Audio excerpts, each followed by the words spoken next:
Oh, it's about that time. What's up? How you guys doing? So today we have a Model 3 with that big old back window. So the roll right behind me, right here, that is a special size for that. So we need to do an extra wide roll all the way up the back window. And it's gonna be a long project today. So batteries are charged. I think everything's ready to go. And we'll get started here in just a second.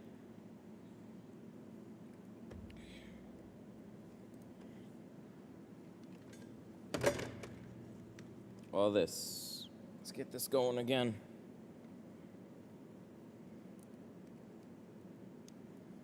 T-Town, Matt, Ruben, Eric. What's up? You guys having a slow season?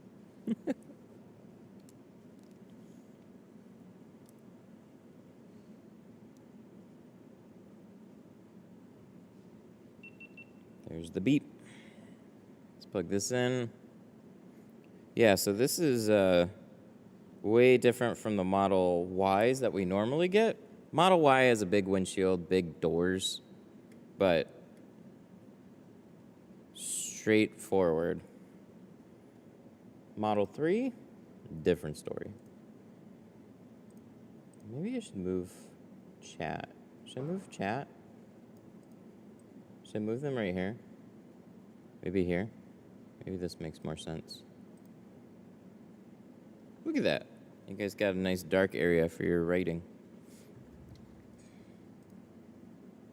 Oh, just kidding.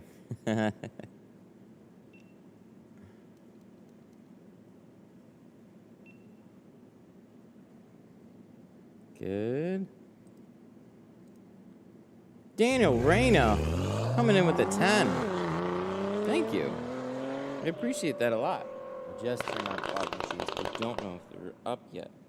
Daniel Reyna super chatted $9.99. Just kidding. My son pressed buttons. Star.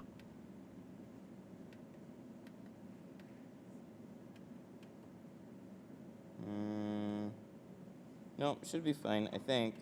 We'll just wait. They gotta warm up. Thank you so much for the 10. Appreciate it. Very slow t-shirt. Oh. Shop slow, busy t-shirt business. It's good. It's real good. It's just like, it's like here. The store's been good. Shop overall has been definitely slower, but I'm also gearing up for a vacation here, so planned for it. Do you still use the flat out squeegee? No, not as much. It's a great squeegee, but no, I don't use it basically at all now. I use the hybrid instead.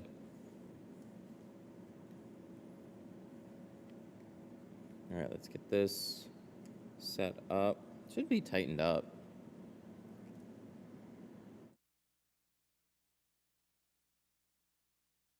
All right, cool. Microphone.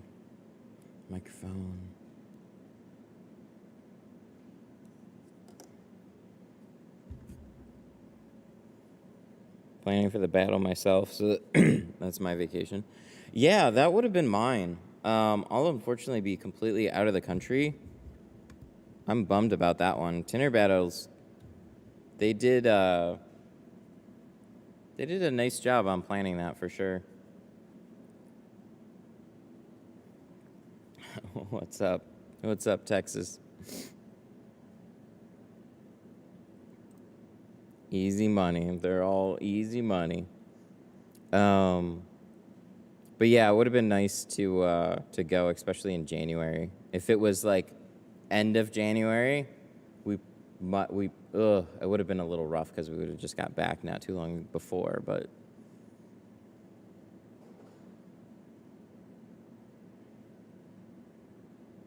hope you had a great Thanksgiving. Yeah, Thanksgiving is already over. Yeah, it was nice.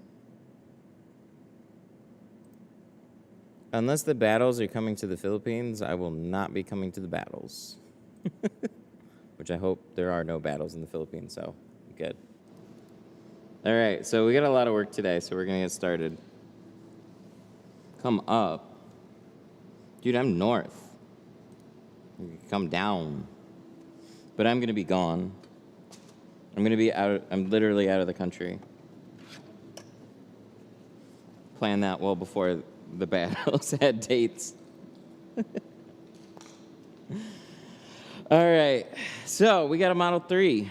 What makes a Model 3 so dang fun is going to be this back window here. Might not seem like a lot at first, but any of you tinters, you already know what's up. So opening this, yeah, we got a big old piece of glass here. Goes all the way down, all the way up to there, and we like to do this in one piece. So we're going to be doing a 60-inch wide roll. We're going to put it up the whole length and then shrink it out the sides. And I just remembered I need the benches, which are covered in stuff right now. So I'll have to do that in a minute here. So we'll get to that in a little bit. But for now, let's start with the doors. These are all frameless doors. We got to latch them, cover them up, and get this going. We're going to do 5% carbon on all the sides and the rear, and then we're going to do 50% on the windshield and ceramic.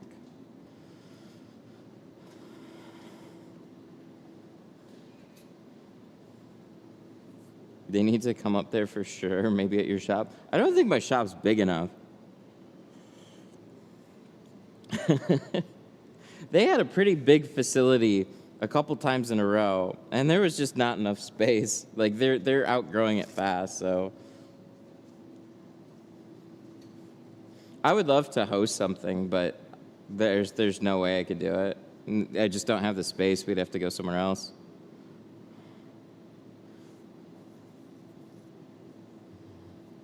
My dad's place would be a little bit better, but even that, they got a 6,000 square foot building.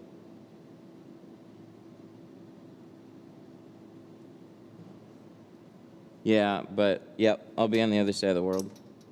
Oh, let me get this one. I just filled up some bottles.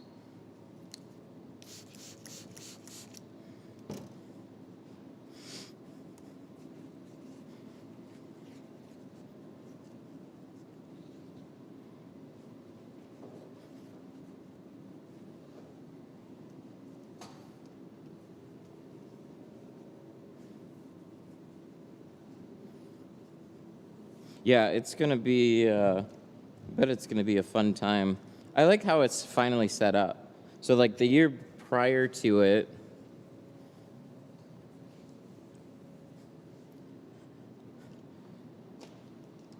it's the one coming up. It's all in a resort. That I think is probably the coolest way to do it. Screening for a new job. Good luck. Hope it goes well.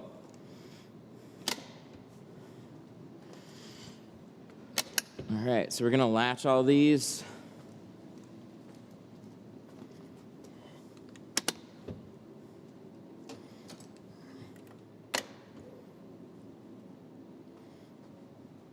Let's put that there.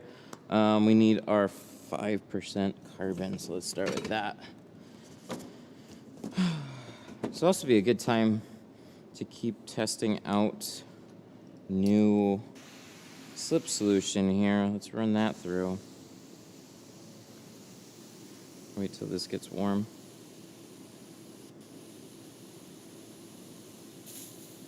There it goes. I heard it. Should be enough. I had like 3/4 of a bottle left. Should be just enough for the tank.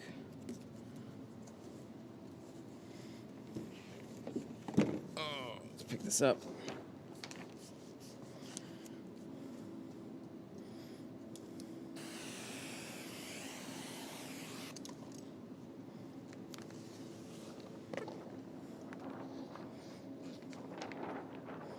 I should check to see if I had a 24. 36 will work. But whenever a 5% roll is, or a carbon roll is new, especially in a 40-inch, I forgot. Dang, they heavy. They heavy and they slippery.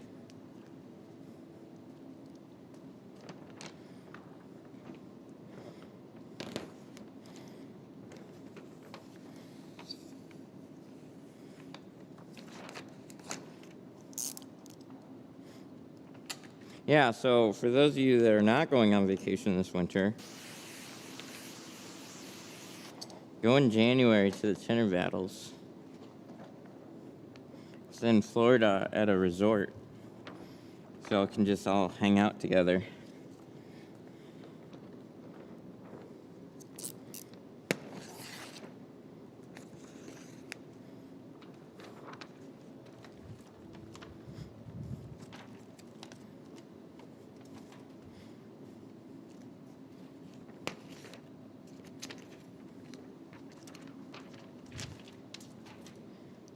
Speaking of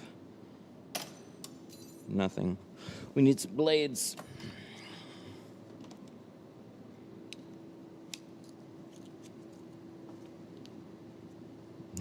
Tinter battle. No, tinter battles.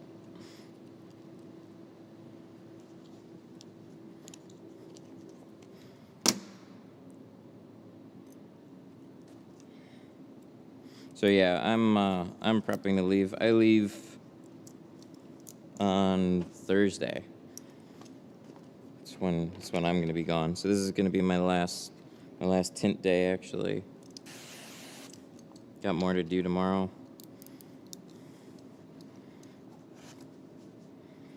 But in the meantime, got some videos filmed, so we'll be posting away. We'll have some time to edit and chill. We finally restocked on some stuff in the store too, and we have more stuff on the way. How long's the flight? Oh, the flight's ridiculous. You're talking 20 hours, 20-ish hours total travel time. The first one is a 14-hour flight. That'll get us to South Korea. And then we hop on another plane and go another 5 hours. Because there's nothing that goes directly there. Not from Detroit anyways, so.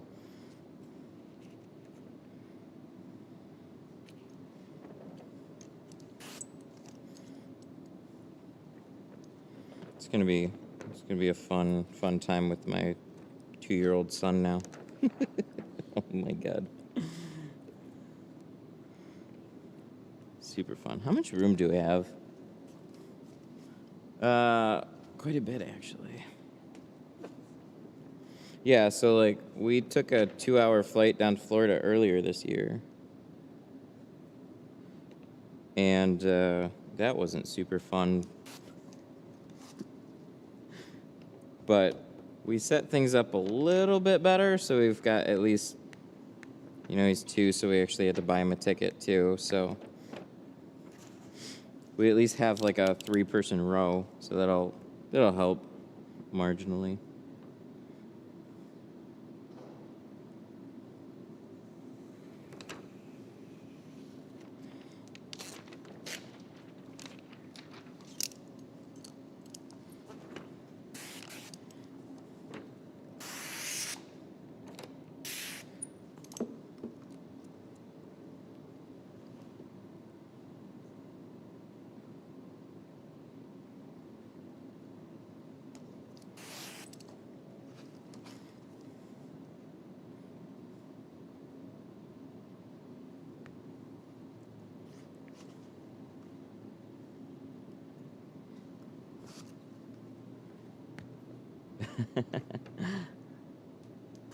Do another tinting in the Philippines video.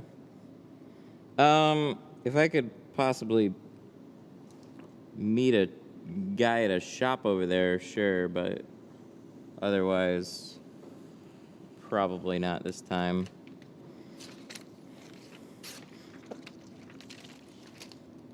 My wife hasn't seen her family in quite some time. We got 6 check-in bags, like 50 pounds each. It's already full.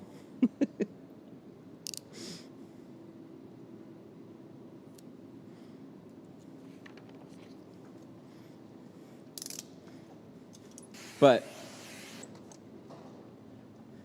we have videos that are recorded already, so that's probably the better way to do it. To actually have stuff here in the studio. If there's an opportunity, I'll film something though. I could do a rough one. I got a good idea for a video. I'd revisit the video that I did outside tinting, and I have a couple things that would, I think, help out with it.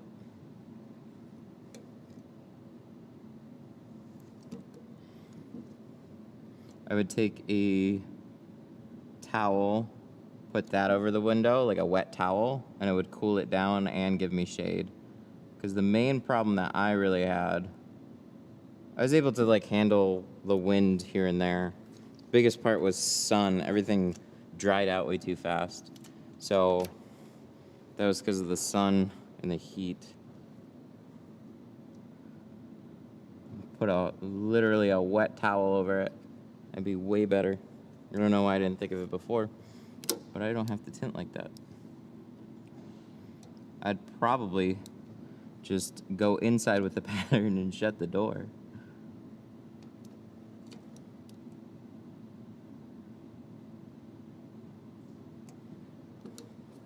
It's spicy.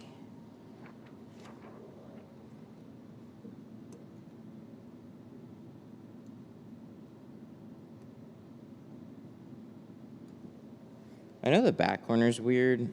How about this one? What do you like here? A little bit. Not too bad. Depends on how far you go.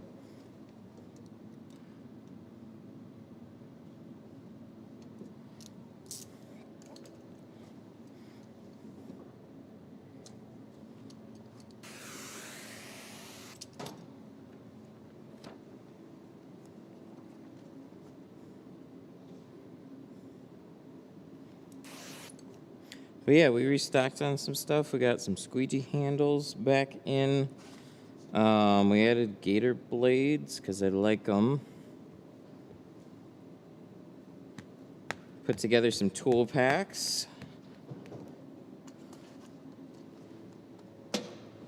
What else did we do? Yeah, we restocked on a whole bunch.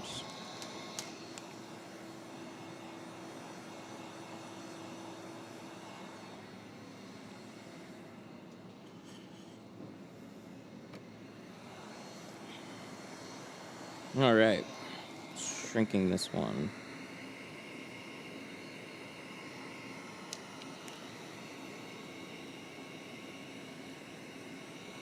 How long did you practice before getting into business? I was kind of thrown into business. But I wouldn't have been tinting any other way. My dad had an auto accessories company. They had a window tinter that was very established. He would go back and forth between a couple of stores. He's honestly faster than I am. He was just a whirlwind of tint. Pretty cool dude.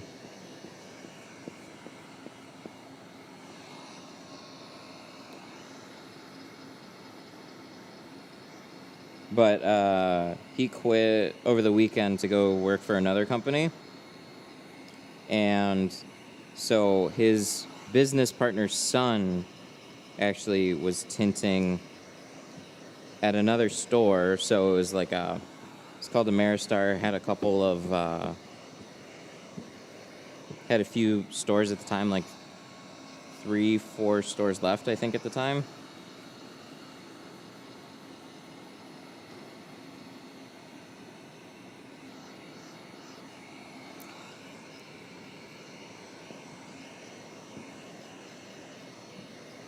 And so what happened was he quit to go to a competitor. One of their stores was literally across the parking lot. He was supposed to start their whole tinting program, which a tinting program for any corporation is difficult for the corporation to understand, because to them it's just another automotive service.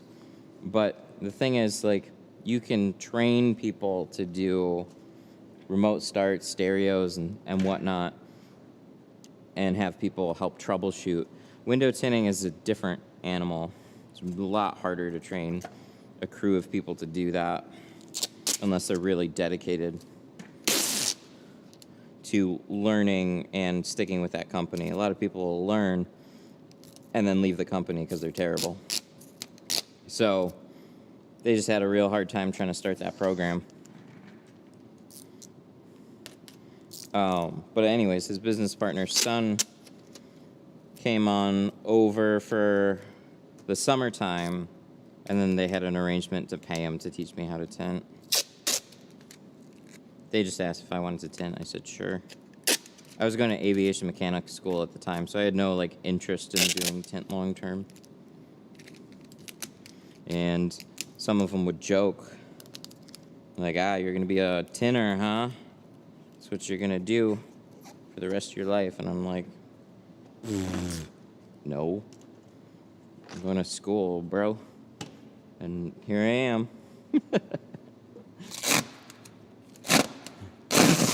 I'm glad I did, because this works out way better than aviation mechanics. I guess it depends on where you get into.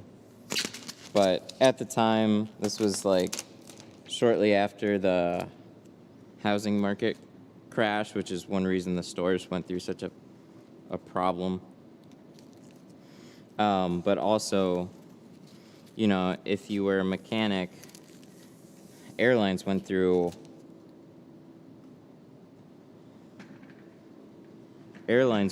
big problems, just like they're going through over the past couple of years again. I could only imagine being a mechanic. Work lightens up. You work at an airport, there's only so many of them around, and then you got to relocate, find a new one.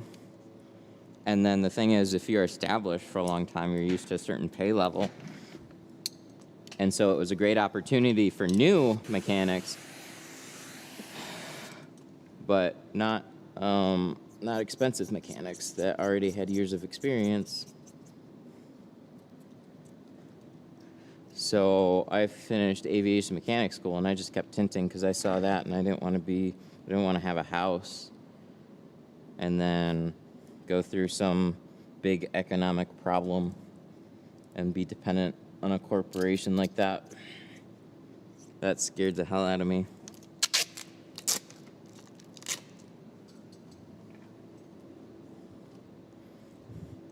I'm tinting an excavator today because business is slow. Wish me luck.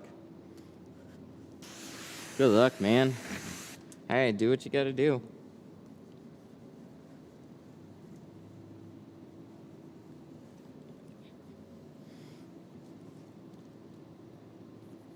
I was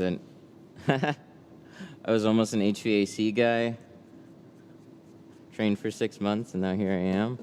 Yeah, it sounds similar. I was in a 20-month program. It was like a 30-grand program or something.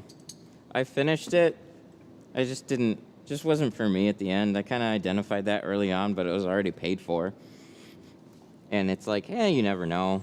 Rather than just quit. I'm not one to usually just drop out of it. Something, especially like that.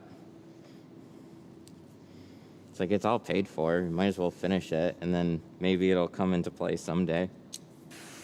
It hasn't, but learned all about the FAA, that kind of fun stuff.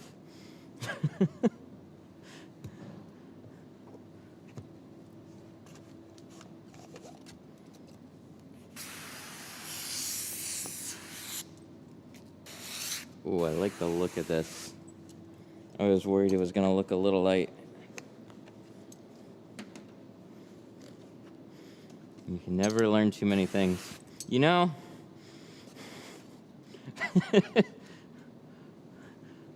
when I was getting back into video, I was really, like, I was learning so many new things, especially when streaming came along. And then I got to the point where it just got so exhausting. Like, man, I'm done learning new things for a while. But I still have to force myself to learn a bunch of new stuff all the time. Some of it I enjoy, some of it I absolutely hate.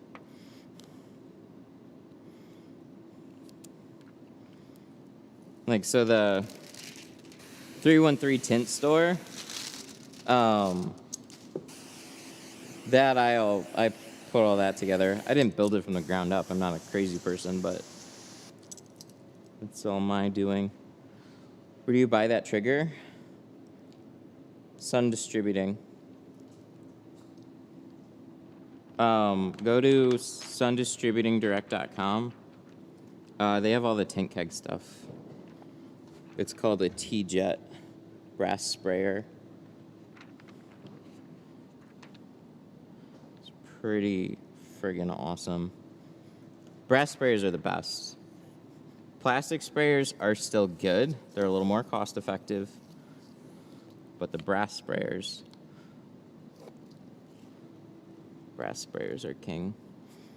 First time I picked up a brass sprayer, like, I was at a tool shop, and they showed it to me, and I was like, man, that's heavy. And they're like, some people really like it. They say the water weight balances it out. And I'm like, I don't know about that. And then I tried one. Oh my God, I'm never going back. They're totally right. Water weight balances it out. It's compact. Really, really nice. God damn it. Hang on. Just got one little spot. Hate when that happens.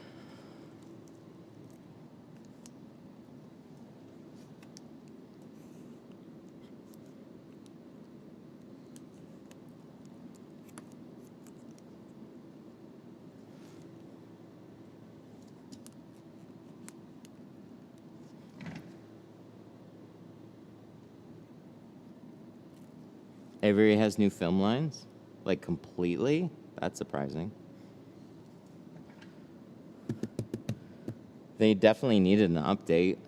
They don't have a good upgrade path. They had NR Pro, which was okay, and then they came out with NR, which is better, even though it's purely a color stable film, and then they didn't have a good ceramic, unfortunately.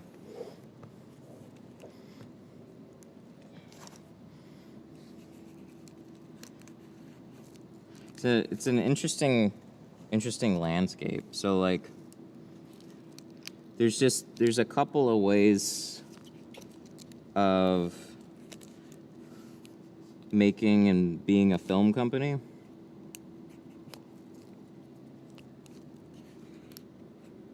So, the problem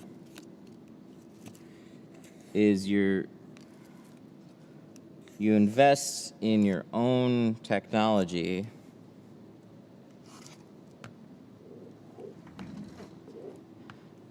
and when you're still developing it, another country can be completely ahead of you. And so with the ceramic, what we found out, carbon and ceramic, other Asian countries were like well ahead. That wasn't like China specifically.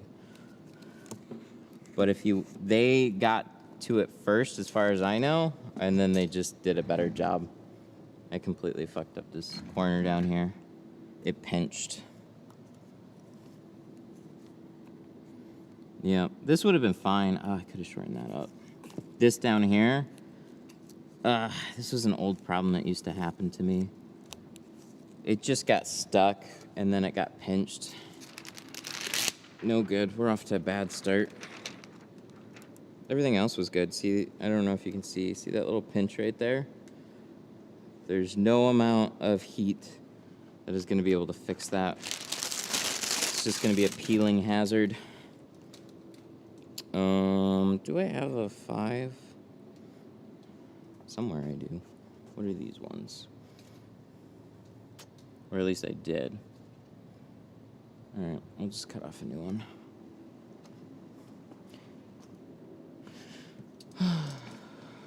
You like the Fusion Hybrid better than the Blue Max? Yeah. But the Blue Max is a less expensive squeegee, so it just depends on your budget. The Hybrid is the most expensive squeegee. I like the material. Orange side, blue side, doesn't matter. For me, it's about that material. I've used all of their squeegees. Hybrid has the best. And I haven't seen that material used on any of their other squeegee blades. I don't know why. They just don't. But they could easily come out with a squeegee line similar to their other ones, just with better materials.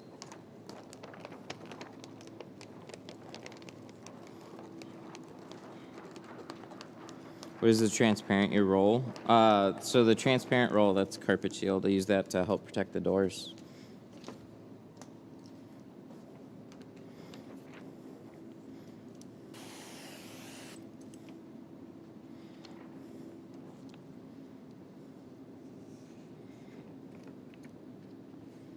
All right, let's line that back up. Let's go again. Everything went overall really well.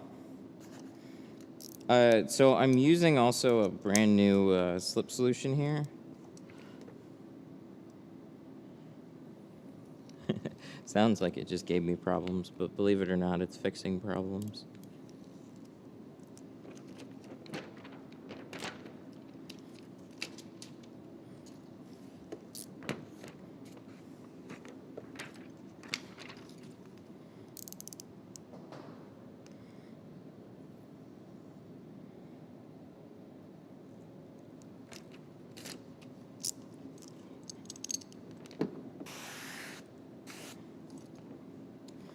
So I'm going to round that corner a little bit more. I shouldn't have needed to tuck it so far in.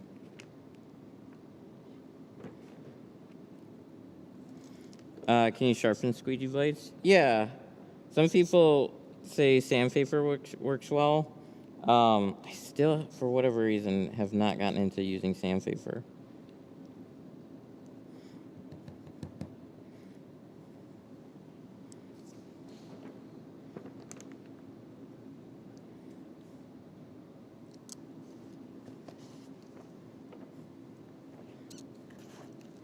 Are you using all type? No.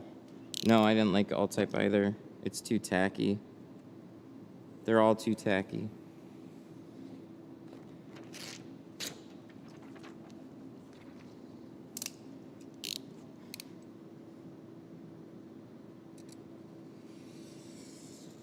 So it's a new one. It'll be out soon enough. But for the longest time, it's been about trying to fix GeoShield tackiness. God, it's drove me absolutely crazy. So they're finally fixing the problem.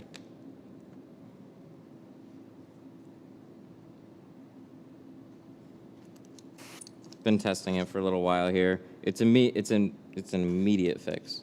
It's so much friggin' better.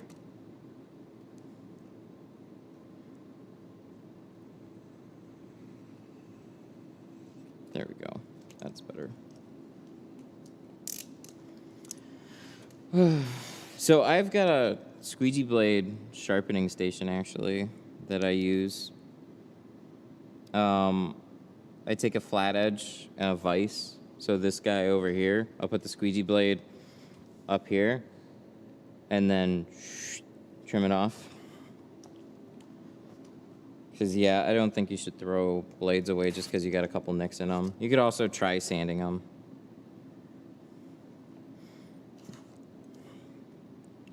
Do you have any preference between C2 or the dyed? Yeah, I like the C2 better. But it's just, I sell both because it depends on your budget.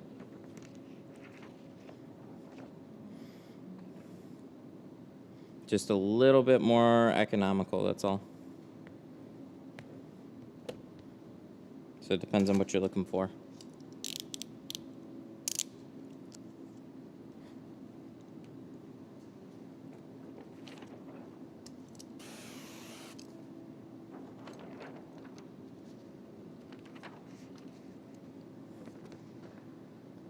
So C2 is really nice because depending on the shade, you get, like, so if 20%, you get 50% heat rejection, which is a nice bonus for not much more money. Color stable dyed, you know, it's a hell of a film. It's a workhorse film. So if you want something just straightforward, super clear, reliable, as Geo even says, no moving parts to it. So the thing about films is the more that you add, the more problems that you can have.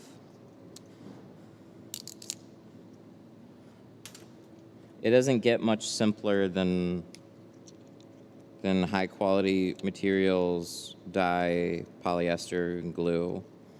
When you have to, you know, nanoparticleize carbon and ceramic and add it to the film, then you start adding things to the film. So that's why you can see haziness in ones that just suck.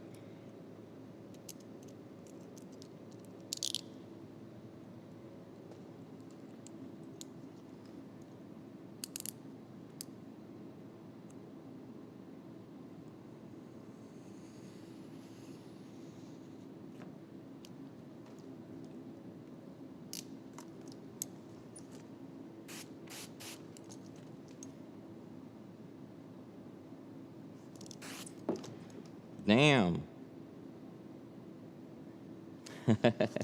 Watched 100 of your videos. Going to Ireland, working for somebody for a month, and then opening my own shop. That's so cool, man. Good luck. The only thing I hate about doing things this way is I'm trying to just make sure this is lined up. It's hard to see. There. That should do it. I felt like it was a little too bowed. So we fixed that. That's awesome, though.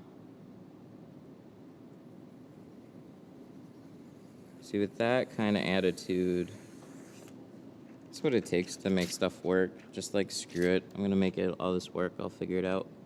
It's awesome.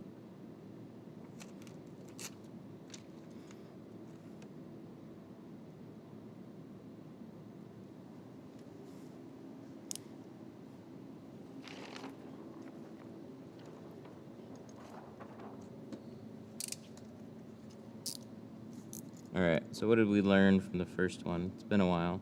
So we're gonna round this a little bit more. All that's getting tucked. We don't need to go very far. And we need to move this a little farther out.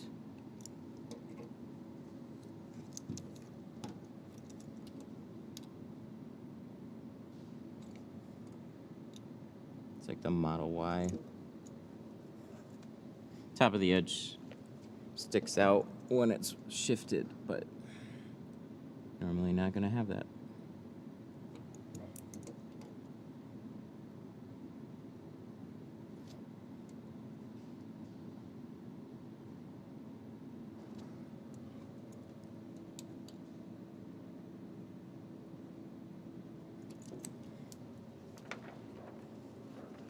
Doing a finance degree, but I want to drop out and do tinting. Good luck, man.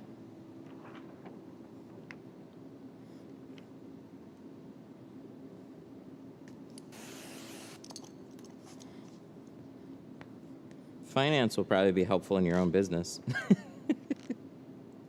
There's a lot of people that just, how'd you get into tinting? I like cars. Oh, okay. Then they just figure out everything on their own.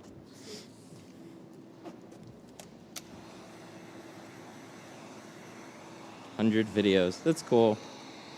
I do the same thing.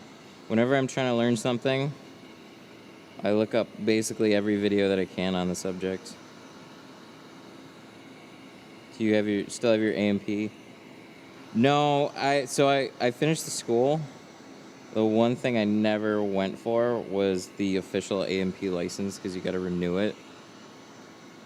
And so it's like a $500. It's like a $500 exam that you have to book out, and a lot of specific things that you needed to know and study for.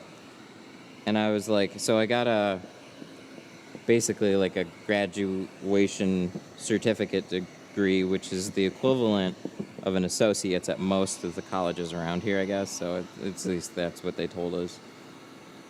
They're like, you do have credits that do transfer if you want to continue on in college, but the only thing I didn't go for was the A&P. The actual license, because it would have just expired.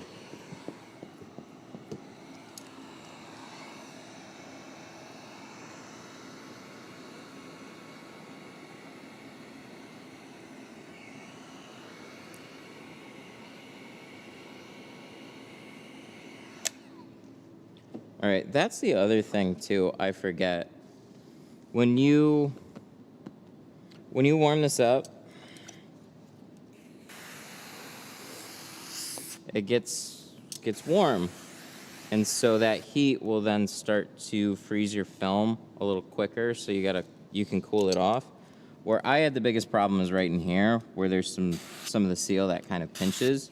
So I just want to make sure that's going to be like slipped up for this next time.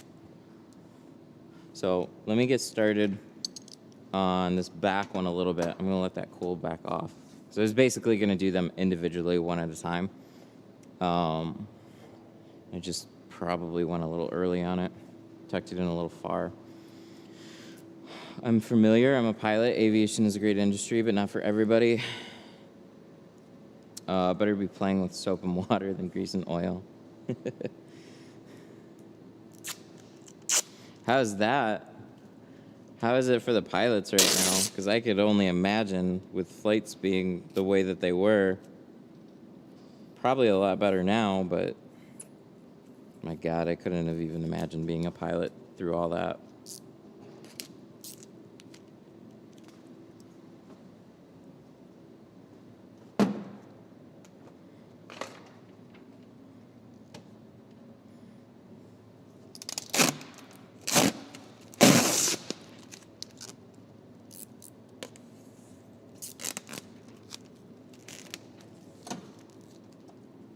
Wow.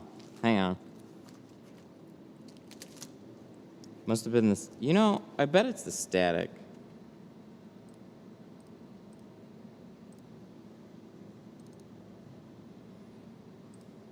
That's probably what it is. Every once in a while, the static will make it go. It'll freak out. I'm busy working a lot. I'm sure you're aware of the pilot shortage. I actually am completely out of touch with pilots. So that's good.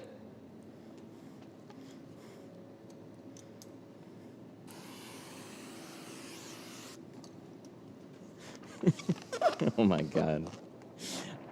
Don't these things like just keep flopping back and forth? Like 1 year there's a shortage, 1 year there's like so much demand, and like then there's some stability, and then all of a sudden it all freaks out again. Like, good God. So I think right now things are teetering far back in the other direction. So like for the longest time, well, a couple years, we had supply chain shortages and whatnot. Shipping times were like delayed by months. Stuff was stuck at the docks. And I think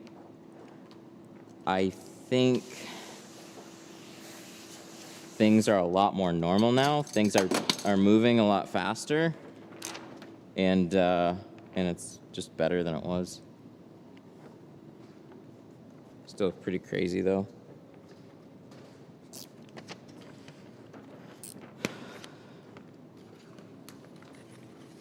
All right, we'll throw this over here. We got a pattern there, got a piece there. Just keep moving along here. That front door's probably cooled off enough.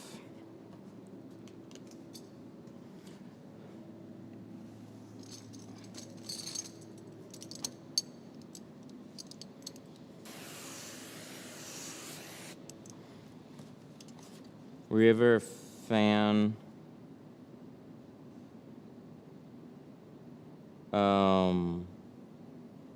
Oh, double cutting? Yeah, I do double cutting a lot. Whenever I've got frameless doors, for whatever reason, like most of the time frameless is on like coupes. But when we get a Tesla, it's on a sedan. So, or we got 4 doors to cut out rather than just a couple. So what I was doing was just doing them individually, but I'd be fine just cutting them all together. I just keep cutting them individually. So double cutting's great.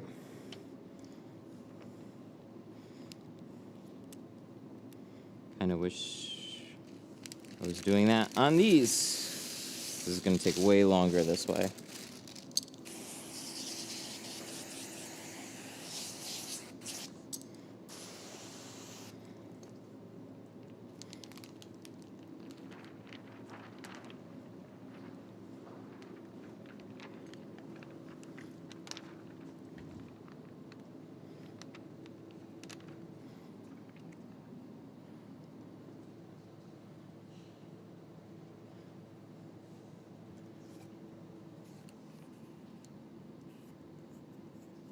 Let's tuck this in. Hopefully we don't get that same pinch.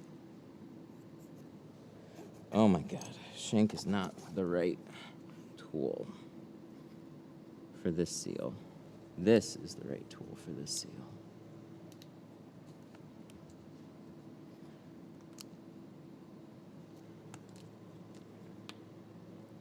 You know what I like about this stuff a lot?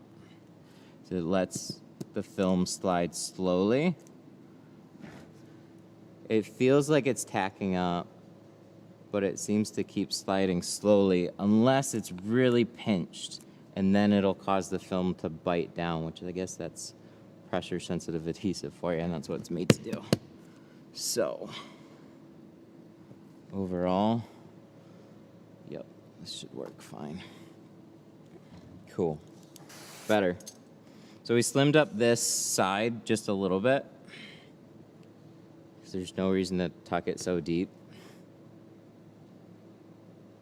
And then just get that nice and close.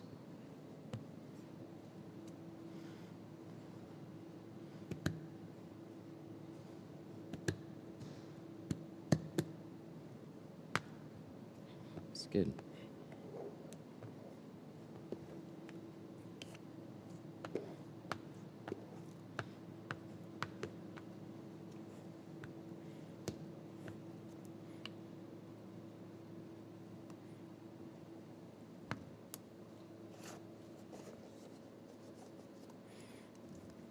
So this seal right here, most of it's fine.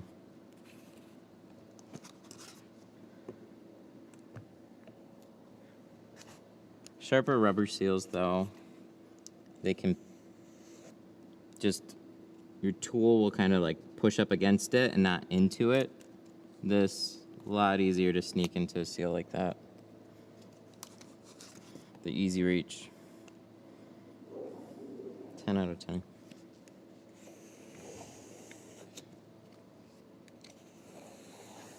There we go.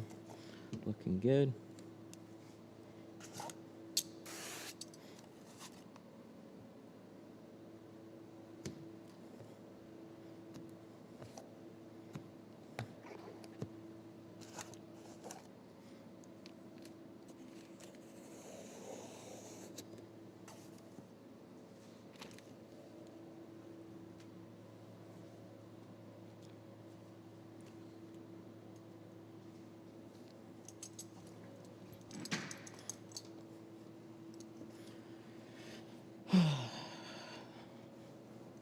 Good, good. That's what we want to see.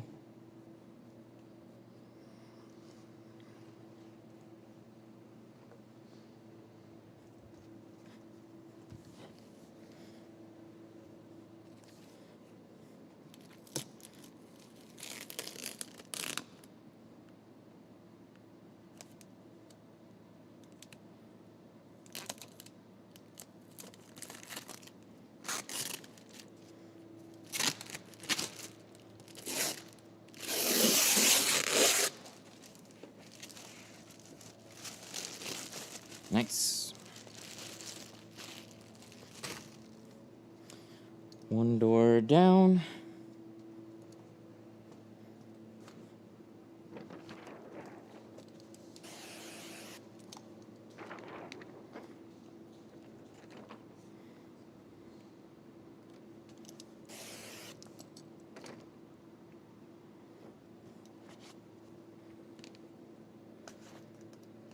Taping the speakers is a must. They burn easily. Oh yeah, that's just fabric there. Same thing with up on the dash. They just use like a fabric cover. Don't get a heat gun near that. Blow some warm air in that direction, sure. Put heat? No, not really. Thanksgiving? Yeah, Thanksgiving was nice.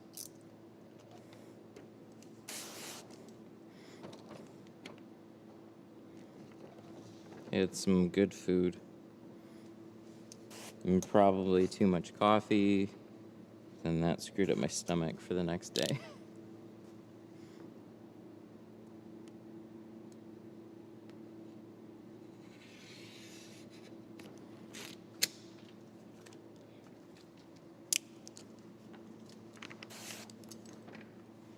No double cut? Nope. You'd be fine if you do.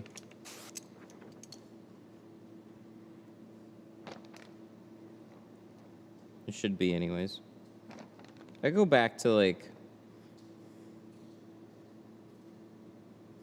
So, let me give an example. 2010 Corvette. I used to double cut everything. And then when they came out with like that Corvette, I would double cut on the passenger side, go over to the driver's side, the patterns would be short. From one side, like it was the same shape window, but from one side to the other side, sometimes there would be tolerance gaps where the rubbers didn't quite line up. But what you always had to line up was the back edge and top edge of the window. So I got out of the habit of double cutting frameless. Every once in a while I would do it, and then there'd be a little difference like that, and I'd be like, oh, what the heck? So I'd have to single cut it anyways. So when I say it's totally fine, I'm just kind of guessing. Should be totally fine. But frameless doors are just one of those things where, I'll be honest, I don't get very often, especially like in a set of 4. So if I was getting Teslas all day, I would probably do something different. But I don't. So, once in a while it's fine. Just kind of depends on your workflow. But it would be worth it. Definitely be worth it to double cut it and check.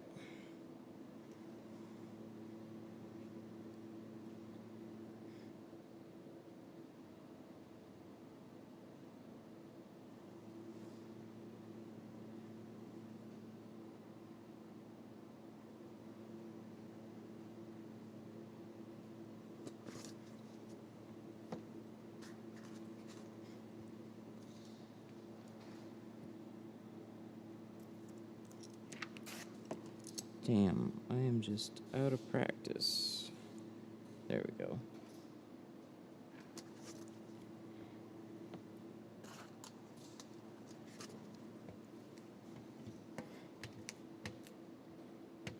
Seriously? Yeah, we're like way out of practice. Alright, well I guess that's why we got another one.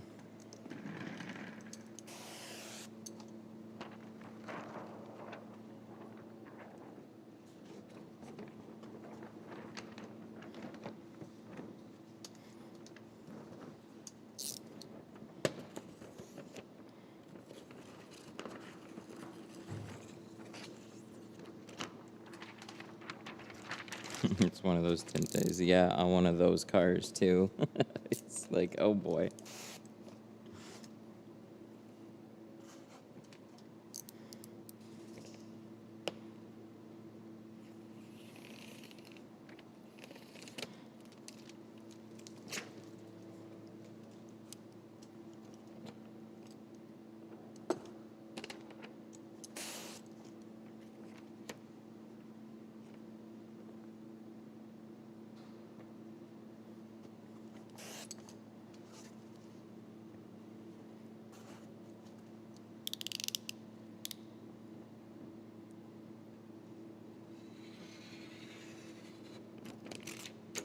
Here we go. Just do that. Slide it over. Just a tinge.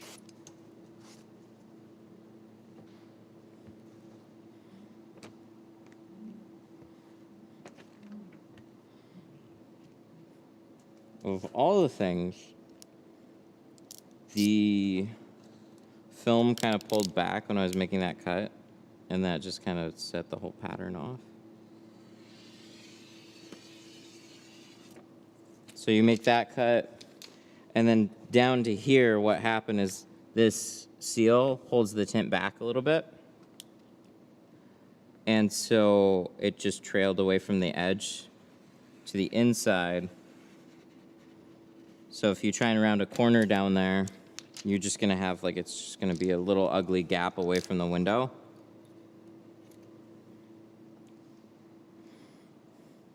So there, now we're better. But I was trying to fix it. All the Fusion ones I start to use leave water after a couple weeks. You mean like little streaks and stuff? Probably what's happening is your blade is scraping against the top edge of the window and putting a nick in it.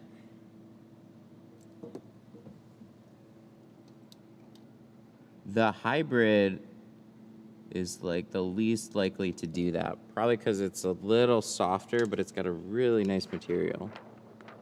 Like it, so it's definitely not their softest blade, but it kind of wraps over those top edges and lasts a lot longer. You still can put a nick in any of them though, just by trailing it over the top edge too much. But eventually when I get a little nick in it, or like, it's not even a nick, it's just a wear spot, I'll sharpen it up, and I'll do the same thing with all of them. It's Squeegee, they'll all wear.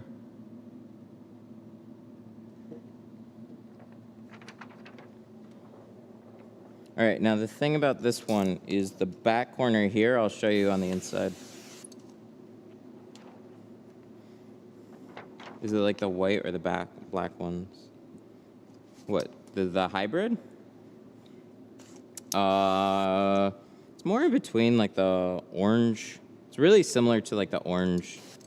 Not quite as hard as the red, or as hard as their flat out yellow. It's definitely harder than their white and black ones. Like their cleaning PPF and prep Squeegees. It's definitely harder than those.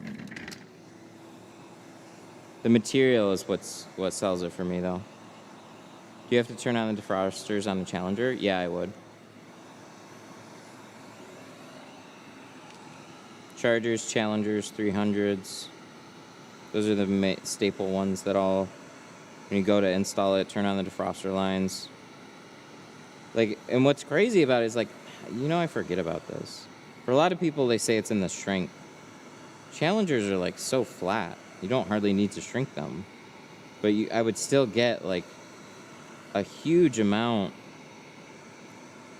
of air pockets along those back windows. Turning on the defrosters solved all of that across, like, every single car. You might get, like, one or two that you have to touch up. It's way better than 500 of them.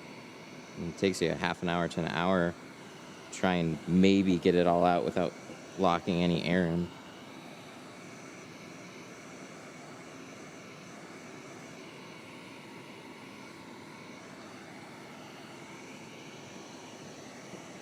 So on those cars specifically, I've got videos on it, but on those cars, they have thicker defroster lines, and they're just air tunnels. So the tint doesn't really stick to the defrosters super well, lets air in, and then swells up an air pocket vertically right along the defroster line.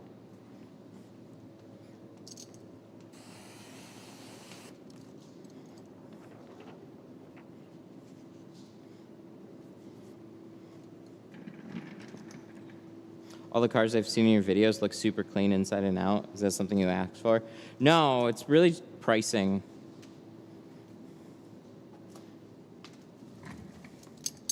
Somebody that's paying the price to come here generally cares a lot more about their car and the state that it's in.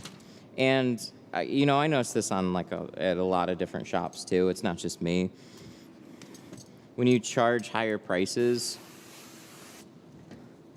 you get nicer cars. They're in better condition.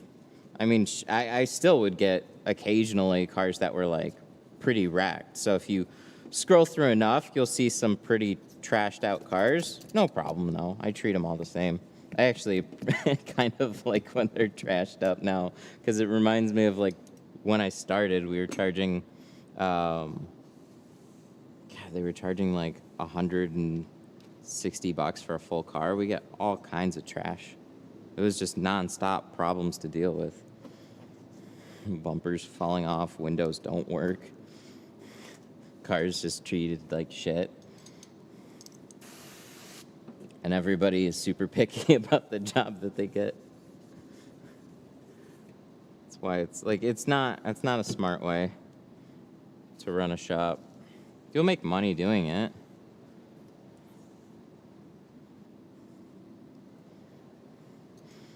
That's what I'm charging right now.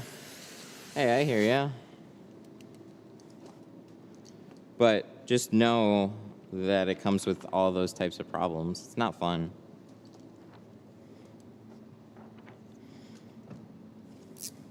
See, pricing's funny.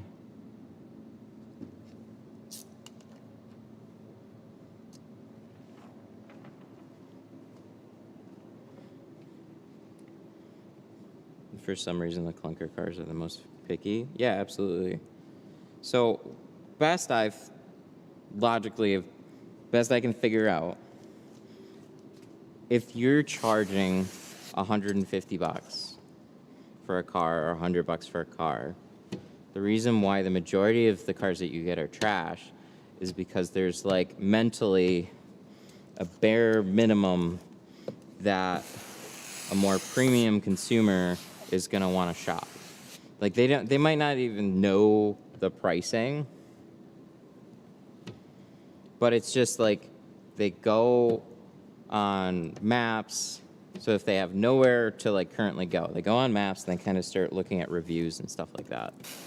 They look at pictures, and the nicer shops are the ones that are charging more money. They just look more premium, and then they have to charge more premium too. So they generally just go in that direction.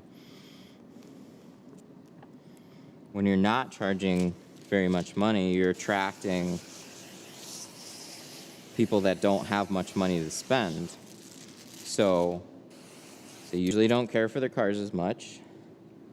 They don't care about the place that they go to. They just want a good deal. But the thing is, they didn't have a lot of money to spend, so they're extra critical on how they spend it. So they might not care about their car, but they paid for a job, and whether or not they paid a lot of money or a little bit of money, they all expect a good job. That's the part where a lot of people get hung up on. And you might look at it like, well, you know, I didn't charge them a lot of money. It doesn't matter. They don't know that. To them, it was a lot of money.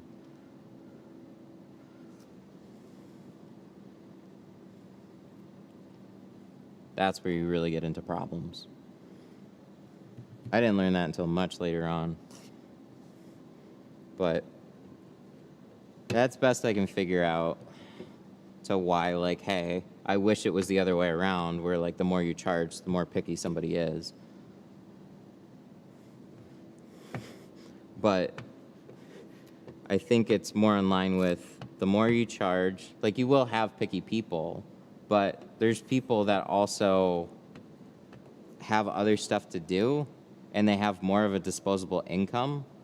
So a lot of times they look at the work, they go, good job. You know, they like look at one side of the car, shake hands, like, thanks. looks great, hop in it, and they're on their way. Where somebody way more critical is like opening up the doors, looking at it at multiple angles, asking lots of questions. It's just kind of funny. I've dealt with both. I've had way more headaches on the cheaper end of the spectrum. It's like, so you'll get more opportunities early on charging less because there's more people with less money. And then they're also not loyal to like any one shop. They're looking for price and convenience. So as long as you pop up on maps, they might give you a phone call but they've already called like 5 or 6 other shops looking for the best price, most convenient.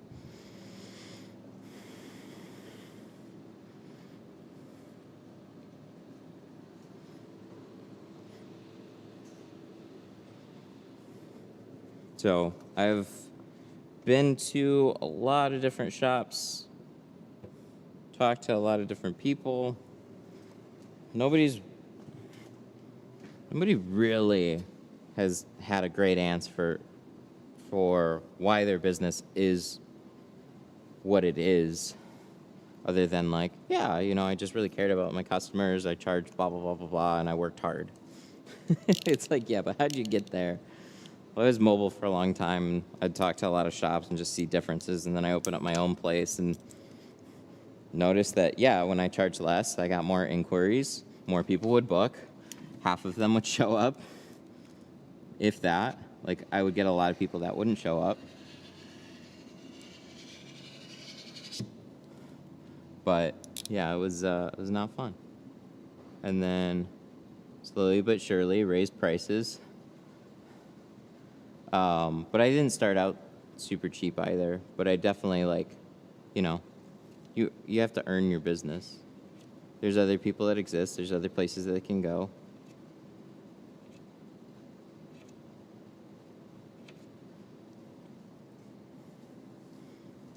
So,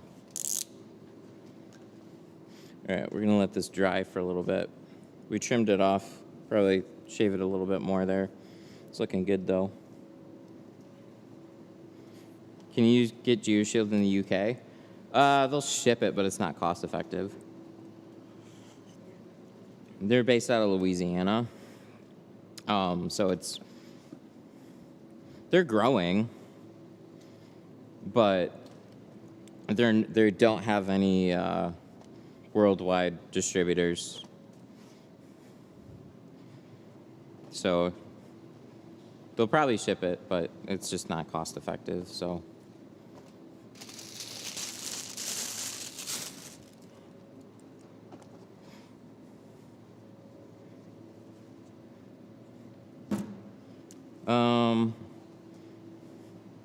I had 3 last week, done in 2019 M4 coupe. He had grabbed the keys and was like, yeah, see you then. 98 Swift. He picked this shit out of the job. What?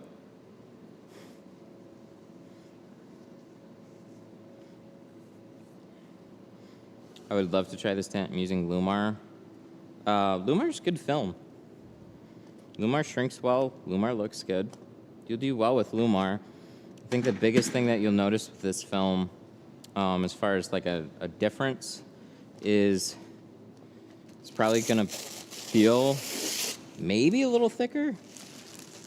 It's still going to shrink well. The glue is going to be probably the biggest difference. Glue is way more tacky than Lumar. And the scratch coat's going to be a little bit more scratch resistant. It's going to be more scratch resistant. I hear Lumar scratches really easily still. I used to use Lumar. That's actually the first film that I ever used was Lumar.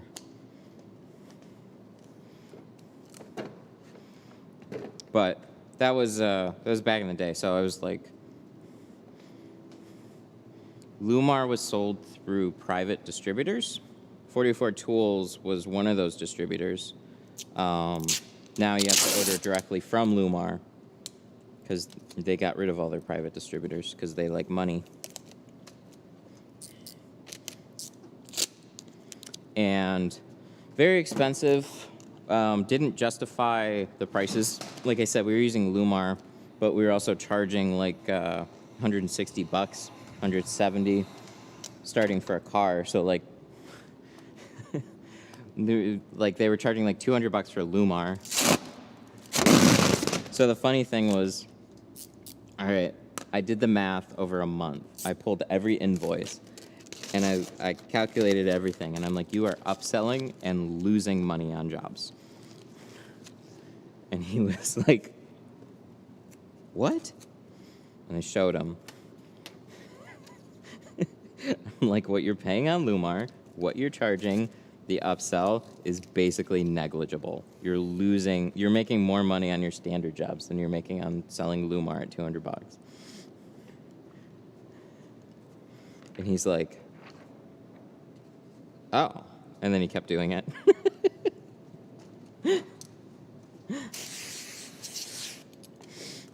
But it did show him that we had to raise prices here soon enough.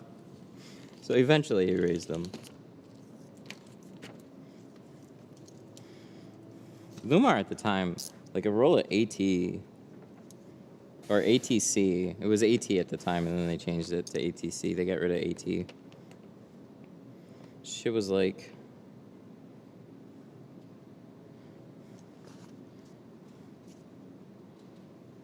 Shit was like $350.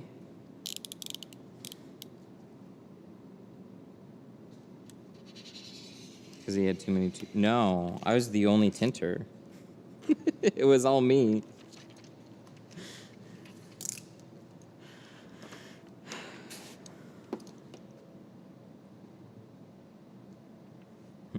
I was the sole tinter in a 6,000 square foot shop. As you can imagine, I didn't agree with the vision early on. He's much better now, though. But, oh my God. We had some arguments. He was definitely... I mean, he's been in business a lot longer than I was, so... There's things that definitely made sense that I was just ignorant to. But...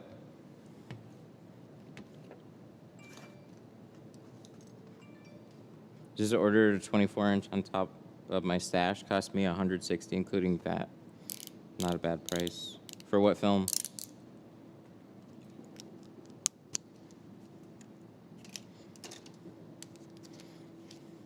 How long was the roll for $350?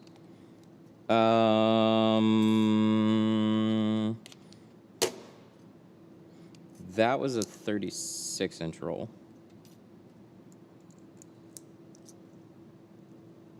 It was like $350 for like the 36-inch roll of ATC, and then it was like still a separate cost for the short roll.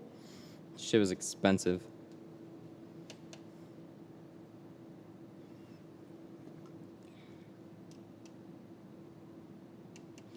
Florida sucks for pricing. I'm doing XPEL standard for $189. That's pretty much Tint World pricing here.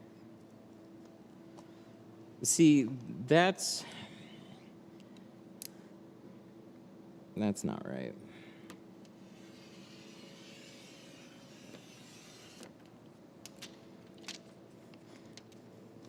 I don't tint in Florida.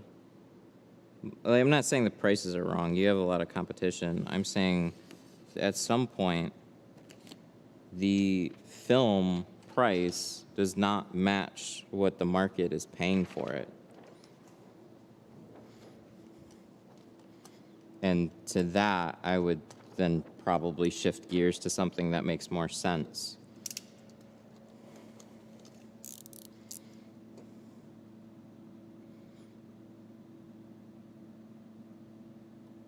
See, I would lean heavily on XPEL at that point, because part of the thing that, like, I think certain shops miss is if you're going with a premium brand, the premium brand needs to justify its pricing, not just sell you an expensive roll of film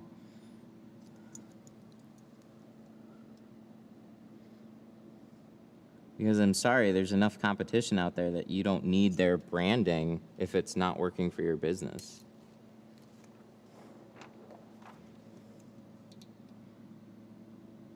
Personally, I feel like a lot of people, like Expel, nice films, nice company. Probably, I don't know. I don't talk to them. But a lot of people like them. And there's shops that are justifiably using their films and they get asked about a lot. I see it. I have a Reddit group. That's one of the most popular asked about films. You have 3M, you have Lumar, and you have Expel now. Expel's only been selling film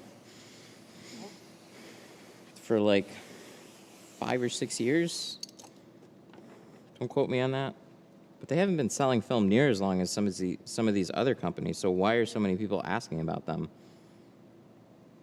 Because they're really good at marketing. But I mean, just like us installing Lumar for like $180 or like $160, $200, it didn't make sense. So we switched films. Yeah, they're awesome at marketing, but it's got to be able to work for your shop. Problem with Florida is there's a tint shop on every corner. Yeah, and if branding doesn't fix that, then you have to like figure out how to adapt. You can't be like everybody else and charge more money and use better film. Like anybody can buy better films. Like there's always got to be like that's what makes business business. It's like there's always a better way to do stuff, and competition pushes everybody to figure out better things. And if so many people are using one particular film and only charging, like I hear a lot of shops hardly charging anything for Lumar. It's like, why are you guys all shooting yourselves in the foot? I just wouldn't even play that game. How many people are really coming in asking for Lumar? I don't know, but it probably doesn't justify the amount of money that I'm spending on the film. But if it did, I would 100% carry it.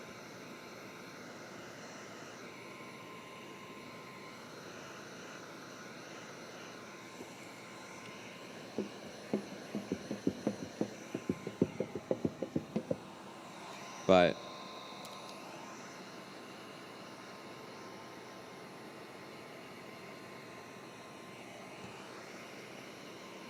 I don't know. It's still kind of weird. There's lots of issues because like window tint is still sold very like mechanically, like how much per car. So it's like there's no fixed pricing across the country for it. It's all like whatever the shops can charge and want to charge and whatnot. So it's like pricing is all over the place.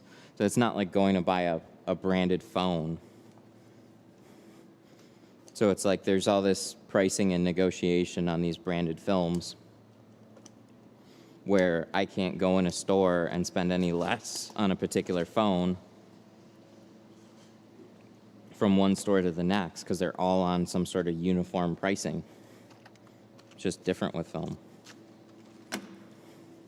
But their film costs the same everywhere else in the country. It doesn't cost me any less to buy it in Florida. It doesn't cost me any less to buy it in Michigan.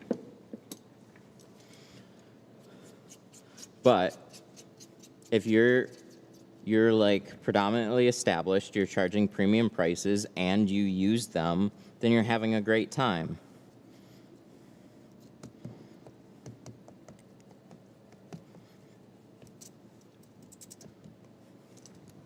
But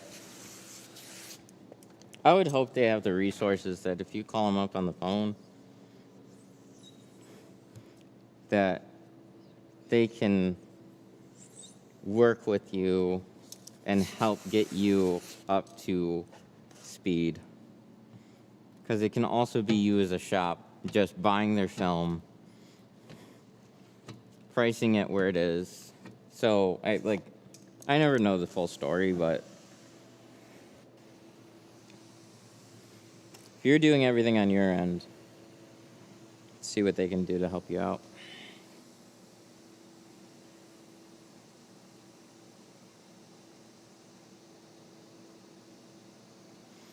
But we all know what the cost is in a car, so the problem is too big of a shop or too many employees.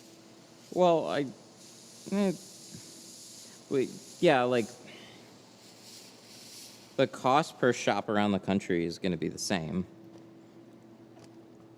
But, you know, there's big shops that are still doing great. It's just the way that they've built themselves.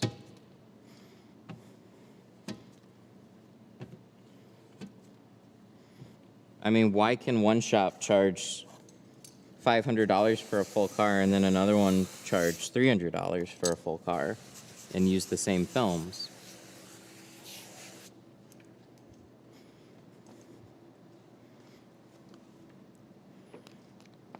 Everybody goes to, oh, it's the area and the demographic. And yeah, that definitely impacts your overall pricing. But there's not really a great solution from the company for that.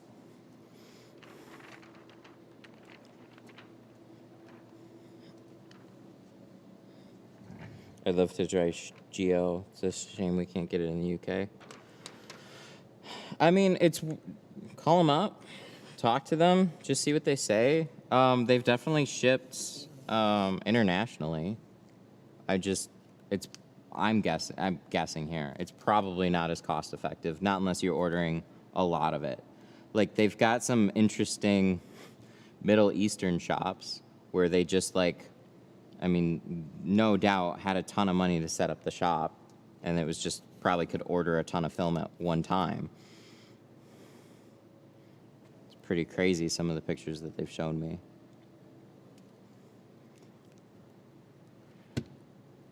But ordering just a standard amount of film for a shop, yeah, it's probably not going to be cost effective with shipping. Shipping's just pricey, especially on big stuff.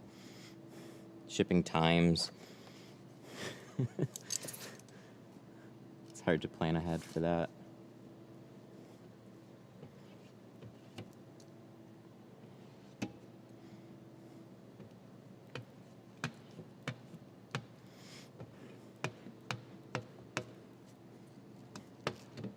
I haven't got the money to make a cost-effective bulk order.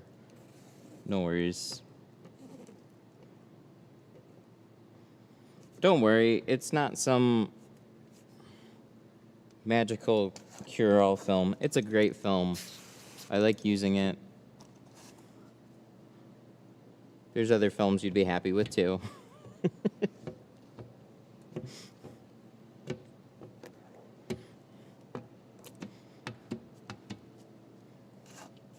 I'd post in the Facebook group though, window tint stuff, because there's definitely tinters in the UK. I would see what other people are using out there, because I genuinely still don't know what people are using. Every area is different. Just depends on what kind of distributors are out there. Usually you hear stuff like Solar Guard, maybe Global, Suntech and Lumar, Avery, stuff like that. It's like you'll hear some of the bigger, more established, like just companies that have a lot more money. So like Solar Guard's owned by Saint Gobain. Saint Gobain literally makes, I think they make this glass, don't they? Fuyo. No, that's not. Did they change? They used to do Tesla glass. Saint Gobain. So they do the front doors. Yeah, Saint Gobain. That's Solar Guard. They do Tesla glass. There they are, right there. Saint Gobain. Big company. Eastman, big company.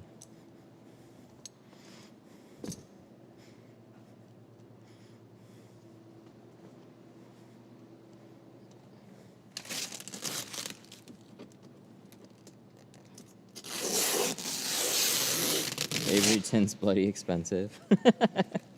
If that's the case, it's probably not worth it either.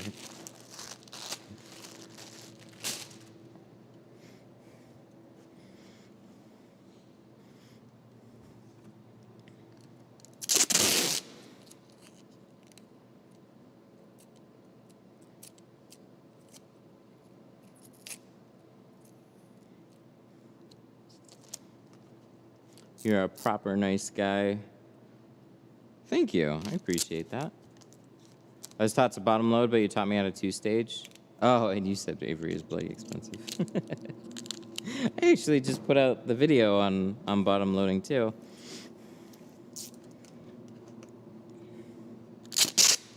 I think it was definitely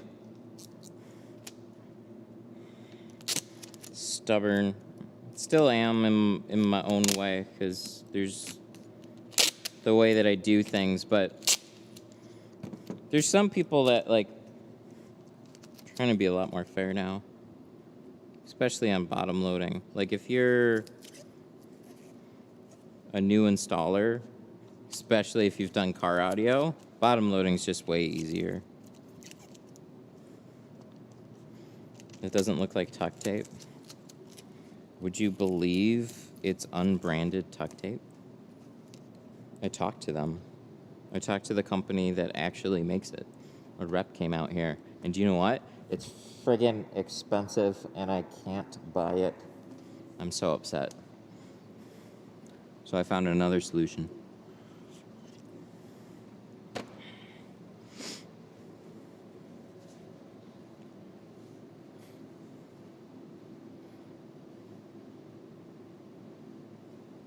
Do you ever take on classic cars? I don't get hardly any questions about classic cars. Still to this day. I've been tinting for a long time now. And the amount of people that ask me or a shop that I've tinted for about a classic car is like once a year. It was seriously so few and far between. And because I got to spend a lot more time and mistakes doing it, it's just going to cost more than a regular car. A lot of people with classic cars don't seem to have a lot of money to put into, like, they put so much into restoring it, maybe, if anything. They're not looking to put all that much into the tint job necessarily. Some people do, but most people don't. I did do a 92 or 95, no, was it 90, 95? Porsche 922, something like that. I think that was last year. I didn't do it on stream, though, because screw that. I'm not going to do that live. That just took me all day.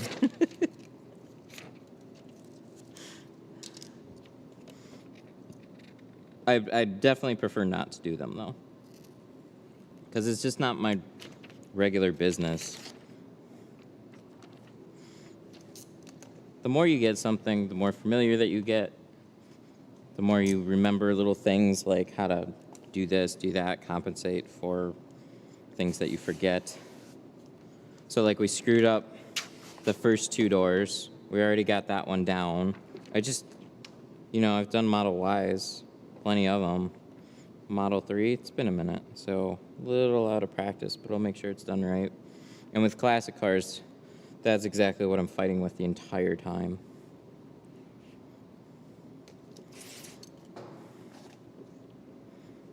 Why don't you plotter the windows? I haven't tried them. I just don't think they're going to turn out as good. Especially frameless. The plotter shortcomings are really top edges, and frameless are all top edges.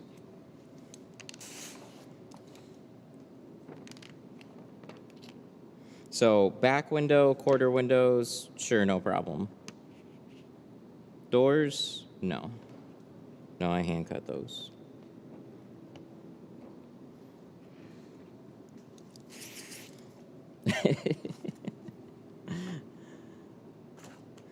I just did a 76 Camaro and fuck that. What software are you using? I'm using Film Cut. And overall, it's pretty good. Software is a whole nother annoying thing, though. Like, super annoying. I don't know how much I want to get into software now. But that goes for, like, I'm not talking about the software that I'll be using specifically. I'm talking about, like, every software that I've used. They can be great. They can do awesome.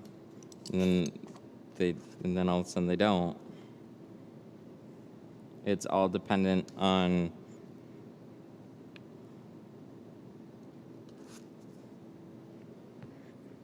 it all depends on who did the patterns that day. Film cut is what I use, and it's surprisingly accurate. Glad to hear it. From what I understand, they actually do all their patterns in-house. That's what XPEL does. I would imagine they still do. And that's why they were the best. If you want real good patterns, my opinion, you cut it on the car, you scan it into your software, you recut it, and then you fine-tune that pattern based on the results that you get. Because I guarantee you, when you scan this into your software, there's no way it is 100% exactly what you're going to print out. So then you have to see what it prints out and then adjust it. And if you can't quality control your patterns are going to suffer.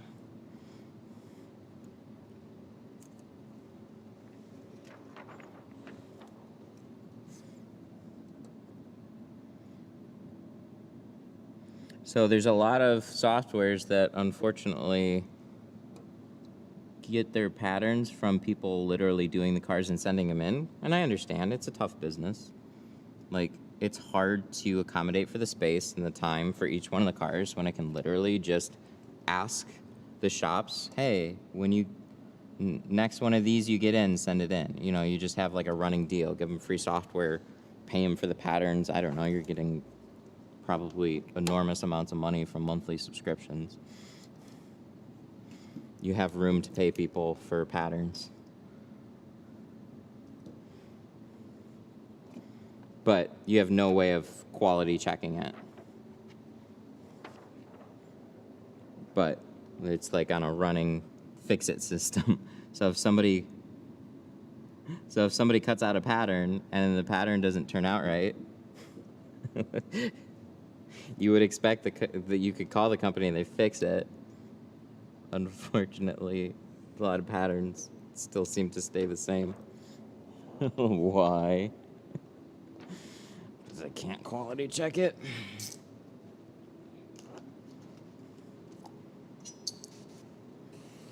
How can you tell which side is the sticky side? That's a great question.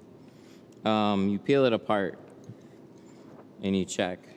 There's like a couple little tricks, but that's what I do the most. The other one without peeling it is like tint sticks to tint, liner slides. So like, if I do this and see how it doesn't shift, that's the tint side. If I do this, see how that slides? That's the liner side. I just peel it. I never remembered that. And then until I had a class to teach. Then I'm like, wait, let me check.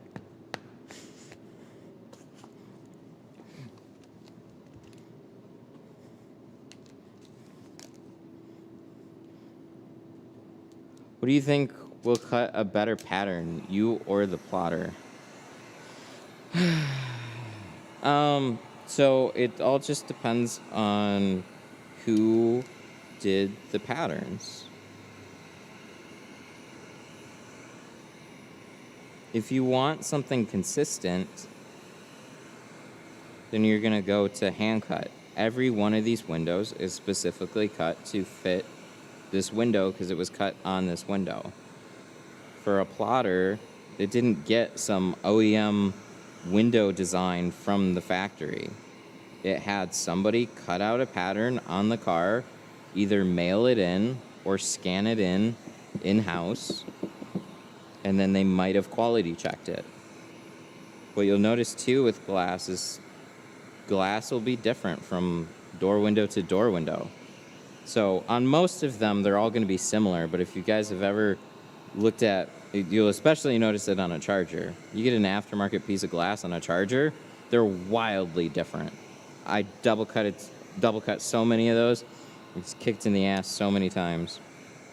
wavy top edges, especially cheaper aftermarket glass. Like, there's tolerances with car glass. It's not all the same. These edges, they have to be within a certain tolerance, but they could all wildly vary on little wobbliness and stuff. You don't know until your pattern's cut. So you're cutting it off of one car that was programmed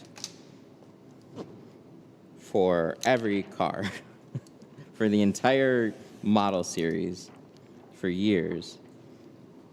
At some point, glass is probably going to be a little different on one to the next.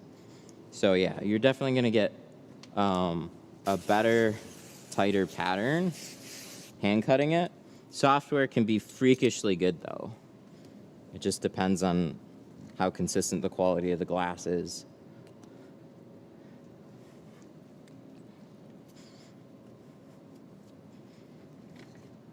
But see, plotters aren't about quality, they're about high production. So really,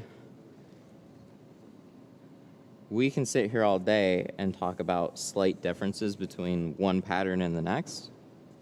Most people don't care.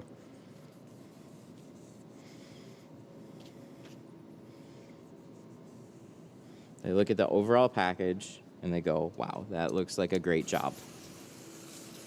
And you're like, ooh, but let me roll down the window and show you my top edge. And yeah, if you point it out, people would appreciate it. But they don't have a lot to compare it to. They're just like, oh, okay, yeah, I guess this is what the guy said. So a lot of softwares are going to be good enough to put out a good job, a good enough job, and then you just move on to the next one. So if you don't focus on it too much, nobody's going to notice, nobody's going to care. But when you spend an hour talking about it nonstop, more people will notice, more people will care.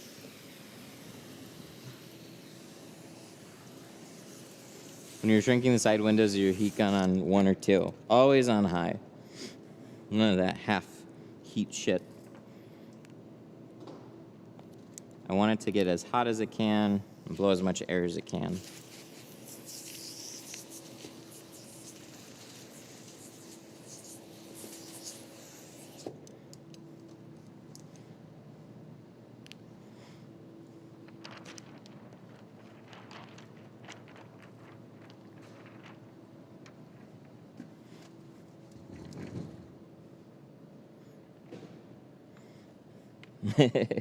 Yep.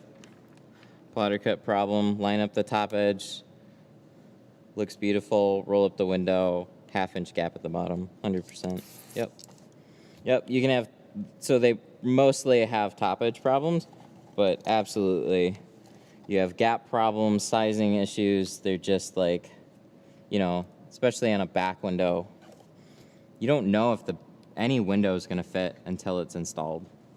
That's what really drives me crazy. So as long as they can get good enough,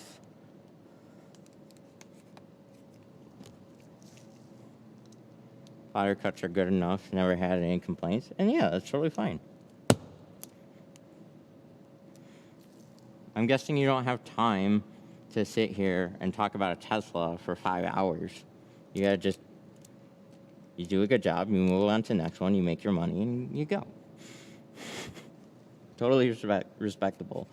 That's how me tinting for most shops is gonna look like. We're just like, they need me to get cars done. That's what I'm there for. I'll do them as quick as I can, do as good of a job with the time that I have, and not spend 6 hours talking about one particular car. So here, we do things a little differently.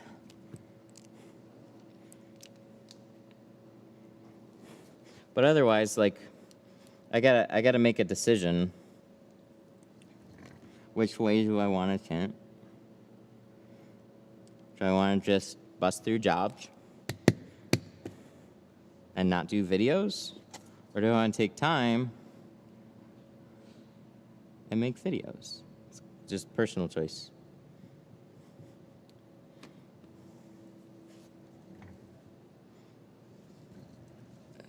It wants to sit right where it pinches. That's the thing. I'm just trying to get this like so stinking close. There's just one spot in there that likes to grab. So it's a little frustrating. There we go. You know what's really nice though is that it's still continuously sliding along the entire piece. I'm not used to this at all. I'm so used to it, like once it grabs, it's locked up, it's not moving. This is finally sliding around enough, but it's a pressure sensitive adhesive, so once you tack it down, it's gonna stick. So this little pinch point in here is giving me some problems.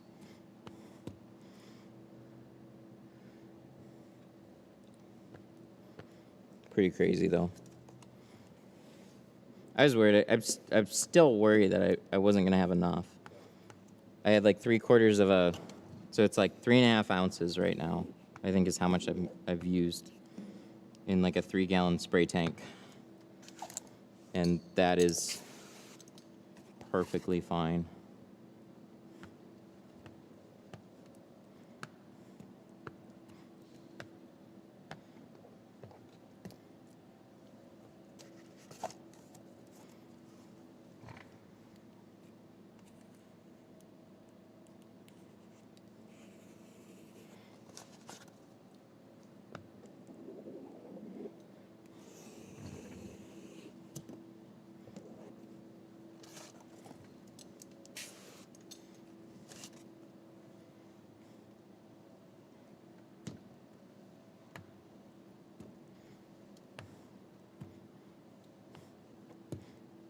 All right, cool. So last door window on this one. Then we can finally move on.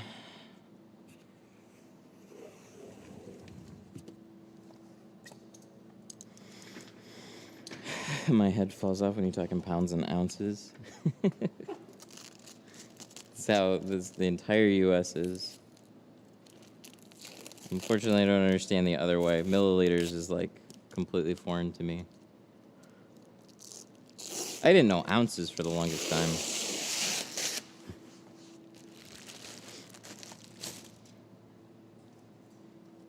You know, we know teaspoons and tablespoons and cups. You ever put Teflon tape? Yeah, it wears out too fast. So like by the end of the car, I had a hole in the tape. And I don't think it's needed. So not with any of the tools that I use, because like these tri-edges. So like a comparison here.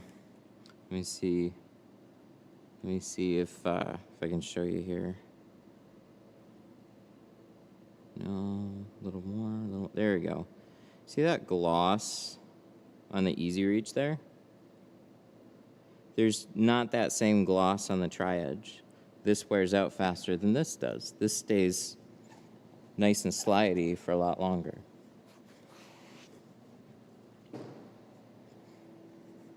So like I just use tools that don't wear out as fast. Have you been able to sell a lot of Apex? I haven't offered Apex, honestly.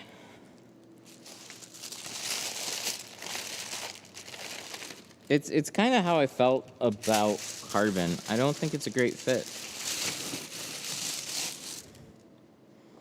So like, we like heat rejection, but we're also not foreign to the concept of winter here. So, like a full ceramic job on a regular car is like $700. Most people have not been like, do you have anything better? So there's a point. I think some of the lighter ones are a little bit better. When you get a little darker, you get a little bit more haze from it. That's where it really starts to show. So, being such a premium, expensive, dual layer ceramic, it's for the heat rejection. But I don't ever want to create any type of confusion where people get confused between clarity and features. So with Pro Nano, it's fine. With C2, it's fine. And Pro Nano blocks out an awesome amount of heat that going a little bit better, but sacrificing clarity, I think is, for me, a wrong direction. But if you're in a hotter state, you're gonna have people that like it. I also complain a lot about films. So like, I probably notice it a lot more than most people are gonna notice it.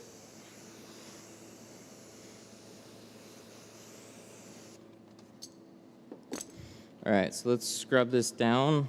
I suppose we'll just start on this back window, huh?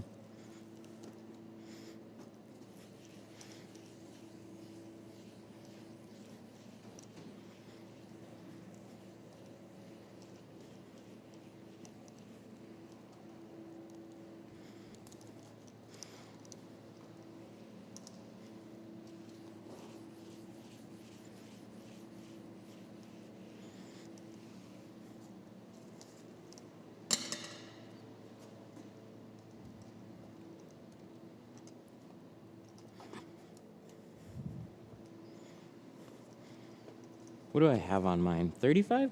Yeah, I got 35 on my front doors and my windshield. I don't have a problem with it.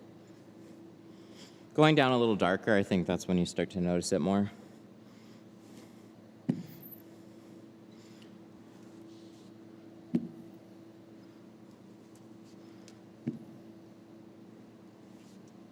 Heat rejection would have been laughable a handful of years ago, but it's been unusually hot. Hey, we got that global warming kicking in. I watched Clarkson's Farm. Great series. But focuses a lot on the weather for good reason, and it was like, oh, wow. It does rain a lot. Or it was too dry. There wasn't a lot of in between.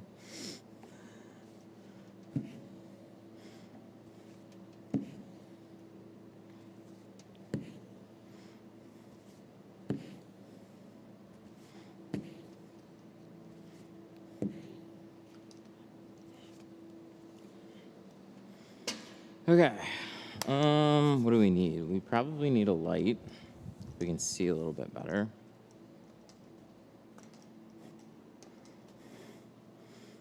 Clarkson's a bell end. You really are from the UK. How many cars can you do a day? Oh, not as many as I used to. It's okay. I got owner syndrome now. So when you schedule the stuff that you want, and then you don't have to push yourself anymore, or when you work for a shop, you don't really have much of a choice, and it's just like, how many extra cars can they put in a day? Unless you're just, you're really scrappy and you want to keep going. I used to not care. I was tinting all day from like 8 to 6. During that time, like a comfortable day was probably about 4 full cars, a couple of windshields, and a couple sets of doors. Not really more than that. Not as many as I used to. That's right. Oh my God, is that the phone? All right, I suppose we'll answer. Hello, Tint Studio, how can I help you? Yeah, this is him.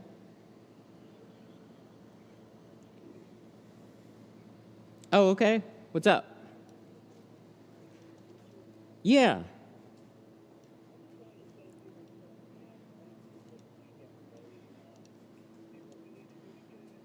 Yeah, that would be no problem. I'm going to be out of town through December, but I have an employee here. Is that going to be okay?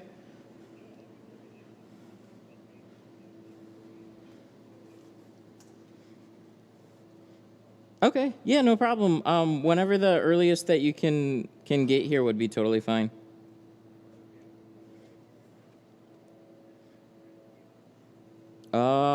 Yeah, that would be fine. I can make sure that yeah, 10 o'clock would be great tomorrow. All right, no problem. See you tomorrow. Bye. It's a funny ringtone. It's like a Christmas ringtone. I just never changed it.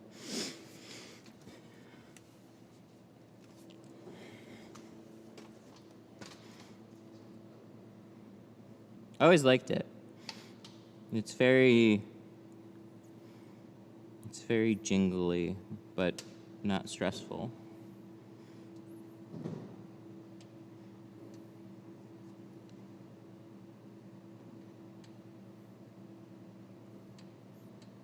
Can you make a playlist for beginners? It's probably something I should do. I have like a how-to tint playlist, but I kind of just threw every video in there. I fade in and out of this, but my my website 313tint.com, I want to have like all the videos on there and make it a little bit more explainy. The how-to one is outdated. Yeah, I got old videos on there. But the thing is, they might be old videos, but they're still relevant. But we're going through and remaking some of those things, so they're just they're not as trash to watch. Those will be coming out over December. Not everything, because I'm still waiting on like to make a slip solution update. I actually have to get the new slip solution, so that's coming.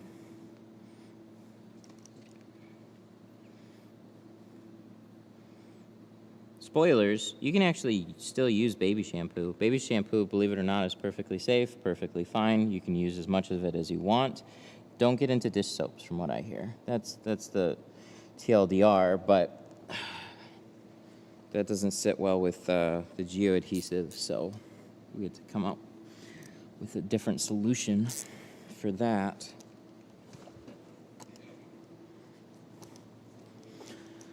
You know, good timing. There it is. Daniel Rayner super chatted $9.99. Started to have issues with Rayner S5 ceramic. Used it initially, been using S7. Dang, that sucks. About the 5 year That where sucks the a film lot. either breaks Oh, or I makes turned in this up. longevity. Think I'm Oh, wait, no, I switching to don't. Geo. No, that's for you guys. How do I change what I hear? It's so quiet. Alerts. Maybe we can turn that up more. Maybe we can hear it better that way. Started having... Daniel Reyna, thank you so much for the 10. Started having issues with Reno S5 ceramic. Used it initially. Been using S7 for about 5 years. The film either breaks or... Yeah. Would you believe I've kind of, like... This is tough for me. So I've never used it. But I would pick that up from usually the Facebook group, where people would say they don't have great longevity issues. That sucks.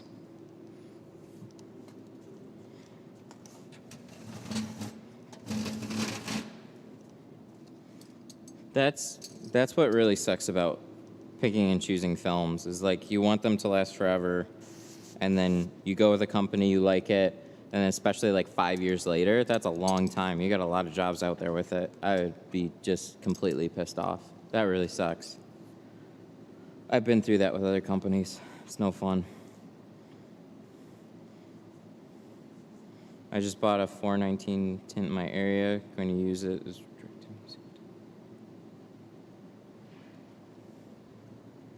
Just bought 419 tint in my area, but going to use that as a redirect to my main set. Talking website names. Ah, I gotcha.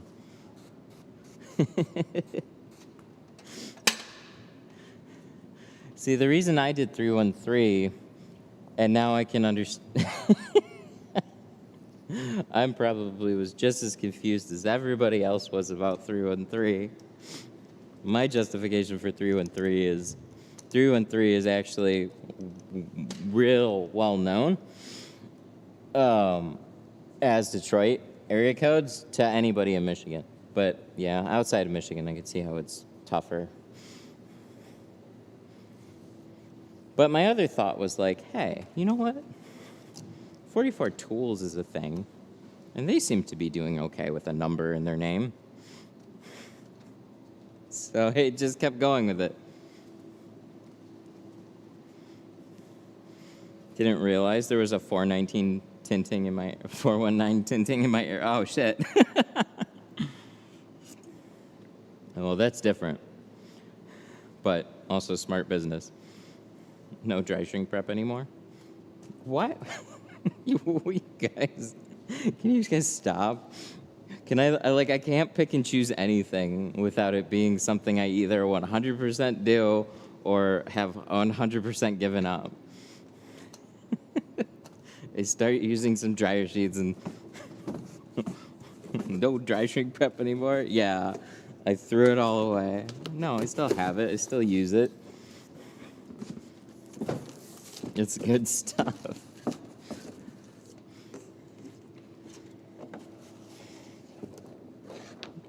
Sorry, I was just asking if you went back to the dryer sheet. It's funny how it's worded. I hear it more often than not whenever I do something. So if I hand cut, it's like, so you don't use a plotter anymore? It's like, what the fuck? Why is it gotta be all or nothing?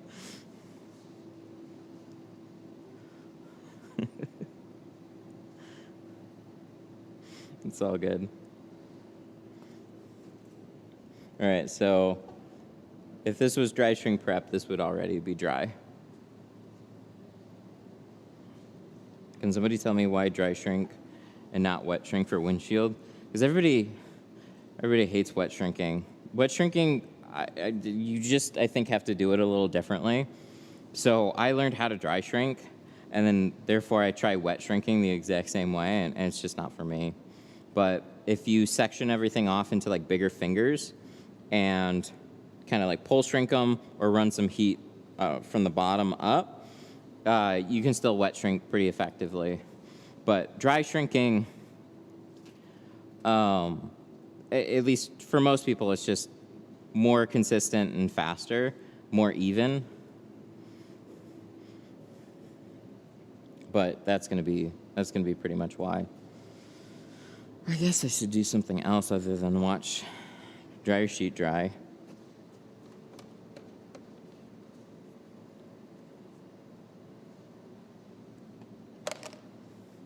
I think it's easier, but I mean, if you watch the right person do a wet shrink, they make it look plenty easy too. So I think it's, overall, if you're learning from the beginning, it's probably going to make more sense to do dry shrinking because there's more people that do it that way.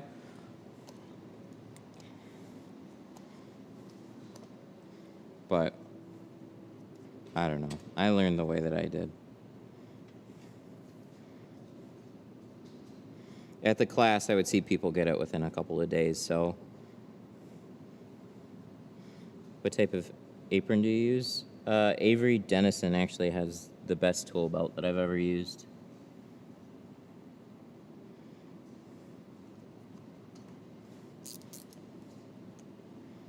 .313tint.com.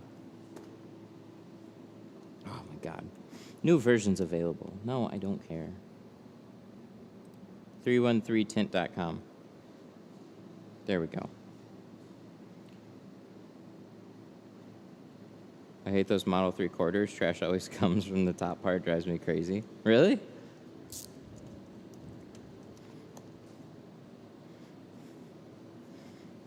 Never used dirty tools? No. No, he definitely doesn't like me, so...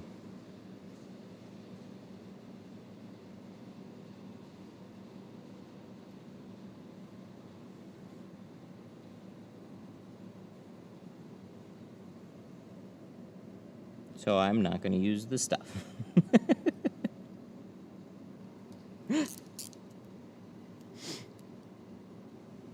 No, I heard good things about it. This is a $60 belt.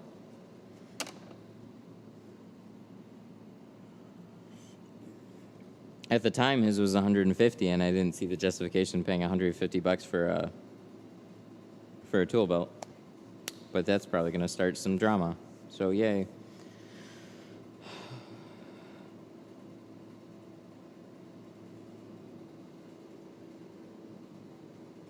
Heard good things about Lexan.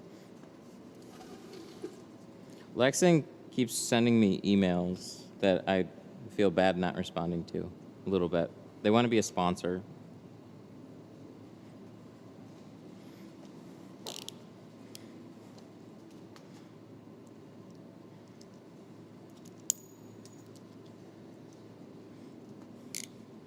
There's another company too, Rose Rock. They want to be a sponsor too. They sell carbon cheaper than Lexan does. They sell it for $100. You should test one of their films. I did. I actually think the God, what film was it? Their Pure Max carbon. I actually think that was okay, but I can't do like a longevity test on it. Oh, for a video. I did a long time ago. Yeah, I tried like a small sample of Pure Max from a student that brought it in, so I haven't like bought it and tried it.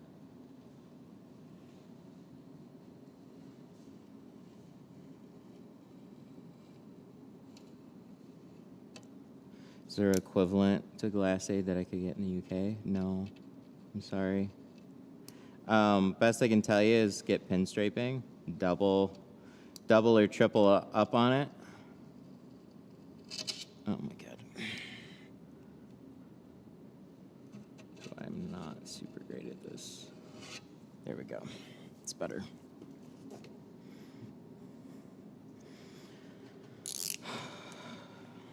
I have Pure Max to my cars. So far 1 year, it's holding up. That's good. Now fast forward 5 years and let me know. See, but I don't know. I don't know how to respond to it. Like, the issue with it, the biggest issue with using it is it made practice more difficult. So people would go on their site, they'd buy their cheaper carbon, they would practice with it, and then they would wonder why they suck at shrinking. But you could practice just fine on door windows. It'd be good for that. I just definitely don't recommend it for shrinking, especially from a beginner. But if you're more experienced, you get a decent result, especially for the money. It's just, in my opinion, it's unfortunately hazy.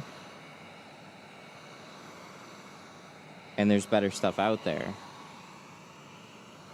But I suppose there's always better stuff out there.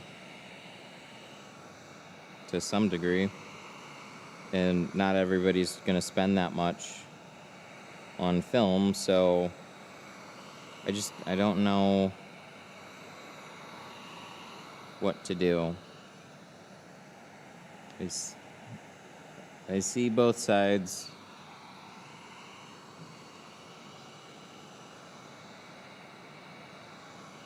People keep wanting me to get a cheaper one. I guess, I don't know. Or people keep ordering cheaper stuff. But eventually they go, yeah, I'm unhappy with it. I want to use something better. And then I'm like, well,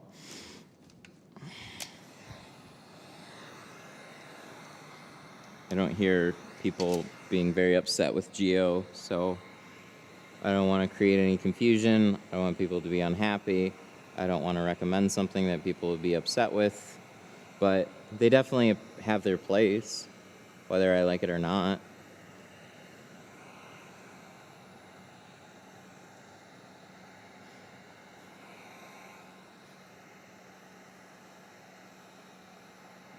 So part of it for me is not just what you install.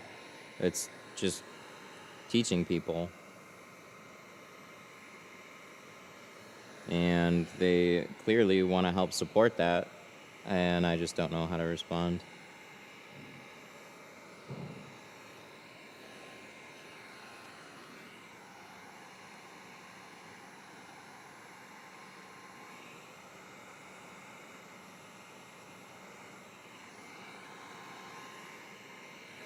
All right. Well, which way do we unroll this? Do we go bottom to top, top to bottom?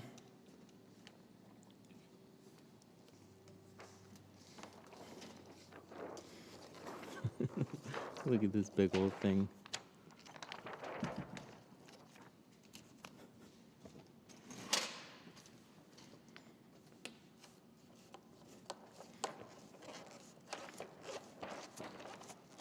What if I remove the film myself as the type of customer that you'll attract?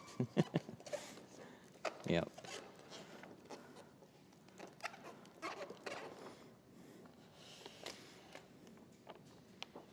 I've had a couple of them actually do a great job, though. I give them all the tools that they need.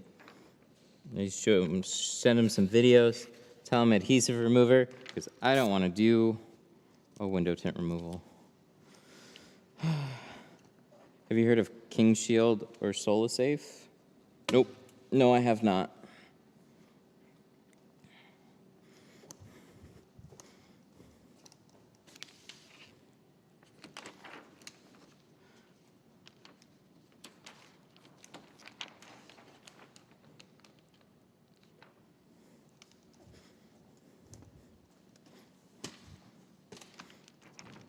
Hey, don't be like that. We care.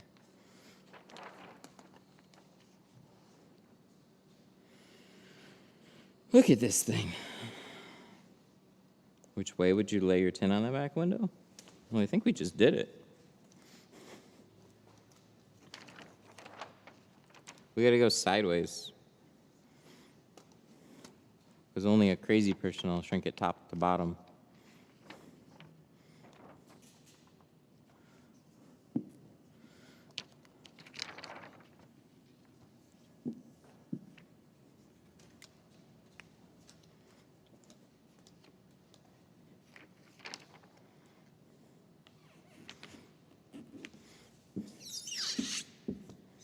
Thank you for the order, by the way.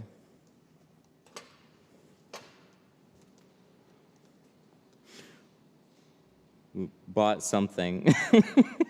It doesn't say. What the hell? What'd they order? Really? Was it two-sided? Yep. Damn. What's the first name? Richard. Thank you. What did he order? You ordered felt card, carbon blade, top edge knife, panel stick, squeegee handle, blue neck squeegee tri-edge, and 3 rolls of co-plastic film. Damn. Thanks, man. Thank you so much for the order. Appreciate it. We set up the printer so when there's orders, they automatically print out. It's kind of amazing.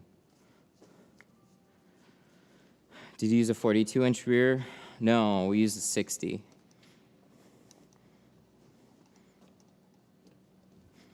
Nobody sells a 42.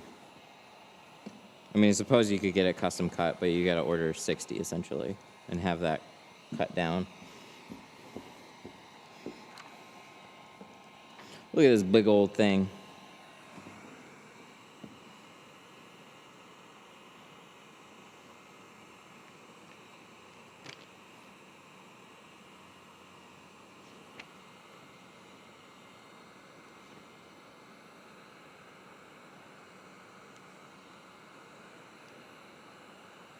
Are your bulldozers authentic? Yes, 100%, because the Chinese ones suck.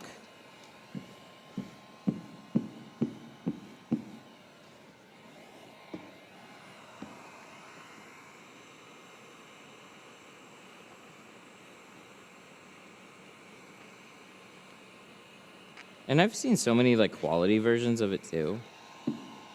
There were a few that I ordered that were okay, and then there's some of them that were like really ugly. And then the rubber always turns like yellow.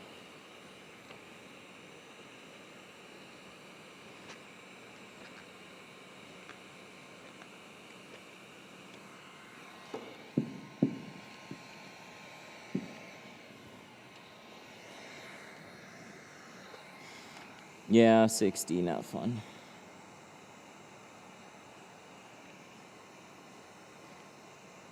This, believe it or not, like, it's a big shrink, but the shrink isn't too bad. The problem is just the amount of film and your angle. Probably don't need to be standing on that for the backside, but.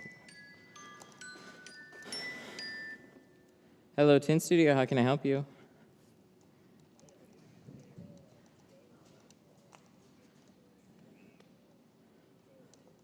Yeah, sure. Did you want to do the full thing with the windshield or without?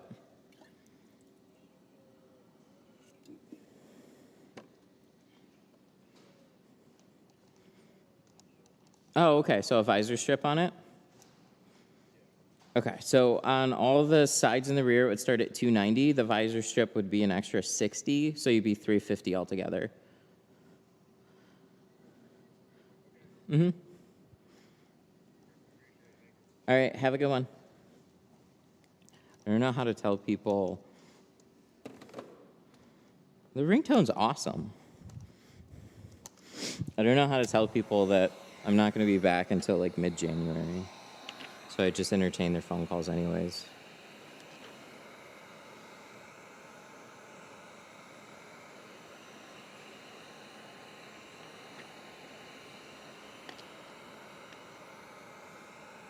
See, like this is way easier because it slopes down, but for the top part, it's nice to have these benches here. Then you can get up there without having to step on the car or like lean over it too much. You really need something to step on.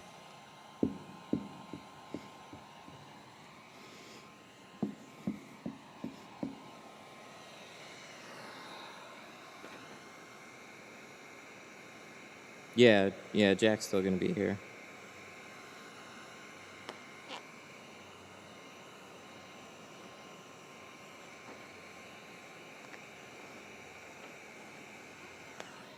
Thankfully, because he gave me a heart attack with school.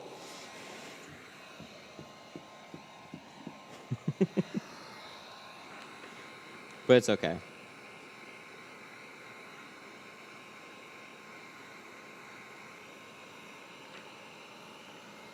Still going in the fall, right? Okay.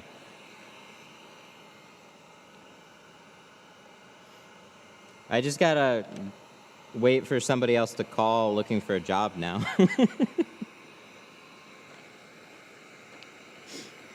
But they gotta time it just right.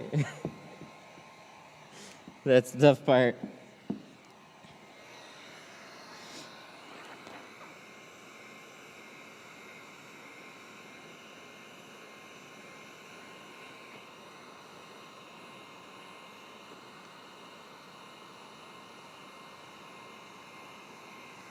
You can attempt when you go to the Philippines? No. I mean, I would if there was like a place that I knew I could go to. We're definitely in like up higher north in a not super big town. So like I don't think there is one. In the main city, there was like one I would saw posts. I don't know. I might be able to find a place, but I'm not going to be traveling too far to anything. It's for vacation, so we actually want to do like vacation stuff. But there'll be some downtime for sure. So I don't know.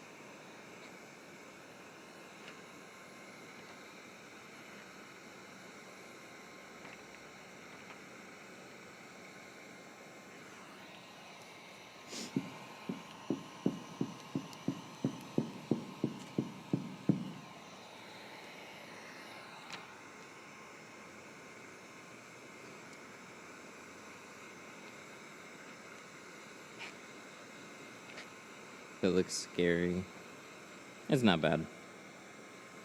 It gets a little sketchy towards the end, depending on how pinched up your film is, but it's mostly, it's just a big pull shrink exercise.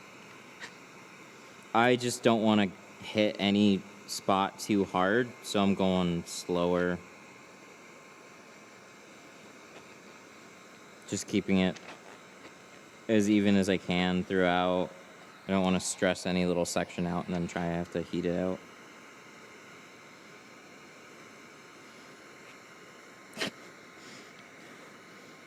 You would make a good Filipino knife fighter.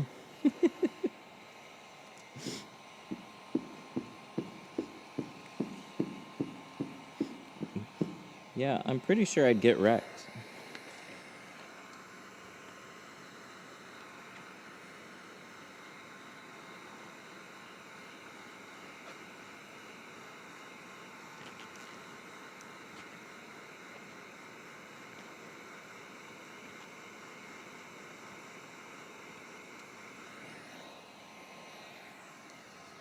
Does ceramic shrink slower than normal tint? Depends on the ceramic that you're using. Pro Nano? No, not at all. If anything, it might shrink faster. The C2? Probably a little slower. It really just depends on, like, it used to, across the board, shrink slower. But it was also much newer. Now, they've come a long way. So they're clearer, they shrink faster. It's really more in line with just doing the exact same stuff. Having a good old time. Whether you're using ceramic or standard films.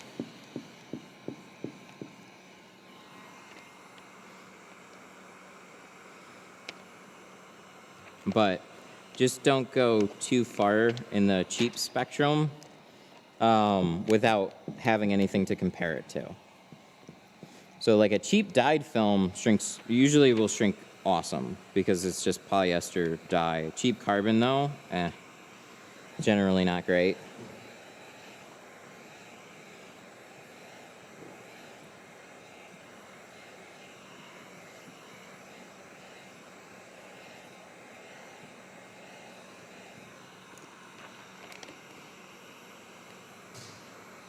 So, like, I'm not against cheap films, which is like the whole Lexan debacle. I don't care. Use whatever film you want to use for your business.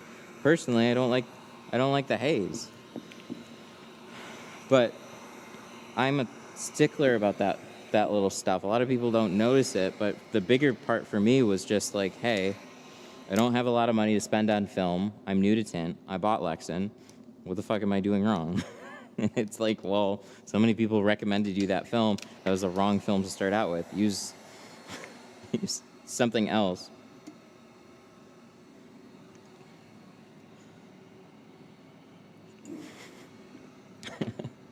I'm gonna work for Matt and only use Lexan at his shop.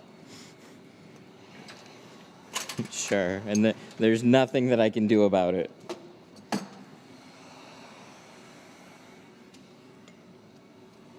What's your setting on your heat gun? All the way up. This is the cheapest Wagner available. Put that sucker on high. Believe it or not, this is an awesome heat gun.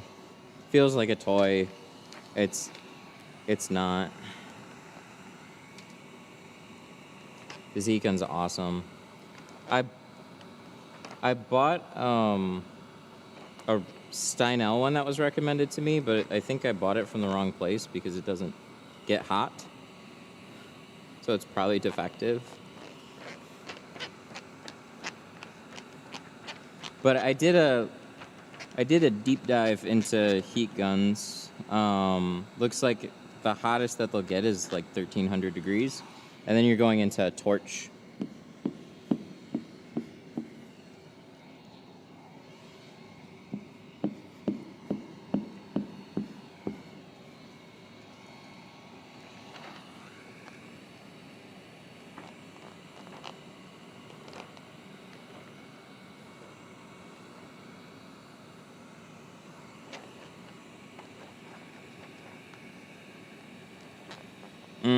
See, that's wrong. See,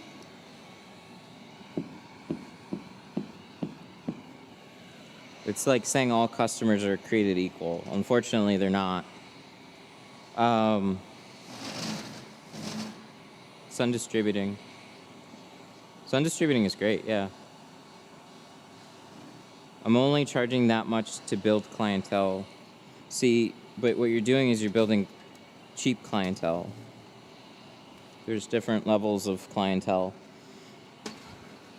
So there's more people that have less money, so there's more people to tint for. But to get into more of an expensive market, you have to charge more, and you have to sell yourself a lot more. Really, you have to look the part, act the part.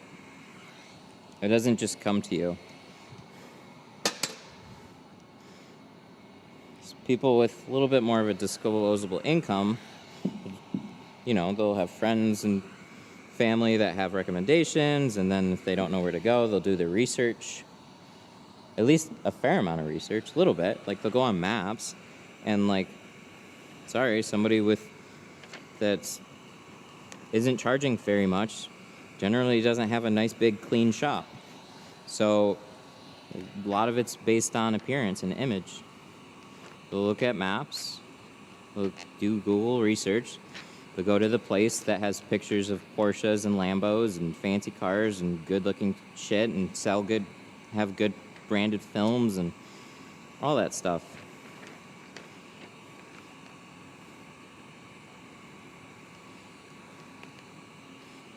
You know, literally sell yourself. Put a price on you. Nobody's going to buy you anyways.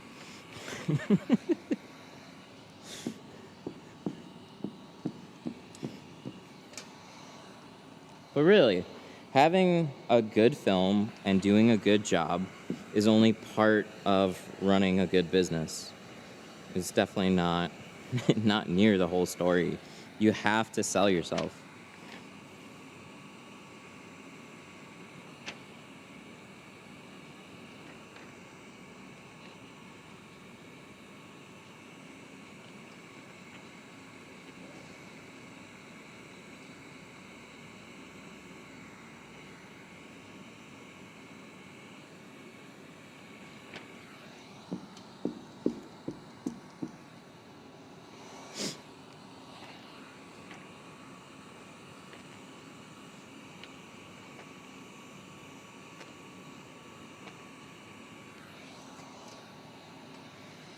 When do we get a Detroit Tint Studio t-shirt? Oh, I don't know. Oh, it's Sun Distributing. What's up? If you're focused on other shops and pricing, then you're following, not leading. Yeah, that's a big problem.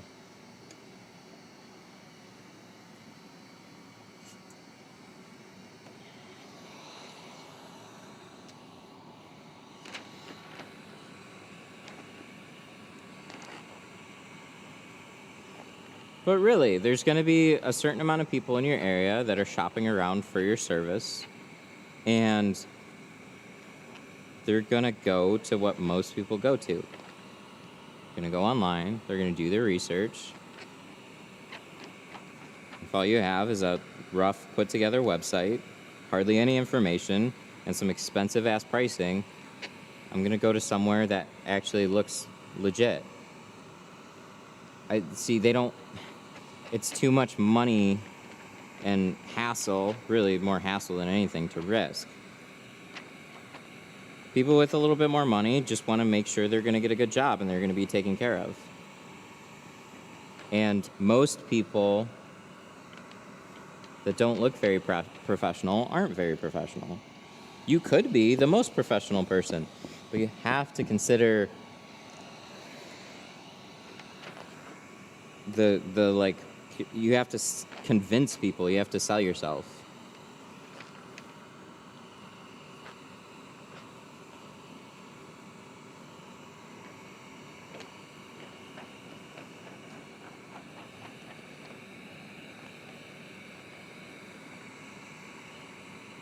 So, for most of my career, I was an installer behind the scenes. I didn't talk to people. I didn't want to talk to customers. I was happy to just have the cars, not interact with clients.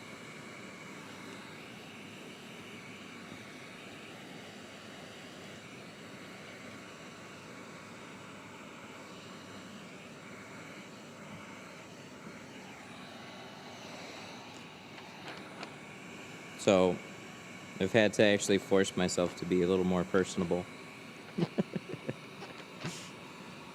Videos are one thing.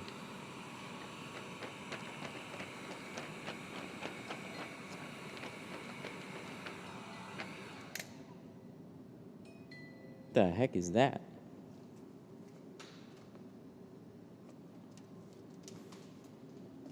What was that? I don't know what that was either. I've never heard that before.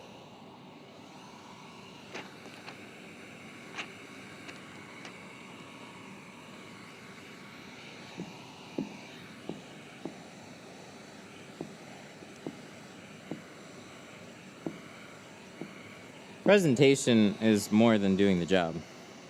You gotta back it up with some quality, but like, seriously, convincing people.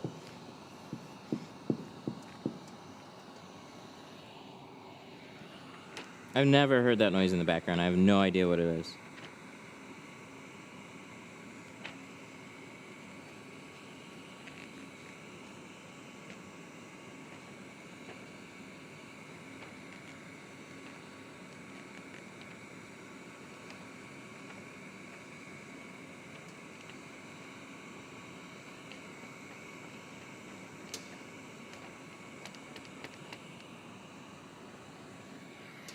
I definitely didn't change my ringtone. I don't have time to do that. I got a back window to do.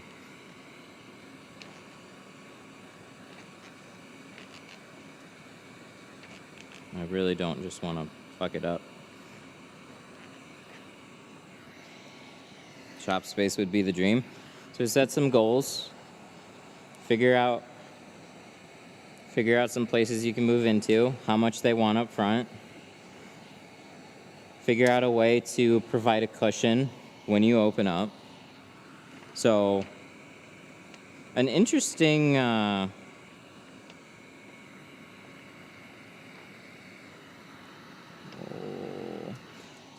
interesting way to do it is really what I did. Tint for some other shops while you're opening up your own, or tint for some other companies while you're working on your own.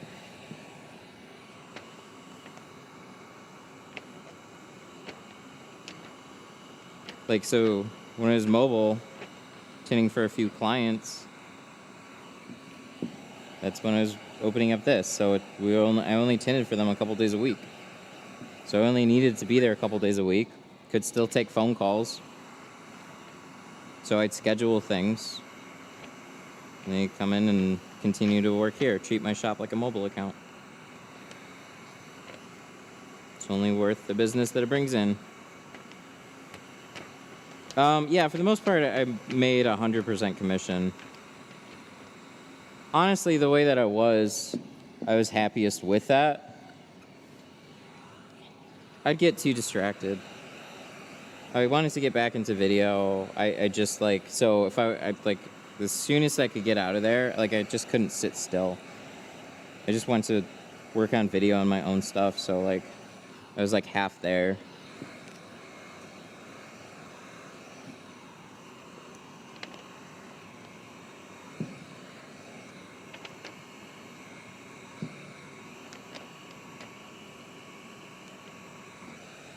It's kind of a problem. Don't recommend it.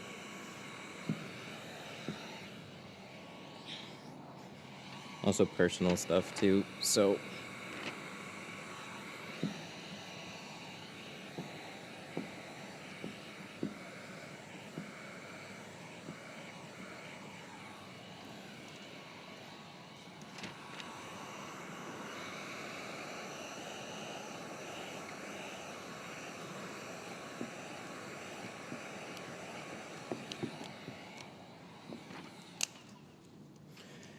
Yay. Whew. That was fun.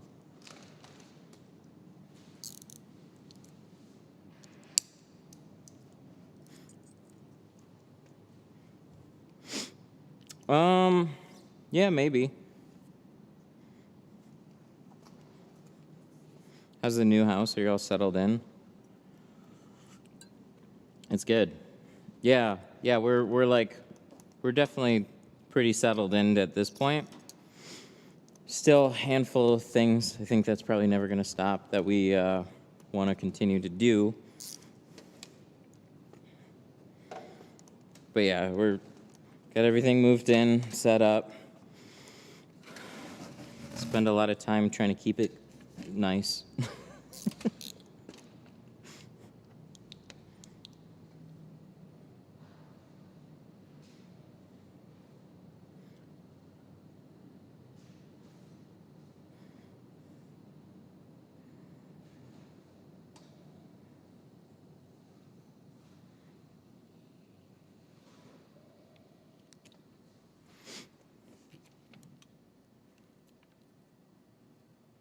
All right, so we're gonna cut this out.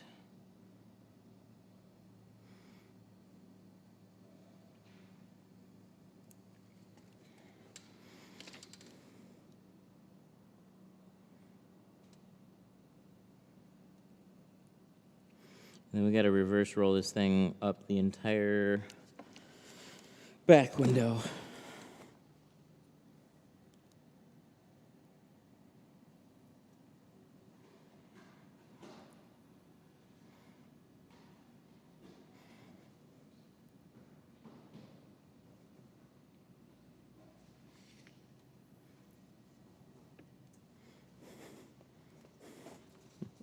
Yeah, it's not super fun. And then we gotta jump into doing the windshield after.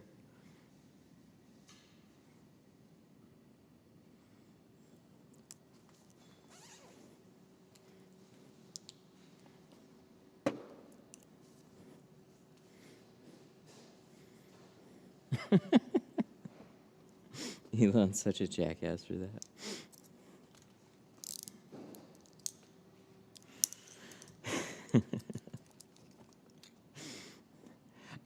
I don't know why the whole aesthetic went for electric cars to be like probably just the eco-friendly nature. That's what they're pushing, so they're all like all glass, everything. And because that's the trend, so many other people push in that direction, so we have a lot of weird windows to tint now. Lucid, Porsche, and a handful of others. Why do this?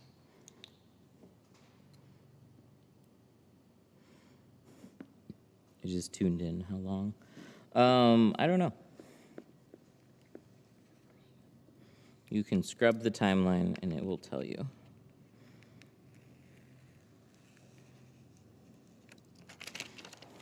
You got any advice working for dealerships? Not fun. Depends on the dealership. Some are good, a lot of them are bad. Dealerships, it's worth it to go to a dealership, literally walk in and ask for sales managers, and if they're looking to take on a tint program, and then let them know your pricing and what you guys can work out. They're always looking to add value to their customers and make more money. It's just, you got to understand, they're trying to sell cars. So when they're selling a $50,000 car and making a little, like $100 off of a tint job, it's not as appealing. They're just trying to sell more cars, but they can sell much higher. Just depends on the dealership, and some of them, they're just like, hey, we get a lot of people that ask, we would love to offer it, we just want to take care of our people, we don't want to send them to somewhere else. So it makes sense for them to keep everything in-house as much as they can.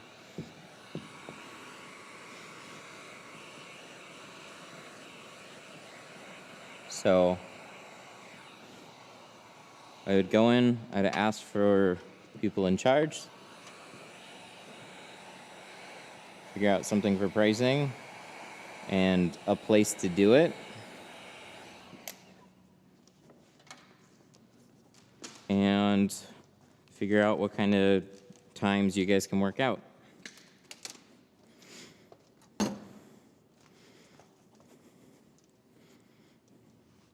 A lot of dealerships like to puff up their chests.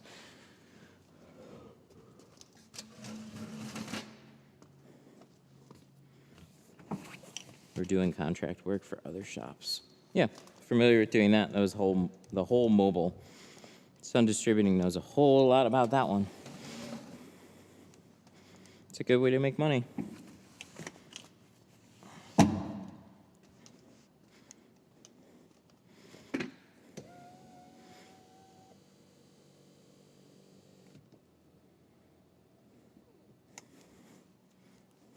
If you're experienced, some 20 an hour or 125 per day, just my thought. No, it should be more than that. More like $125 per car.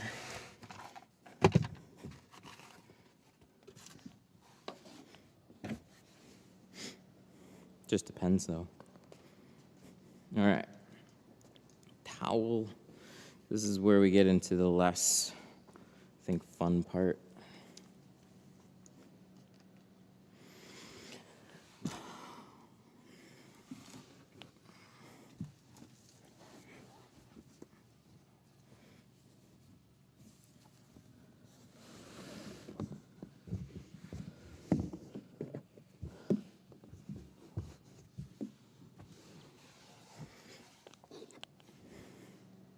Well, if you know how to tint, and you need to keep yourself busy, dealerships can definitely help out. Just depends on if they already got a guy or not. And, you know, depends on their sales guys. Sometimes there's a couple that will absolutely love it, and they'll be really nice and friendly to work with, and they'll take care of all your problems. They'll get the car, they'll figure out the shades. They just need you to show up and do a good job. And then there's some dealerships that they'll book a job, car will be dropped off, and you can't find anybody or information about it, and it'll just be a complete cluster, and you have nowhere to tint it.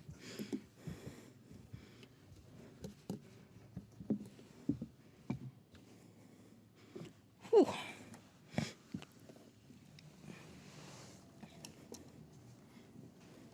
Good. All right. What do we got to do now?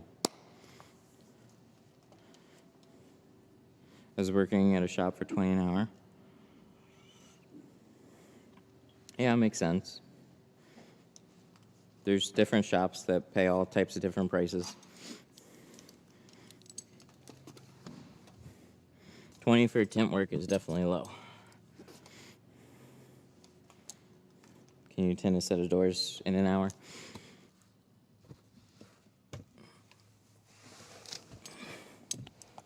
Working at a shop for $14 an hour?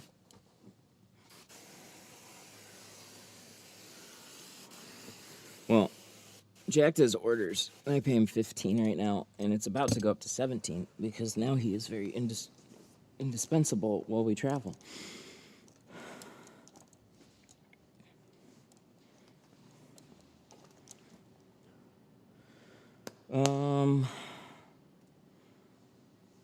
Clay bar, right? Where did I put that? I genuinely don't remember. It's probably on the other side. Oh, there it is. All right, what do we need? We need some tools, probably an extra sprayer.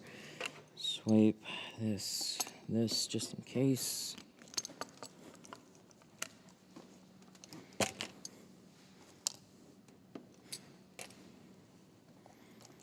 Take off the tool belt. Do you feel like it's easier to do everything on your own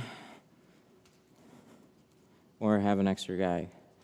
It's much easier when you have somebody. The hard part is catching them up to speed.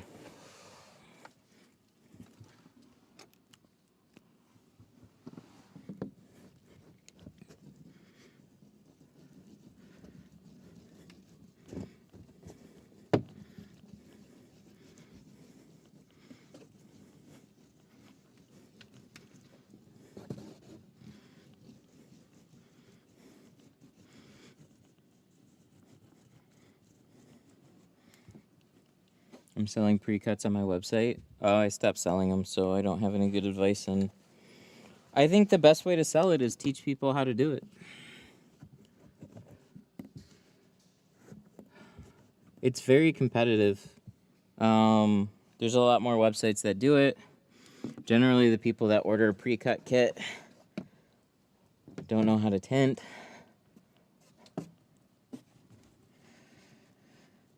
So it doesn't matter if it's good film or bad film, which is one reason why there's so many like bad kits. It doesn't matter. And then anybody that was ordering a kit, most of them were trucks and most of them were older trucks. I just stopped selling kits. I think with the right, like if you're, it's just competition. You have to have a really clean, easy way to buy the kit. Don't overcomplicate it with 500 options. But that can also require a little more communication. I had a really nice setup for it. I worked a lot on it. I was really happy with it. I just hardly got any orders at the time. I did it earlier on, but not later. It was just not quite worth it.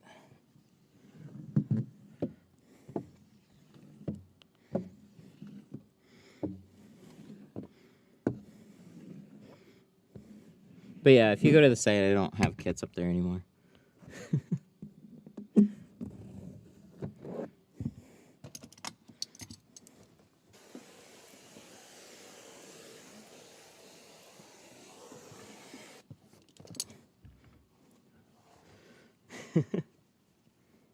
Yeah, we gotta wipe that off. Yeah, the Model 3 back window. Yep, it's not a fun back window right now.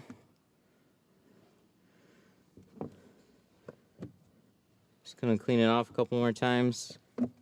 Hardest part is just gonna be installation.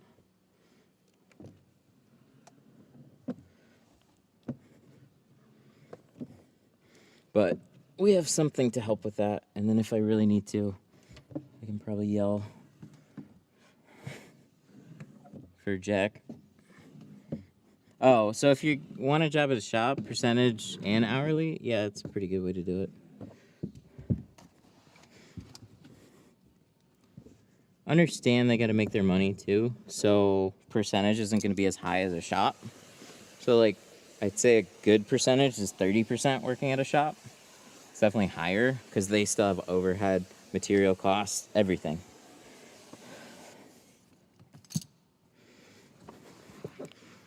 But there also might be downtime, so it just depends on the place. So like hourly to keep you there and work on the other stuff, and then a commission bonus on everything that you do. I would pretty much just stay at the shop. But if it looked like the day was over towards the end, I'd peace out.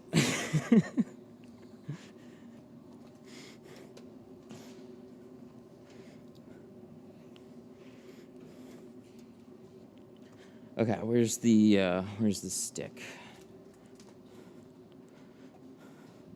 This guy. Wonder if this should be shorter, but I don't really have a way to make this shorter. No, that should be okay. All right. The fun is about to begin. So this is a PVC pipe. That's gonna help in a minute.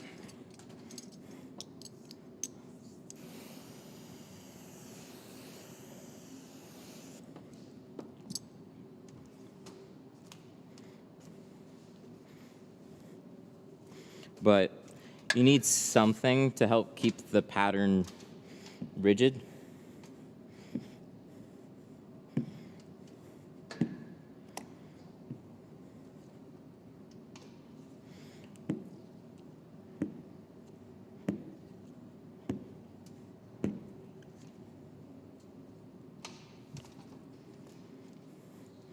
And a cut down PVC pipe is not a bad option.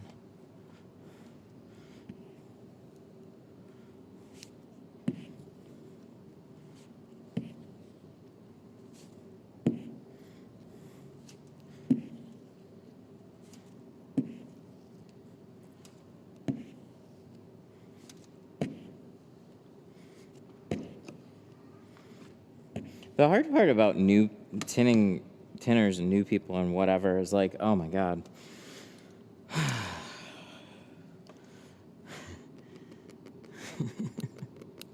It's tough, man. It's such a difficult skill to learn and do right, and so much of your reputation is just, it's based on that. It's based on the work that you do.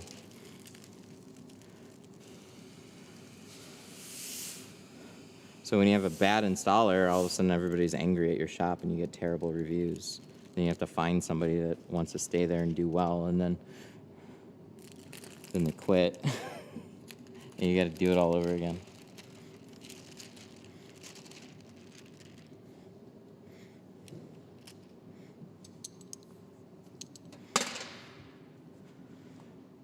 I should have peeled that farther over probably, but I think we can make up for it on this side.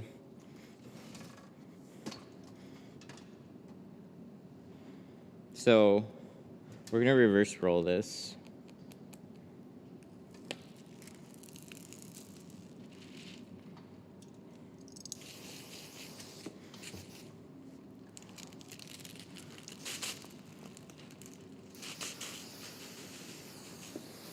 There we go, that's better.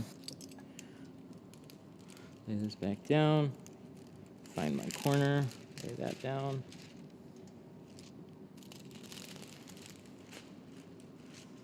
So we gotta peel this whole thing, reverse roll it from bottom to top, which is kind of crazy.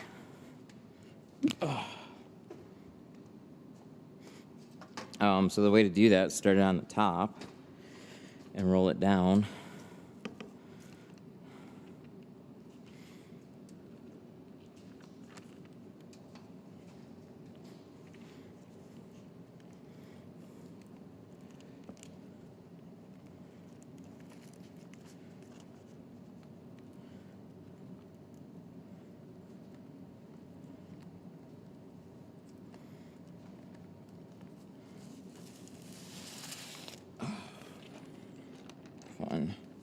So then we got to roll this whole thing up. PVC pipe is for strength. So there, believe it or not, there's so much water weight that the sides start to bend. So you want to keep something in there that will help you roll this whole thing up and then peel it. Nope. Sorry. Gonna have to call back later. I am not stopping this.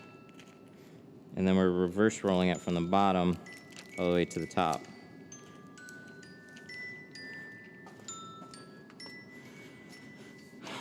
So, hop in here. Probably should have started with it, flip it around the other way, but I think we got it.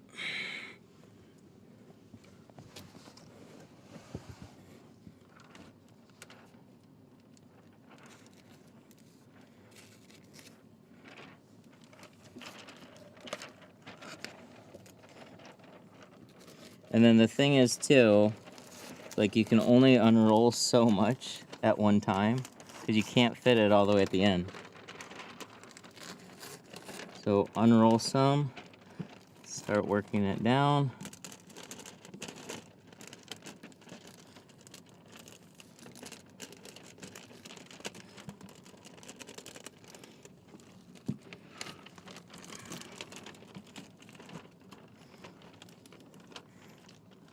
There we go. That's looking better. Trick I've seen a few people do. Keep it on your elbows here. Balance it. Shift it down. Keep it rocking back up. Part I got stuck on a couple occasions is the liner keeps sliding, but the tint won't slide with the liner against it.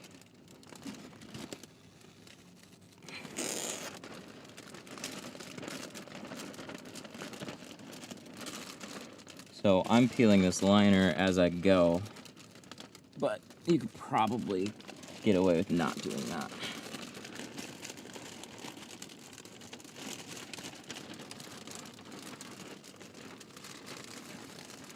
At a certain point, it doesn't matter as much.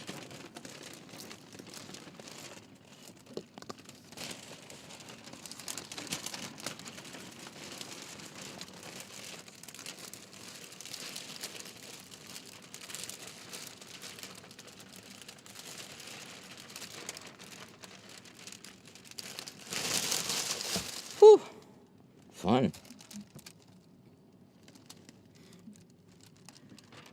I mean, not fun. Not fun at all. But that's how you get the Model 3 up there.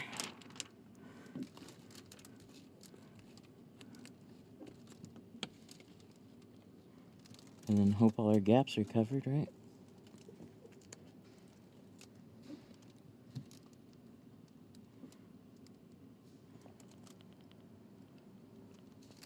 Check all your gaps. So I would still probably adjust a little bit. I'd want a little bit more down, or I just gotta start here and then know I can slide it down farther. But I remember last time I was doing this, I got here and I had my hands against the release liner. I was basically stuck.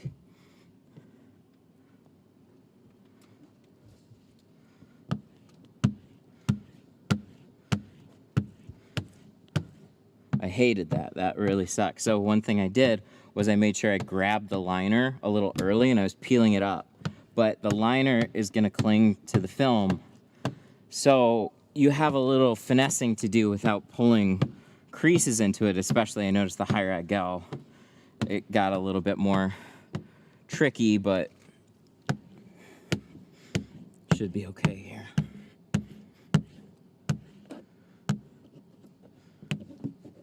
Probably hitting a panel on the inside, so I'll have to trim it.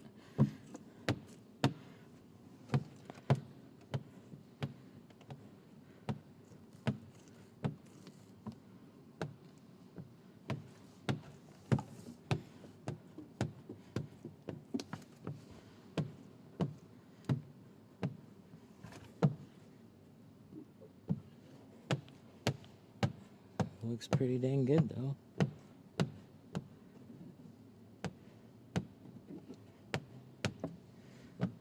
Stay tuned, we still got a windshield to do.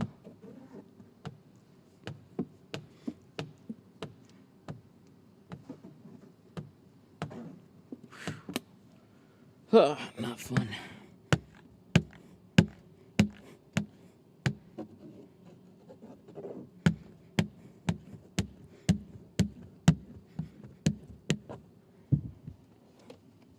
Well, not bad. If I got these regularly, I'd probably roll my eyes a lot, but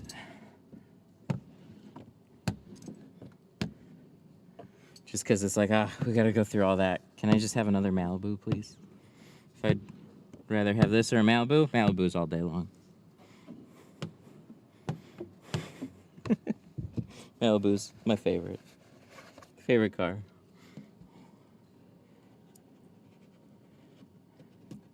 Yeah, there's a little thing there. Trim that, make sure all this sticks.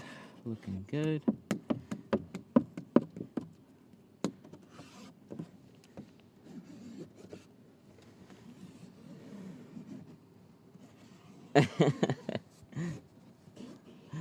If you got those regularly, you'd have shredded abs, we all would.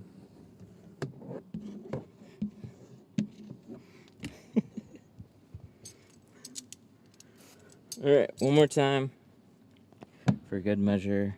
I think we're pretty safe here. Things are looking good.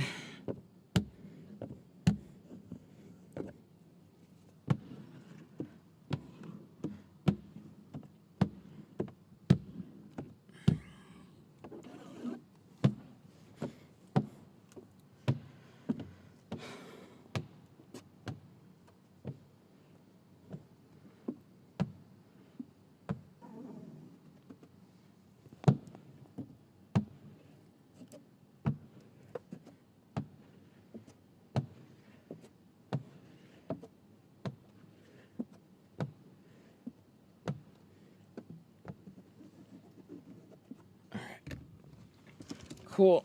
Let's clean it off. Wipe some stuff down.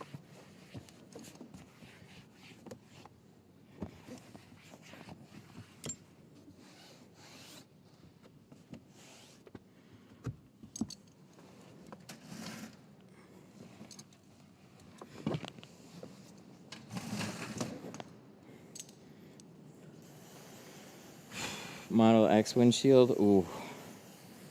Dude, I have not got one, and I don't want one. I don't envy you.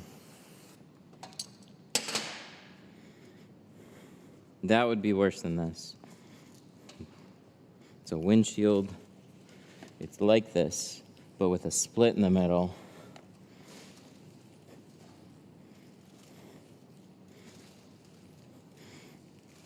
This makes that look like cake. Forgot about that one.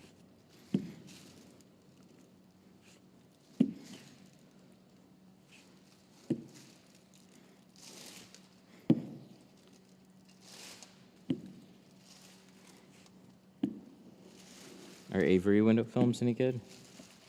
Yeah, I like the NR. Somebody was saying they just revamped their whole line, so like, then I don't know anymore. But Sun Distributing can definitely tell you more about it.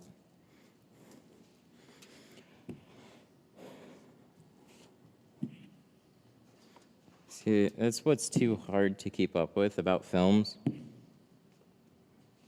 It's like a film will build up a reputation, and then everybody will know about it for like this quality, and then if they change anything, nobody really knows until you are in the weeds with it for a while. So if you're a shop, you use it, you can find somebody that can point you in the right direction and give you a little info about it. Me, I don't know. Sun Distributing's letting Avery go? Oh, well, that's probably for a good reason then. All right. I got one big speck here. That's not good.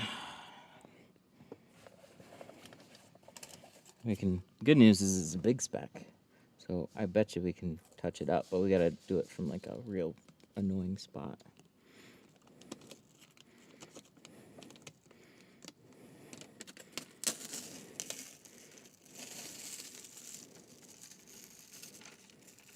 That's fun.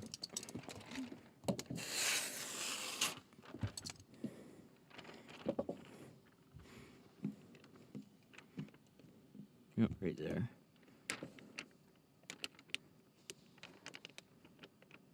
Aha! I got it.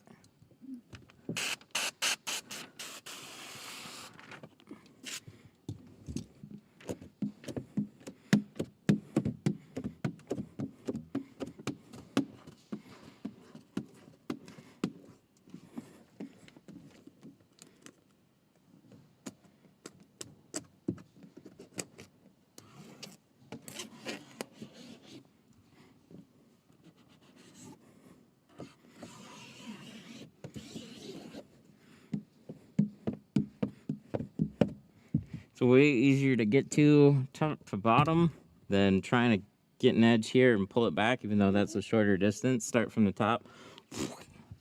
But we got it. That was a big old speck. When you see a hair, grab a piece of tape, rub it off. I tried that once.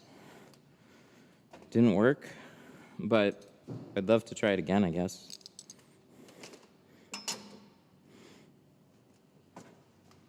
I probably didn't do it right, but to me, I still don't understand. How does a piece of tape, when it's wet, pull a hair out of a piece of tint when that's wet too? But I guess if it magically works, then it magically works. I'm not going to argue with it. Because that's a real nifty tip.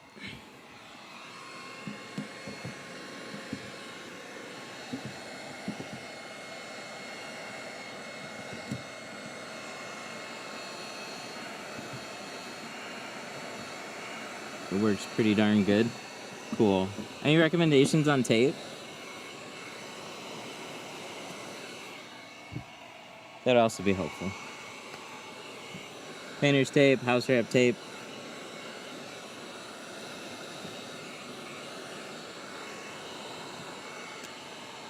Brand and such. Use the blue. Okay, so 3M Scotch blue. Good to know. I had frog tape on hand, which doesn't have as sticky as an adhesive, so maybe that was my problem. I don't know. Spitballing here.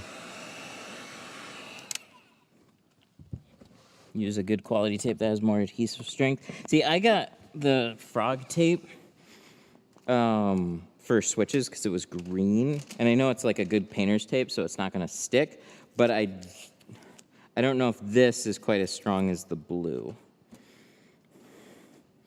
I have to see. I've looked into a lot of tapes lately, so I pay attention to it a little bit more. You guys know there's a gold frog tape? Gold, it's yellow. I use 3D purple tape. Oh yeah, I remember that one.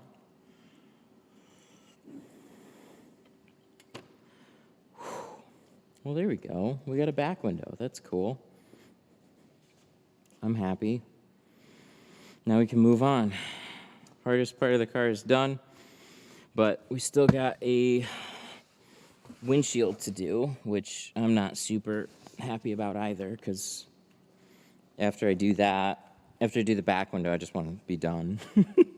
So it'll be fine.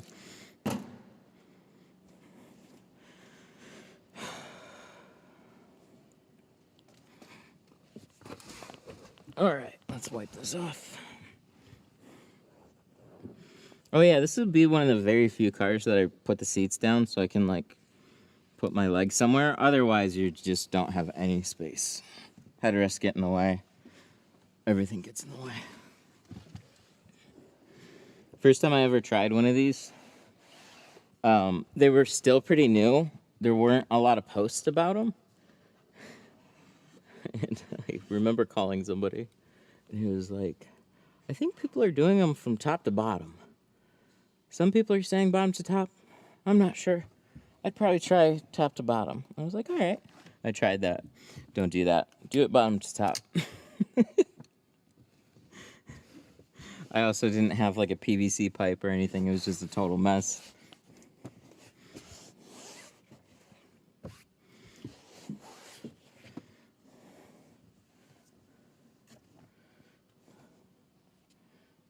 Eating tamales. Taking care of my mother and eating tamales. Hot tamales were awesome. They give me a stomachache now. I'm old now. If I have like spicy stuff, it like completely screws up my stomach lately. I'm sad. I don't know what I'm gonna do in the Philippines when they put chilies and everything. Those are good too. Like the small red chilies. Oh, those are tasty. I like a little bit of spice. Not a ton, just a good kick to it. Ooh. Doesn't agree with me much anymore, though.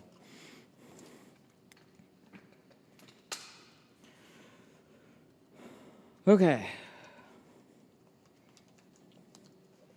So quarter windows, we'll get those done, and then we'll do this windshield.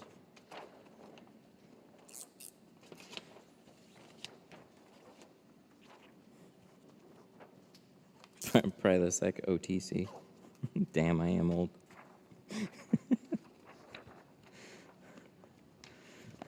Keep that in mind, though.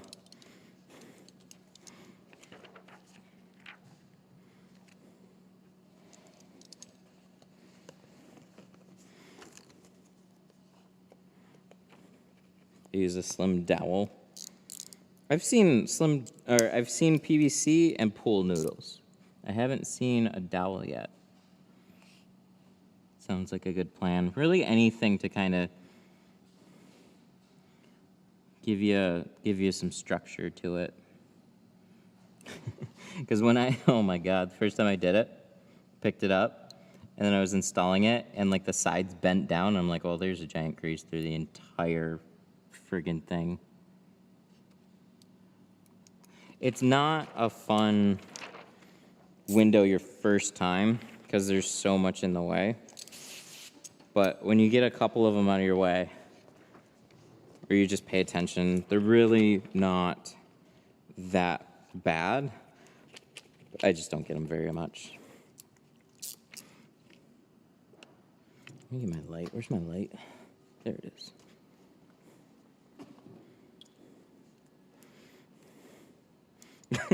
Isn't it nice? Take one breath. Oh, what is it? One window done. My Apple Watch says heart beats fast. From one window. Part of it for me is doing these live streams, talking the whole time. You can't really like focus on breathing. So then when you have to jump in and out of a windshield, all of a sudden you're like low on breath. Especially because I don't do much for cardio.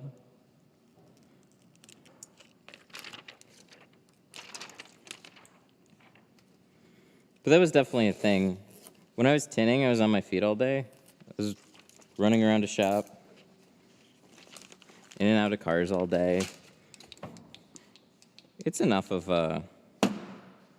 like a stepping workout for the day. It's not running, but it's more exercise than sitting at a desk.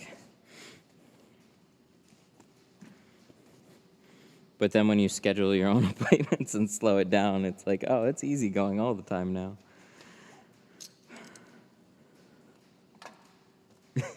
Might give you abs, but not good on the hemorrhoids.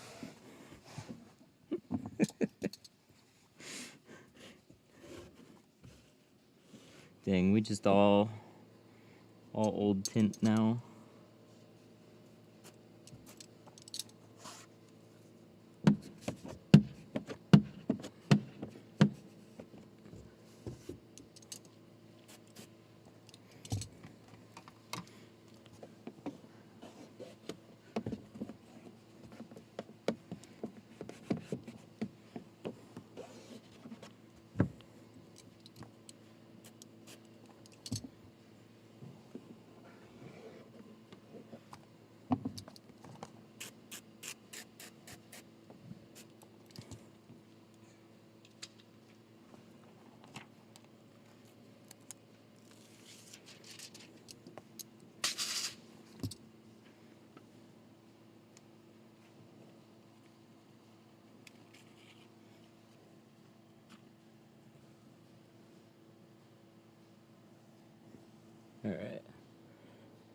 There's that one.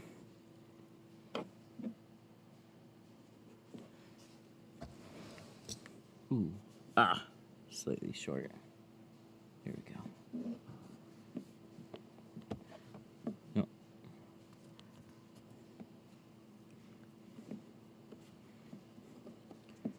Just slide enough, stick in place, and we'll be good. Makes no sense. Slide enough, hide my gaps, and then stick.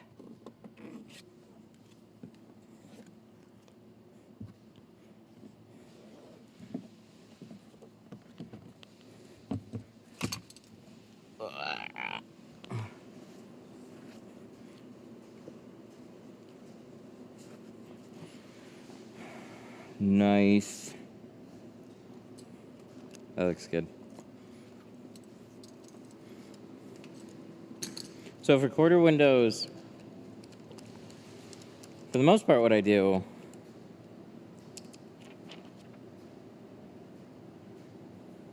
like they're not crazy, ow, shove the glass aid into my nail. Spiky.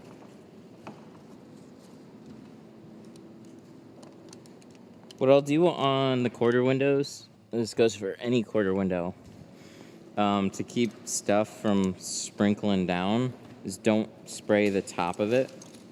So squeegee it off. Oh, I should probably put this down a little bit. So I squeegee it off, swipe it as clean as I can, and then I'll rinse from here down. Don't spray up there, because you don't need to spray the top. Hello, Tint Studio, how can I help you?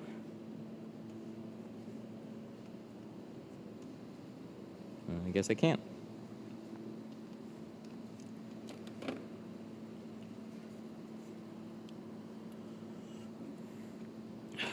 I tried your technique, might need a little more practice, but I'll get there. Thanks for the videos. You're welcome. It's all practice. I've had to practice my own techniques.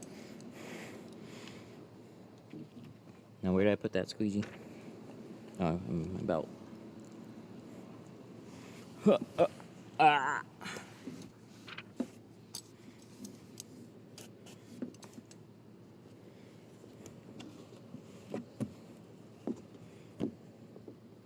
That's how I learned. I saw some people do some stuff. I tried that stuff, and I kind of changed little things, or kind of picked up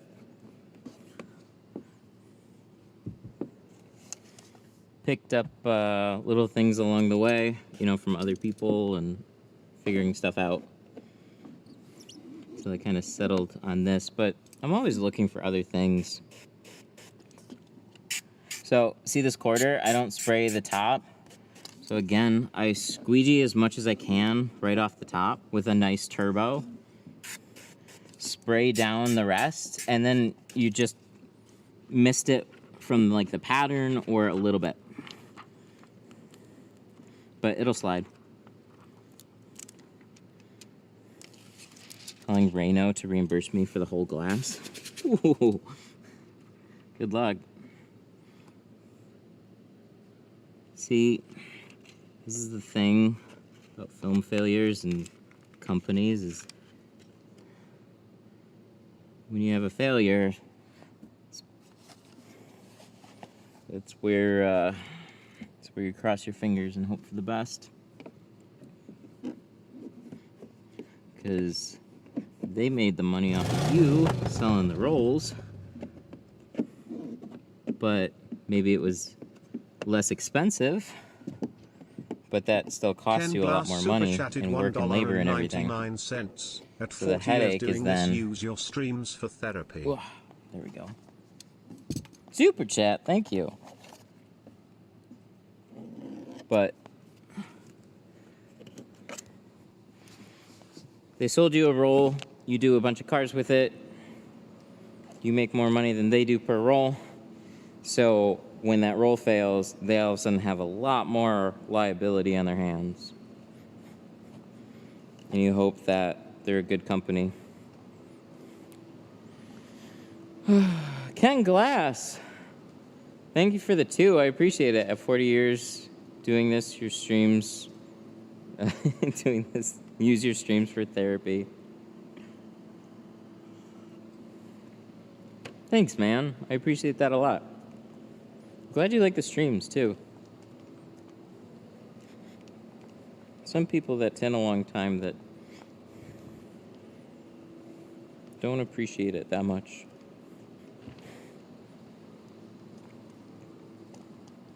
All right, so we got all the sides, the rear done. Now we gotta do, we gotta do the windshield. Do I have to? Who booked this? Is that me? We only have me to yell at complain at now.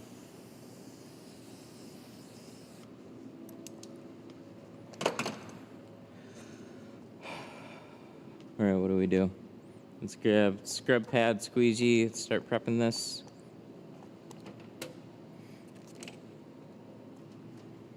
This windshield's easy. Yeah, it's a lot easier. It's, as far as I know, the same as the Model 3, or it is the Model 3. As far as I know, same as the Model Y. And I've done a lot of those.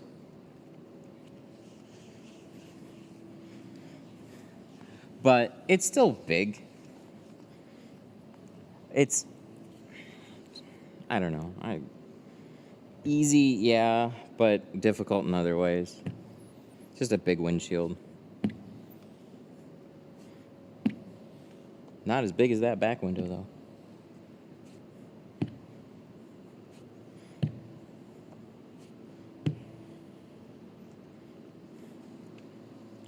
It's not Ram big. I'd much rather be doing a Ram than this one. Rams are simple. Rams are wider. They're not taller, though. Ram's going to be a slimmer windshield. Most trucks are. I would rather do most trucks than this windshield.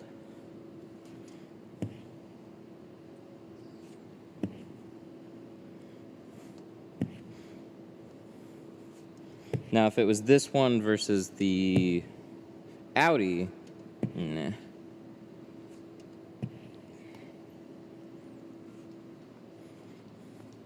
What'd you charge? 9? 9 for everything?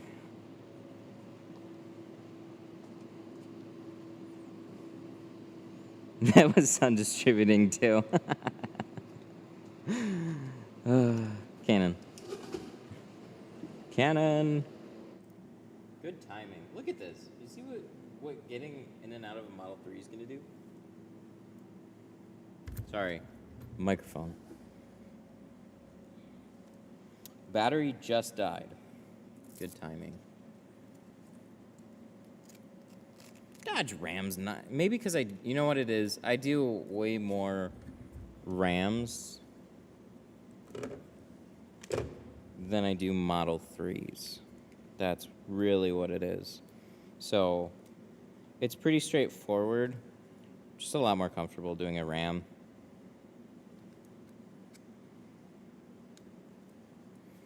Do you plan on loading a full car installation? Your bottom loading video is good. No. No, I explained in there pretty well why I don't do it that way. But I think a lot of new people probably should. Like, if you want the easiest path to tinting a car, it's literally just pulling the seals and bottom loading the window. Why won't this center? That's the easiest way to do it, because you're just getting rid of all the obstacles.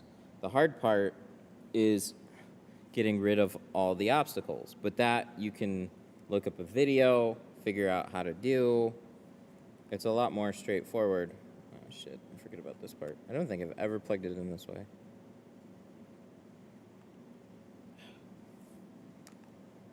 I'm gonna screw up that cable if I keep trying.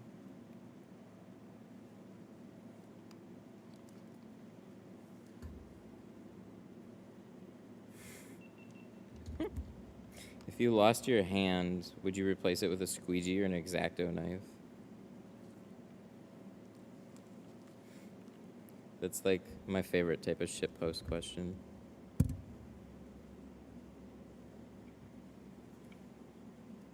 I would have a quick attachment where I could do both. I could wipe my butt still, but a knife would be cutting edge. Why choose? Use both. Just quick attachment, and then swap them out. Just choo, choo, choo, choo. Be cyborg, man.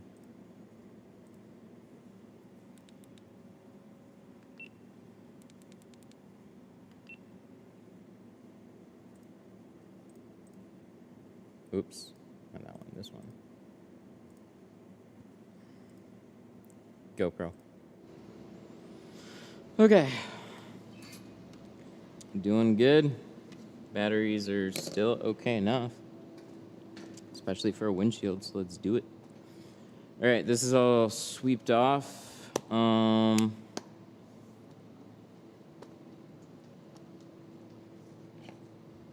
that's probably why I had a roll.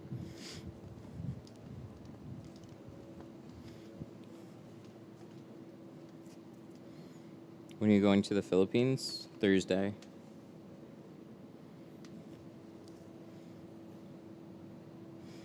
I need people to have fun, so my travel time goes by real quick.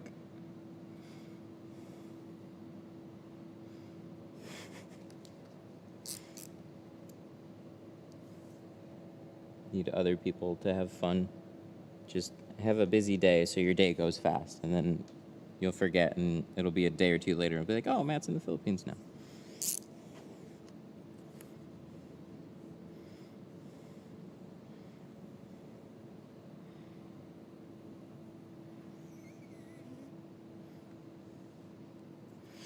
Need you to call me for a new card before then. Okay, will do.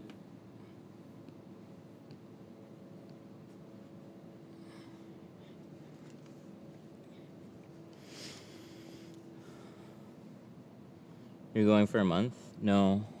I'm going for 6 weeks. We got videos planned, though, so it'll be fun. Those windshields always gets me when it comes to shrinking the top. On the Model 3s, they're definitely taller. So they're as tall as a 36-inch roll, or a little bigger. Yeah, so this trip had been coming for like multiple years now. We haven't been back since before my son's been born. So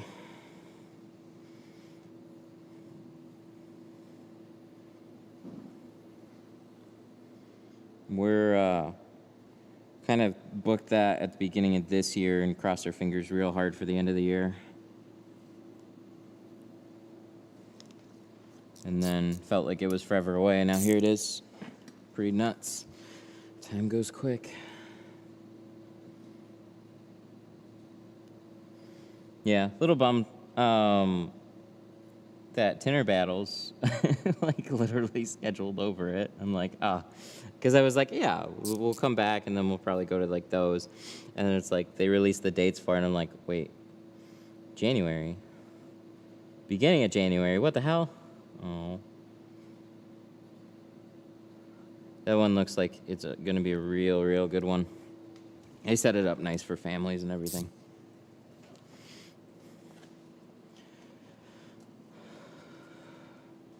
How close your boys Lola and Lolo are going to be ecstatic to see their grandchildren. Going to spoil them? Yeah, they will for sure. It'll be kind of nice because, like, we'll have other kids to play with and whatnot, cousins and aunts and uncles, grandmas and grandpas. He'll have a good time.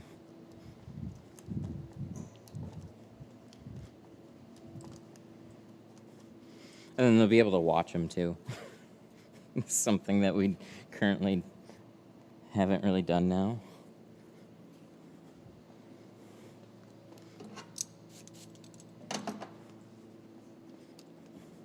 How close to the bottom do you cut that camera? I'll check the camera. There's a little gap here, so I'll cut it like to the bottom of this line here. So I'm probably about 1/8 to 1/4 inch up from the plastic just to hide a gap. from the inside so you don't see anything, but then there's a clear enough spot around it that you're not going to have any issues. Woof.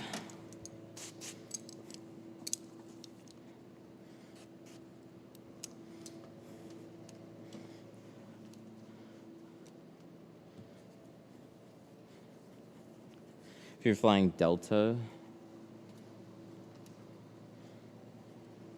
go through the TSA checkpoint at the hotel. Not quite sure where. There's like a bridge that goes out of it. Is that what you're talking about? Oh, no, probably when you arrive then, huh? All right, I'll bring that up. Yeah, we are flying Delta, but there's like a changeover. So it goes from Delta to like another... No, it's still through Delta. Never mind. Yeah, it's Delta, for sure. It's the first time we're layovers in South Korea, though. But not very long. No time to, like, leave. Why am I trying to put a 16-inch roll in a 40-inch box? Look at that. All right, let's let that dry, and then we'll get to the windshield.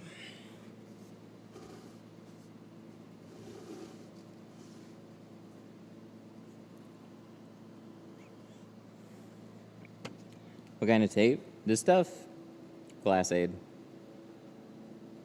It's white, 10 mil thick tape, curves nicely around the glass, especially on glass like this.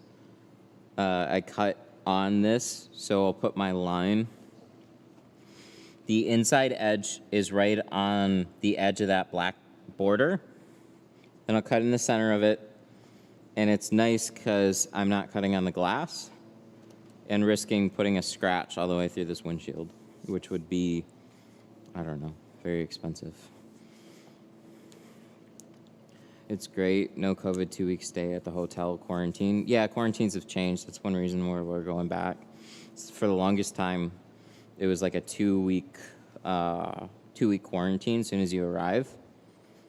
And they've slowly been changing it. And we just kind of kept an eye on it. And we booked at the beginning of the year when they were still like a mandatory 5-day quarantine. But now they've lightened it up to no quarantine at all. So after you travel for 20-ish hours, the last thing you want to do is have to wait in a hotel for like way too long. 5 days, 2 weeks. That's so much of your trip. How do you go about pricing a job for someone who's just starting to do tint? I would charge what most other people are charging. I would try and work up a little experience, so tint for some like friends or family and just whatever you can to get some experience. But if you're pulling in actual clients, like if you're gonna literally suffer through and put out a good job, why is it worth any less than anything else just because you haven't done that many? Is it gonna be terrible? Cheap people are still picky. So charge accordingly. There's no reason it's not worth money. So the nice thing is if you charge money like everybody else, then you make money, and that's how you get your business going. You don't have to like keep putting more money into practice and practice and practice and then losing money and trying to make money in a different way.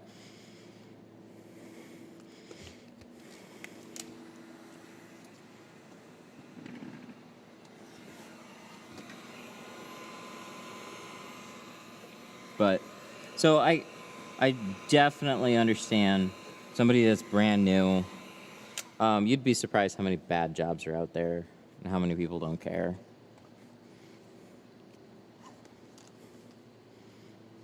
I've done a couple cars I can tint, but still new and still learning, fixing as I go. Yeah, charge regular pricing.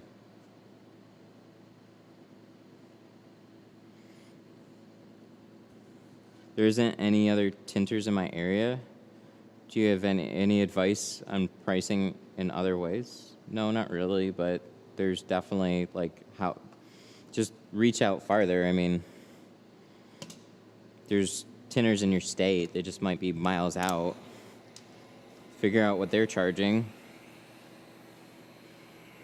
And then there's no reason you can't charge what they're charging, and then just see, you know, being that there's nobody in your area, you probably charge more than whatever they're charging because there's less competition. So it's kind of annoying to discuss pricing because I know it's a bunch of like, it depends and this and that. Like, I hate saying that, but it really does vary a lot. But I don't want anybody to hear somebody's charging $180 in their area and feel like they have to charge the same thing. It's your business. You can charge whatever you want.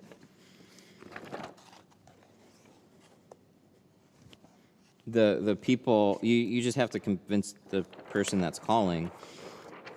And the whole reason they're calling you is they're asking for a price.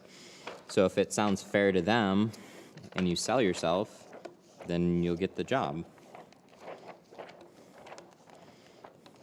And if they're like, oh, that's too expensive, well, okay, sorry.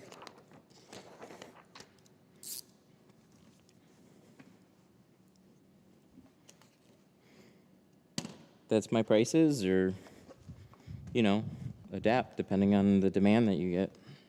I don't know. Generally, if you charge more, suffer through it, grind it out in the beginning, you will build up better clientele by charging more in the beginning.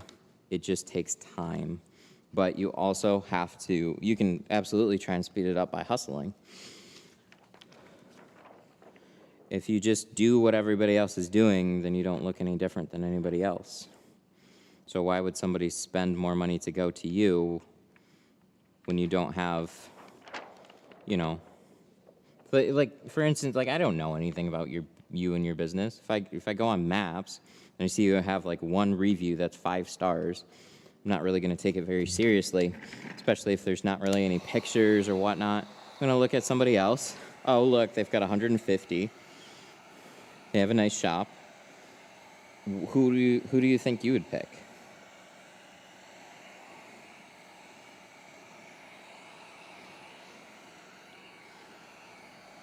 But if I called a couple places, damn, these places seem expensive, and I find you have one review again, you look the same, you charge less. Okay, cool, that sounds good. I'll give you a shot.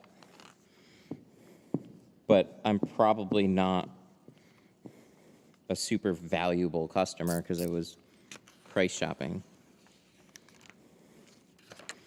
But if I come across your profile again, and then you have a really clean-looking website, you look like you know what you're doing, it's like, oh, shit, this looks cool. Well, then, you know, you just weigh all that based on other places and competition and, you know, the amount of research somebody wanted to do. Or, ignoring maps and reviews entirely, maybe you had an ad. Like, so I did a Google search. You were the first one that popped up that I clicked on. Your site looked legit as hell. And then it's like, yeah, first thing I do is give you a call. I didn't look into anything else.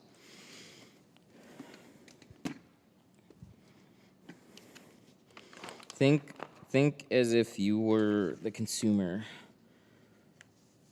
Look at how you look around for other businesses and services. How do you shop?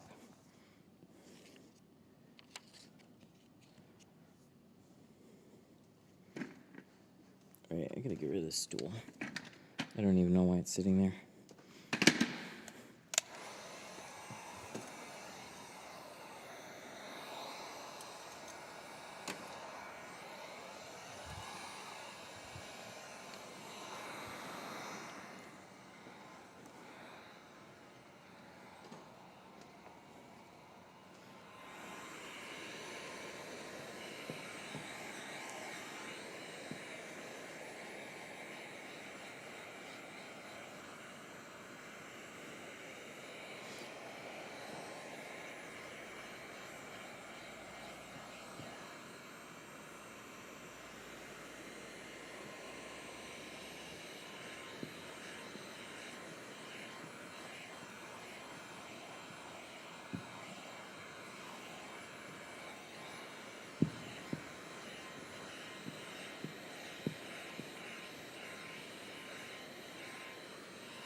Was the windshield the last part? Yep. Yep, everything else has gone pretty good. You know, screwed up a couple doors, but thankfully we didn't do anything worse than that.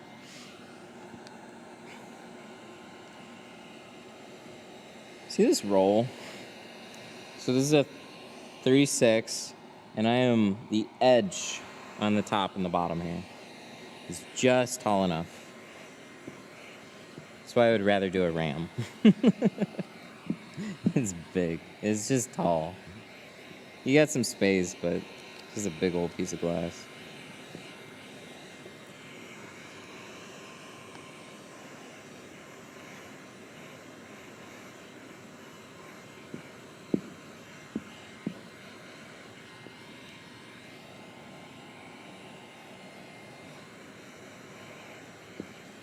It's a big windshield for a car. Mm-hmm. Yeah, there's a handful. It's not the size of the car, it's the size of the glass. We've got, there's a couple other ones. Focus is surprisingly big. Same for a Ford Edge. Those are like really big windshields that would just kind of catch you off guard. Most everything else, 36 is fine until you get into your like something you would expect, like a transit van. I really like the Pro Nano. Good, glad to hear it. It's a nice film.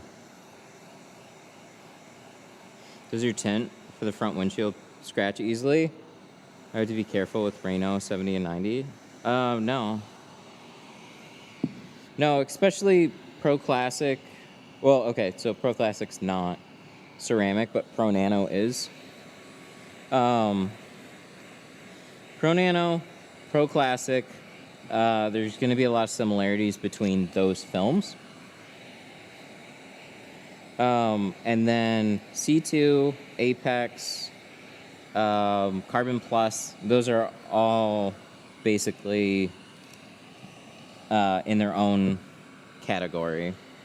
Like, even though they're different classes, they're all going to have, you know, same type of carbon structure, minus like the additives, like, you know, more carbon, ceramic layers, stuff like that. Same construction, essentially.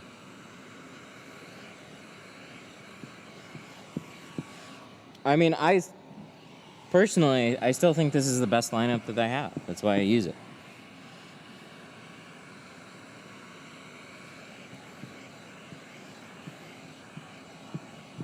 Pro Nano is a hell of a film. Blocks out a lot of heat. It's very clear. Works really well. It's a nice film. Carbon Plus. It's a nice looking film. You'd love it on your car. Doesn't block out quite as much heat as Pro Nano does.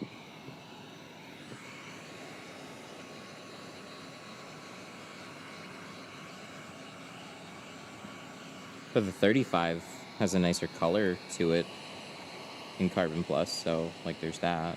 Or like a more neutral color, I should say. Everything else is good.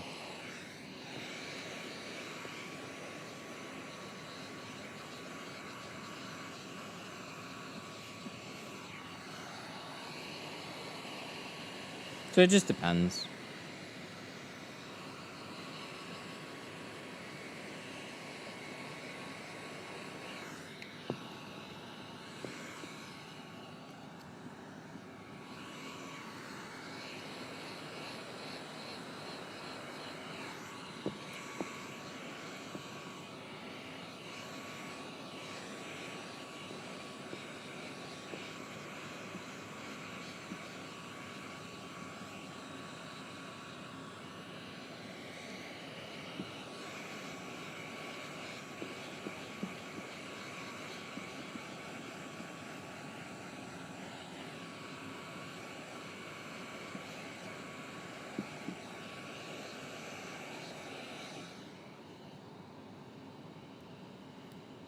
This is the Carbon Plus 5, better at blocking heat than Pro Nano.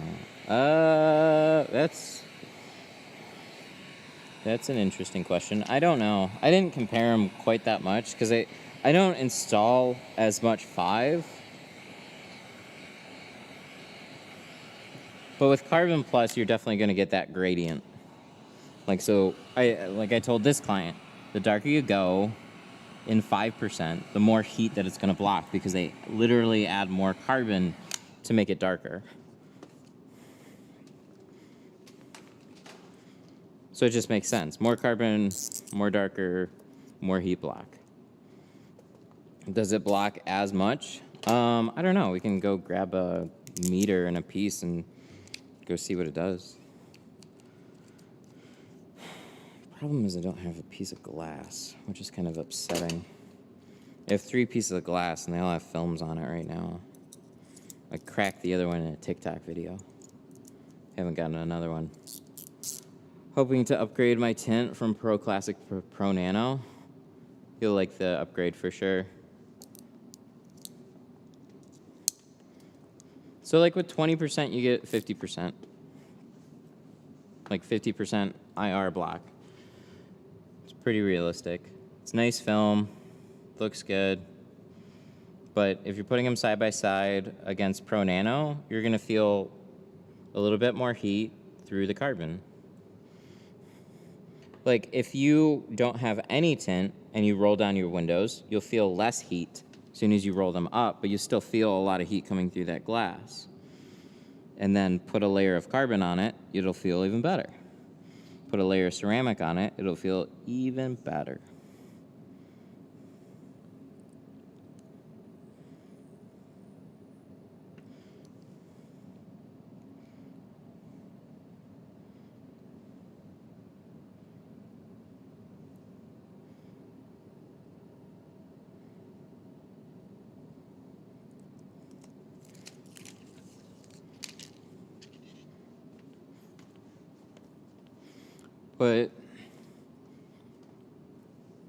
Put C25 against Pro Nano 70.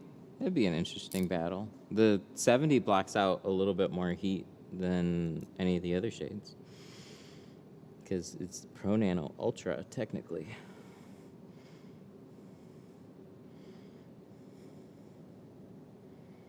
How about this? I'll grab a piece of 50 and I'll grab a piece of 5 and we'll put them in front of the dyed slide, so we'll have a nice fair comparison from his windshield to the doors, and we'll kind of see how it all stacks up on the meter. That sounds like a good idea.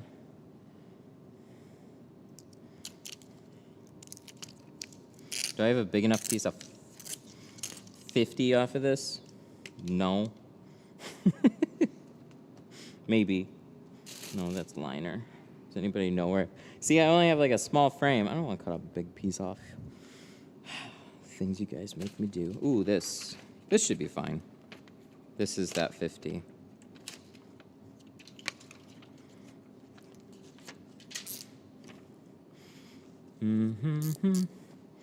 All right. There we go. So we got carbon 5 versus 50 ceramic. Always like that you do stuff like that on here. Yeah, me too. Whenever we talk about this enough, you start to think a little differently. So now that we got a good setup for it.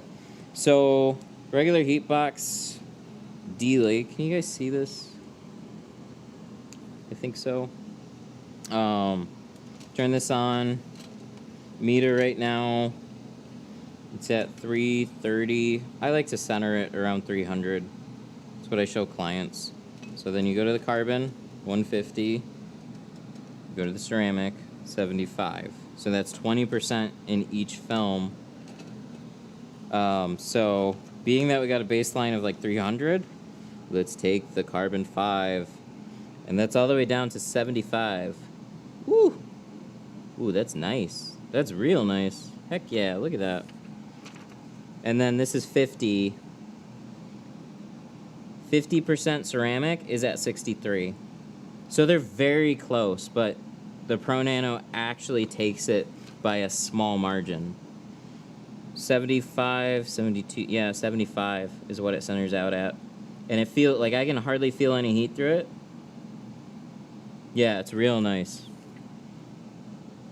Pro Nano just squeaks by.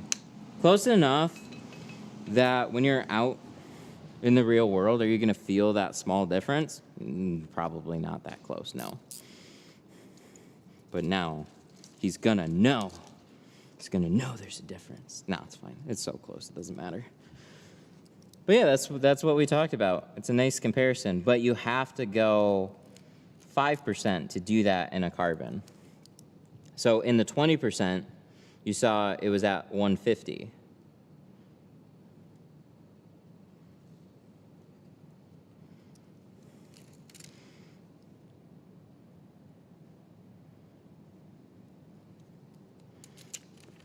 I knew it was going to be close. For a minute there, 75. I thought the carbon might take it. I really did. I was like, I don't know. Pro Nano's nice.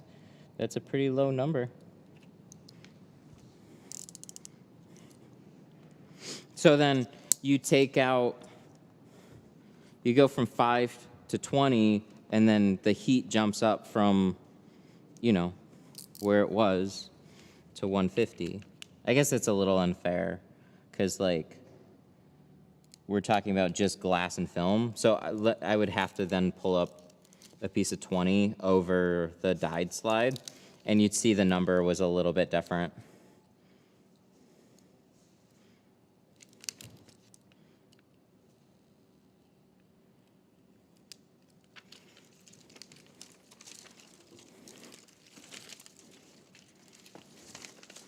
But, so what is it? Pro Nano sits at 75.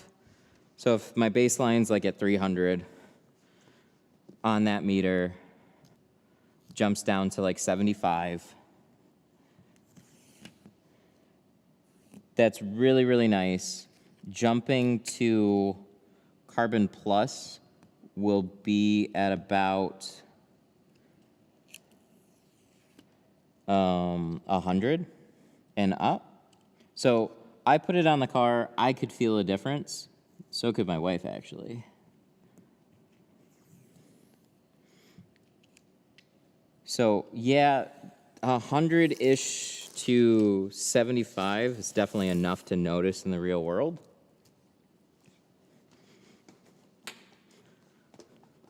But with Apex goes from, so 75 with Pro Nano down to Apex is like 30 to like 35. So it basically gets like cut in half again.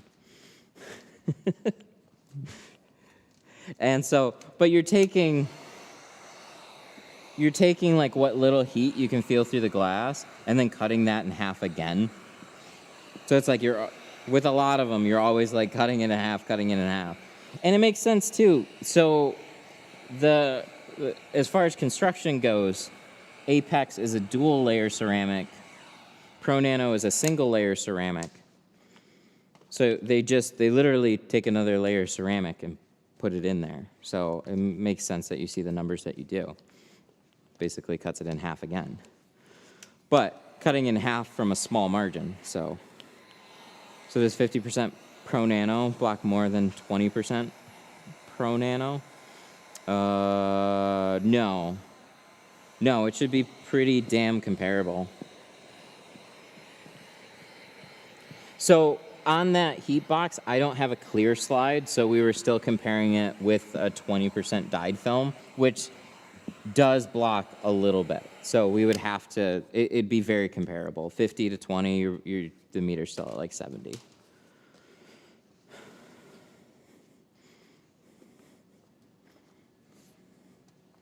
Because I can go to the complete, I could go to the, what would I have to do? Yeah, I got to take a 20% of Pro Nano and just put it up there too. We start to get so far in the weeds though that it's like, this number's smaller than this number. And it's like, yeah, but in a significant way? No, not really.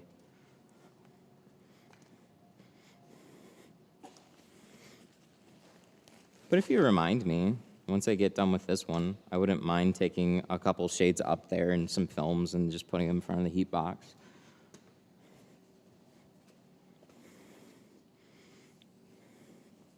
But if you look at the spec sheets on Pro Nano, they're very similar across the board. When you get into Carbon Plus and Apex,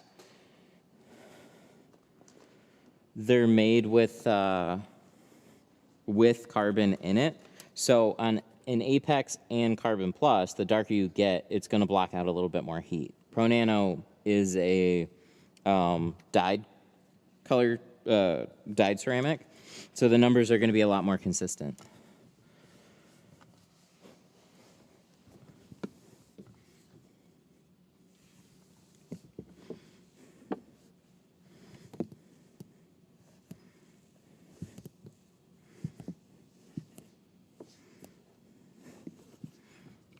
But I don't want to make it too confusing for people, though. But for tinters, y'all understand. I always thought Pro Nano was a 2-layer ceramic. Not as far as I understand. He told me it was a single-layer ceramic, where Apex is a dual. Or he was talking about Carbon Plus at the time. So as far as I understand, no, it's. I don't have a. I can ask. I don't really have a good answer right now to why it's a 2 mil. It just, I was introduced to it as a 2 mil, and I never really questioned it. Really, I never even thought of like multi-layered ceramics so much. Not until more recently, when it was like, yeah, Apex, you know, we could add even more to it if we wanted to. We could do a 3-layer ceramic, but then cost goes up. You're worrying about ghosting and all this other stuff. So it's like, yeah, for Apex, we just beefed it up. Dual-layer ceramic. Same polyester, same adhesive system as like Carbon Plus and C2. It's just got more ceramic, which makes a lot of sense.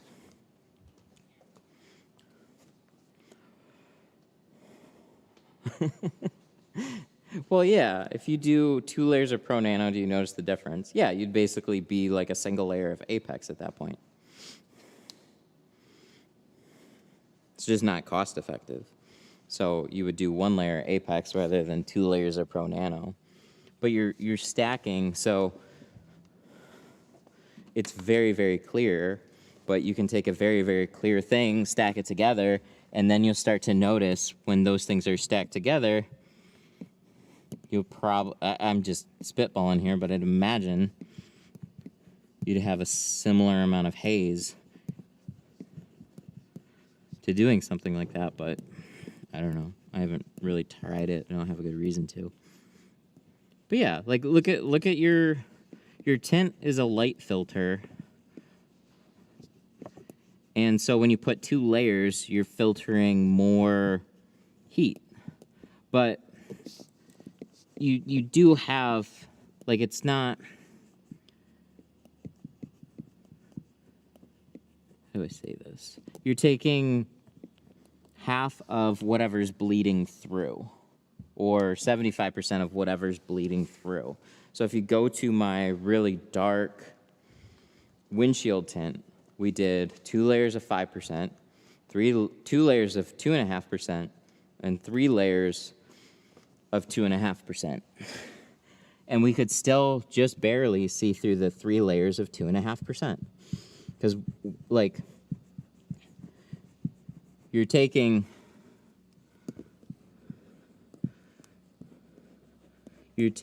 a percentage of a percentage. You're never, ever going to hit zero, exact zero, taking a percentage of a percentage. So, like, there's always going to be a little heat that bleeds through. But they'll definitely stack.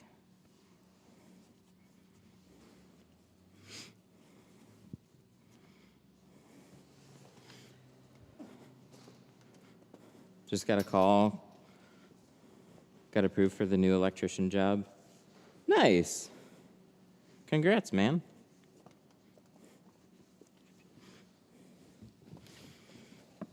All I know about electrician is messing with my own house. There's a lot of scary wires there. I don't know what they all mean.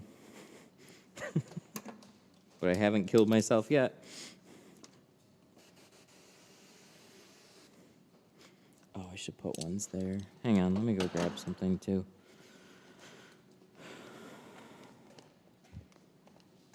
I should do these too.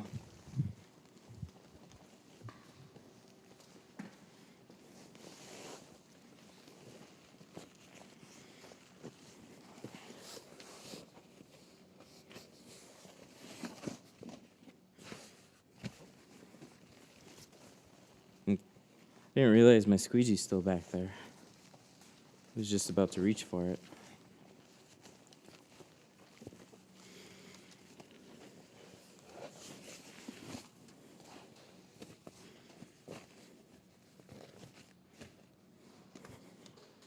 Actually, I got a lot of stuff in here. So let's grab those. Let's clean some of this up.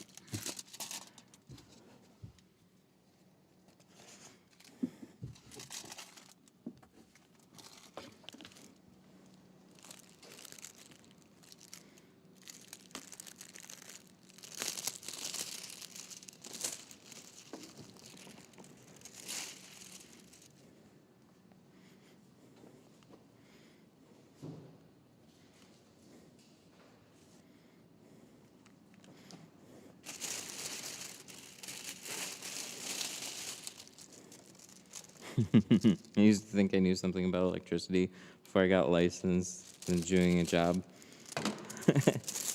Then I got a job doing it and realized how much false information I had.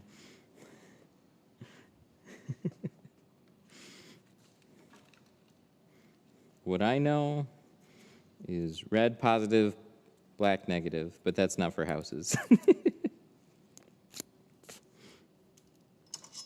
What about 2 layers of ceramic?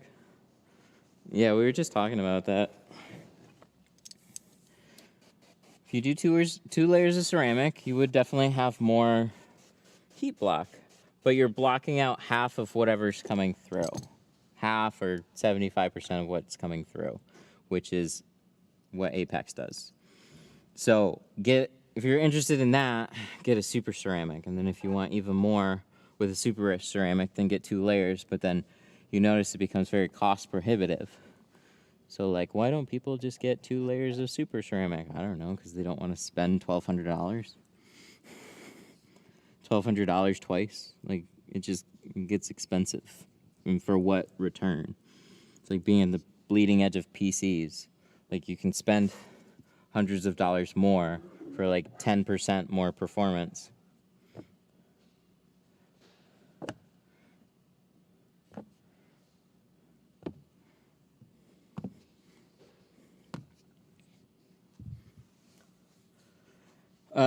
Apex is definitely a 1.5 mil film, even though Geo lists it as a 2 mil. Do they really list it as a 2 mil? I actually haven't paid attention to that. Yeah, I'd agree. It definitely feels like a 1.5. It's also not as rigid, though. That can also make it feel a little looser, but yeah, it seems that way too. I never thought of it as a 2 mil film. It's like Pro Nano and Pro Classic, like you can definitely feel a difference between the two, but they share the same manufacturer there. So there's going to be a lot of similarities in the polyester and the feel and the glue. But with Apex, you're moving into a completely different film, from adhesive to polyester. Like, it's completely different.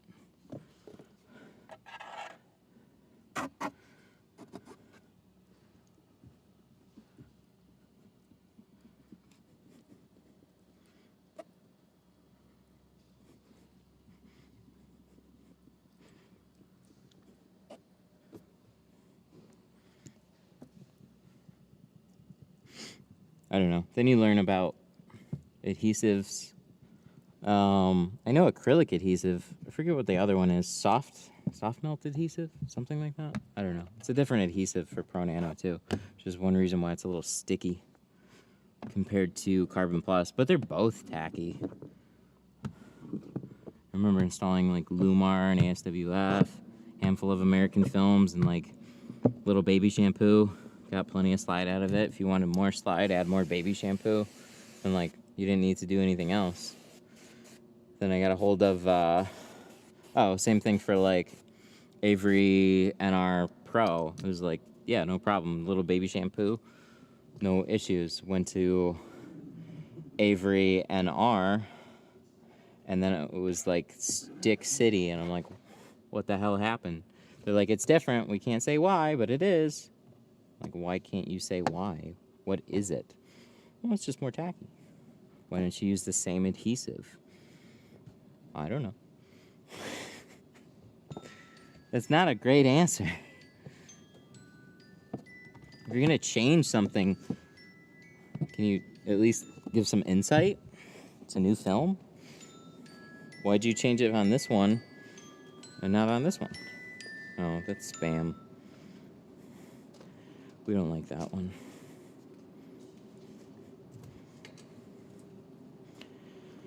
All right, we're almost ready. We'll squeegee it off one more time, and then we'll be ready to go.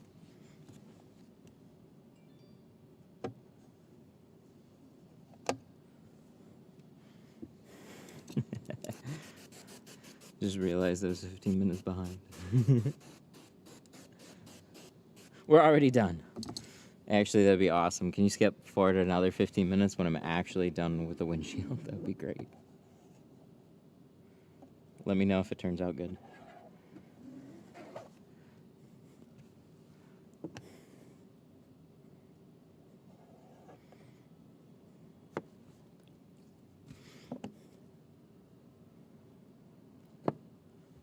You know what? Just kidding. Let me wipe this off. Do that again.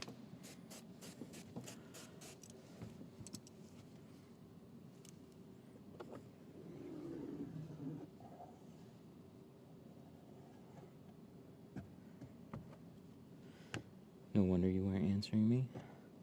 I probably was answering. You just weren't listening.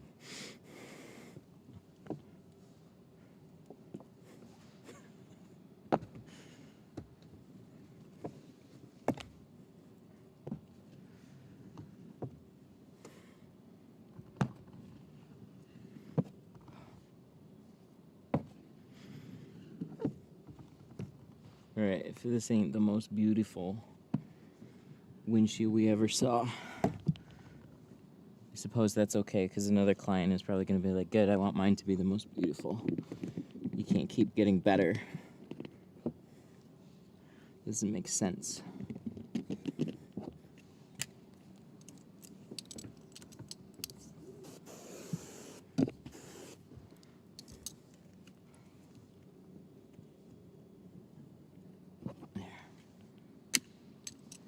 All right.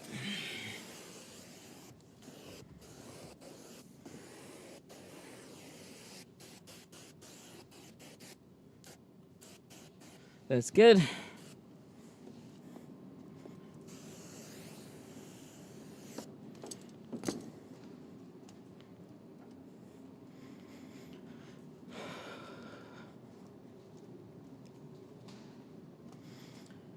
Do you ever notice how water stays under Pro Nano, more of a waviness versus the normal streaky look? I haven't really noticed it, but I suppose that's right. Yeah, I definitely noticed like a waviness afterwards with the windshield. But I haven't really thought about it much against like a carbon film or whatever. If anything, I just attributed it to maybe the glass, but makes sense. I definitely know that type of waviness. But I don't pay attention to it much because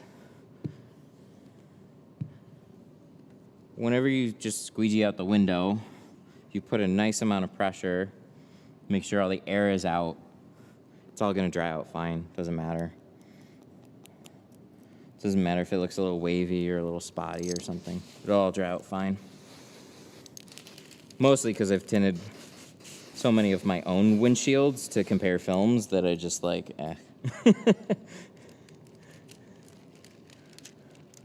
Not letting this go crossing my fingers for a client.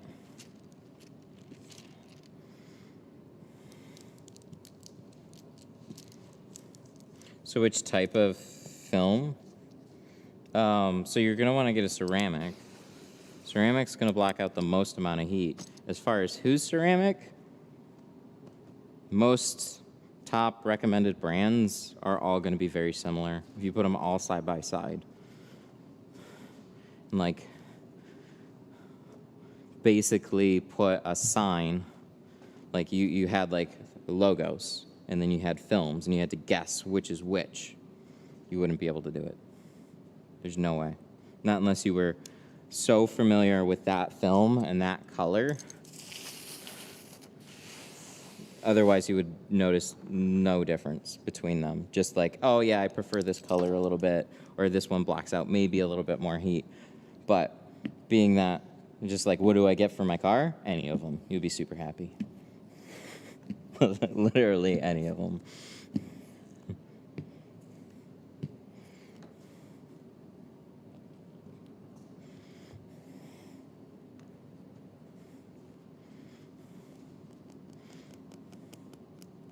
I mean, at most, you think all the top ceramics have close to an equal clarity? Yeah, for sure. Yeah, 100%.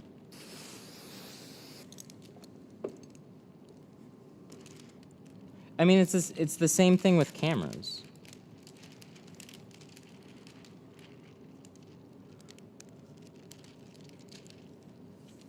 Take a picture with one camera. Take a picture, like, look at MKB HD's smartphone camera wars.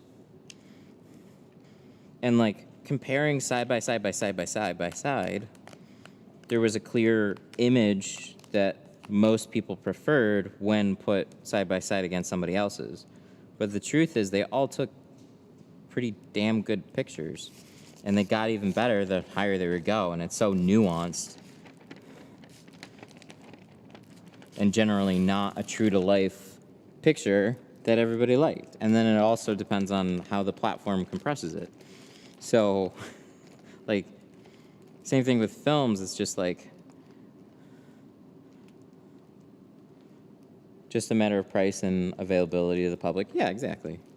So, like, I like Geo, and there's other reasons why, just because of the, like, other than just I like the film, that I carry them in my shop. They don't shrug people off when they call. They have amazing customer support. Their pricing is very fair.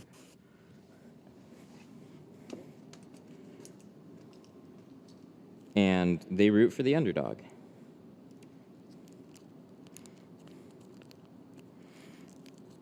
They're not so over bloated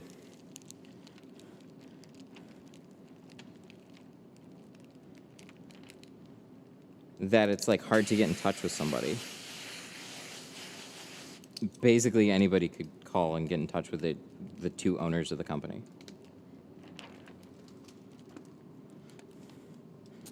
Right, and like I hear nothing but positive things from hundreds of people that have decided to use them, which makes me really confident in like in the type of business that they run. Because like anybody can call and they're gonna take care of them like they were top priority, even though they might not be their biggest customers. They're gonna treat you like their biggest customer. Not every film company is gonna do that. There are great films out there. There are other great companies out there too. So there's definitely choice. Geo isn't the only one. Sun Distributing, they have the same type of attitude. They always treat their customers really, really nice. If you have an issue, they're gonna take care of you. When you get into some of the bigger companies, some of them are just gonna shrug you off, but they still, as a whole, should have pretty damn good customer service. Heard amazing things about Lumar. Heard really bad things about them too.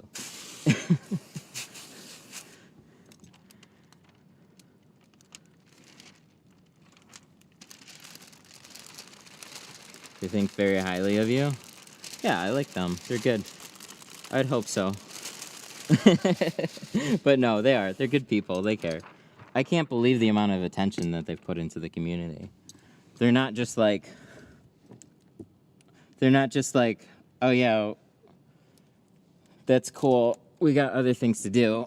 They'll pick up your phone, call, they'll talk to you. All right, so this is Pro Nano. This is new slip solution. This is probably where I would have added maybe a little bit more. Pro Nano sticks like a son of a bitch. There's just, oh, it was that one spot there, really.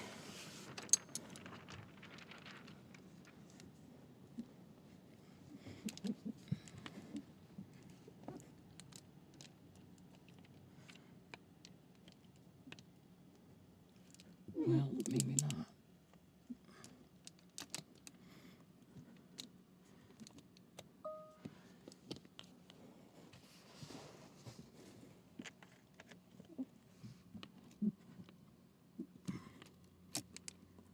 It's just hanging up in one spot. There we go.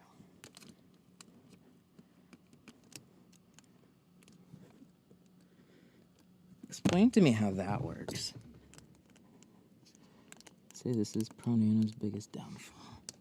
There we go. I hope. Finds that one spot, freezes until you get it free,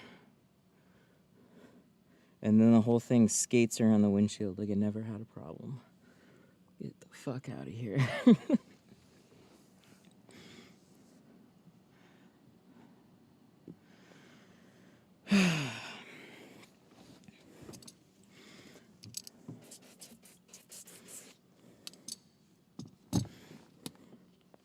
Yeah, if that problem can go die in a fire, that'd be great.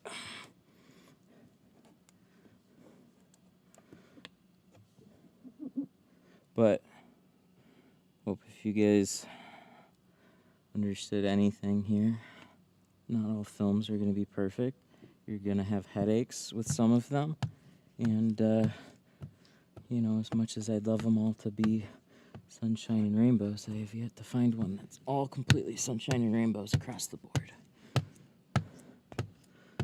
So, you'll learn to deal with some of the quirks, and you keep looking for better stuff or improving what's there.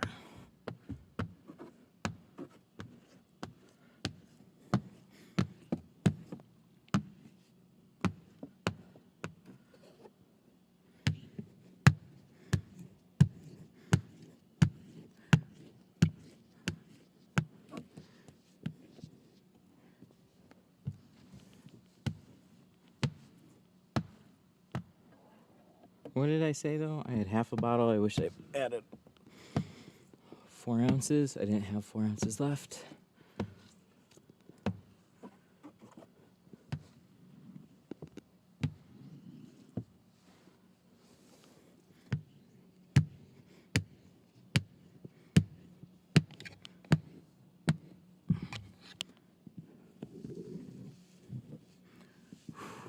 Fun, fun.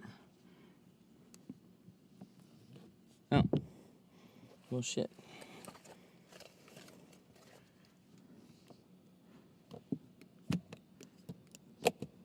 There we go.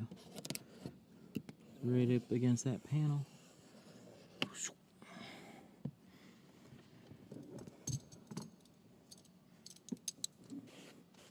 What time is it? It's been a little while, huh?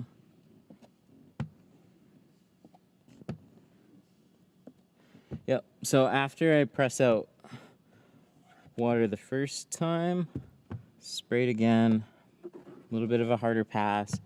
Usually can see some extra water getting pressed out. It's really to make everything even, ensure that I got out any air pockets I might have missed, which is generally going to be really obvious, or any big pools of water.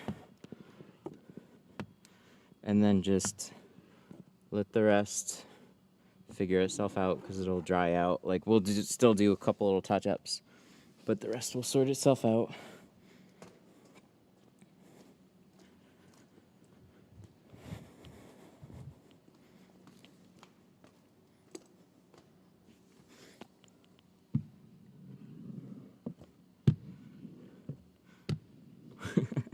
Damn. I did a Tesla. Air turned on and blew off the tint while I was working on it. Damn. Yep, that's no fun.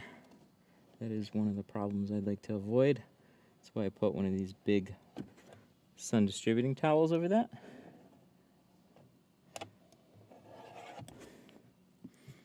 Because first time I didn't cover up that screen.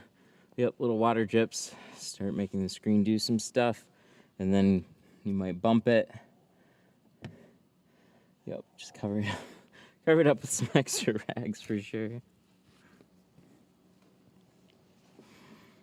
Oh my god. Let's check it out. See what we did. So, like, this is kind of an interesting thing that I've noticed about this slip. Is like, I know we got dryer sheet on it right now, so maybe it's... No, maybe not. It'll stay pretty even. Sometimes when I'm spraying the film, I feel like I have to spray a little bit more concentrated everywhere, just to make sure that the layer is super even. Does the Model 3 have a lot to worry about with water when doing the windshield? Not that I've noticed. I haven't really heard any major horror stories, not on any scale anyways. The biggest problems was people scratching glass.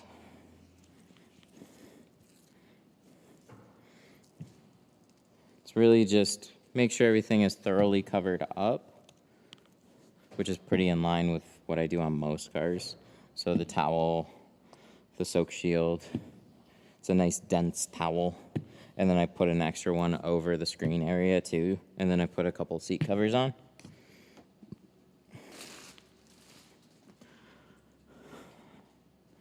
What's the main thing to look for during windshield tint installation? Everything. So you gotta pay attention to everything.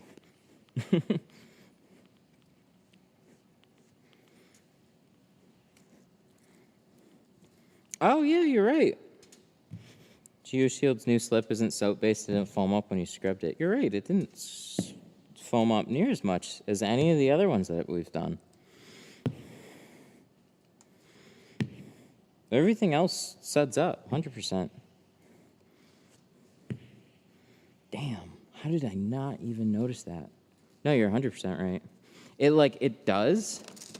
When you spray it, you still see like a similar... Well, so it's not the same.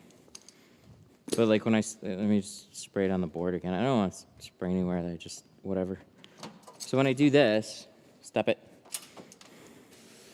That to me looks like a slip solution. And you see soapy looking stuff. But you're right. When we scrubbed it down, everything else is like very sudsy. This, it's not.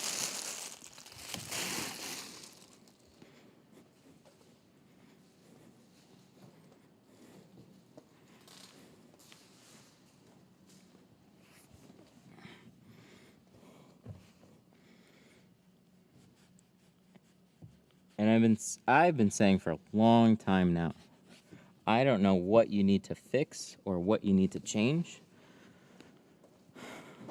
but baby shampoo doesn't cut it.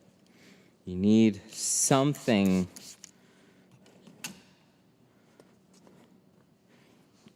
You need something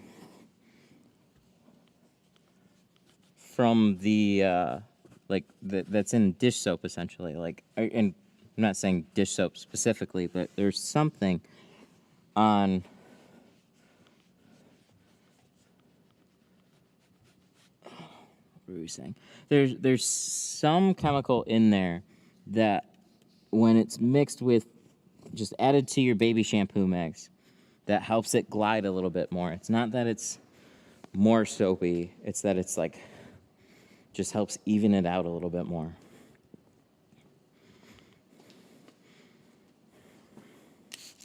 So,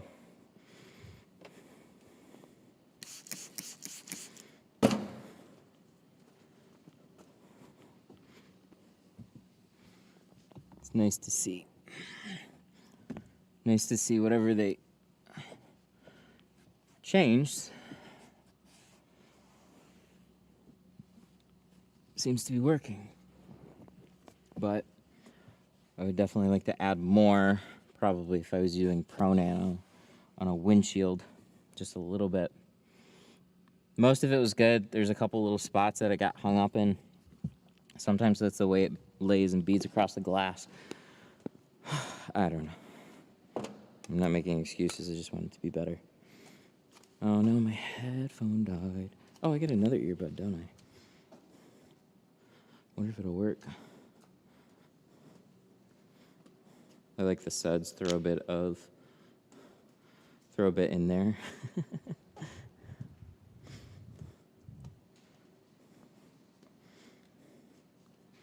Well, I think it's an interesting thing. I think it's an interesting thing to not have it and see that it works really well. Because the other thing is that, like, for any new product that comes to market, it's like it's always like, oh, what was there was already good enough. Everybody was tinting, right? Well, no, clearly no. Not for anybody that's using these films. But you guys know that.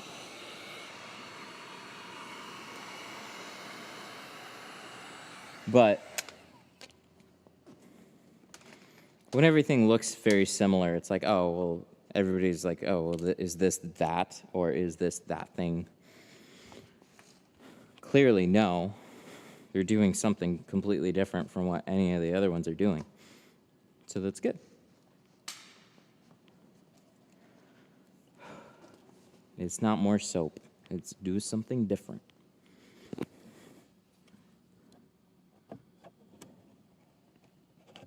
So this thing, this camera here, the housing, it'll flip back a little bit. And then you can sneak your squeegee. So I'm about a 1/4 inch up. DC Customs and Detailing super chatted $5. I keep trying to get better on my time, but I feel like I reached my limit. Regular sedan I take about DC? 3.5 hours. No matter what I do. DC, I keep trying to get better at my time, but I feel like I reached my limit in a regular sedan, 3.5 hours, no matter what I do. Thank you for the 5. I really appreciate that. I don't know exactly what to tell you yet, but you can definitely do it faster. You probably have to be more okay with just pushing forward rather than trying to make everything super perfect. And then that'll help you just kind of get faster. You might not like that, but that's how I got faster. But then when I'm left to my own devices here, I kind of slow back down and take my own pace.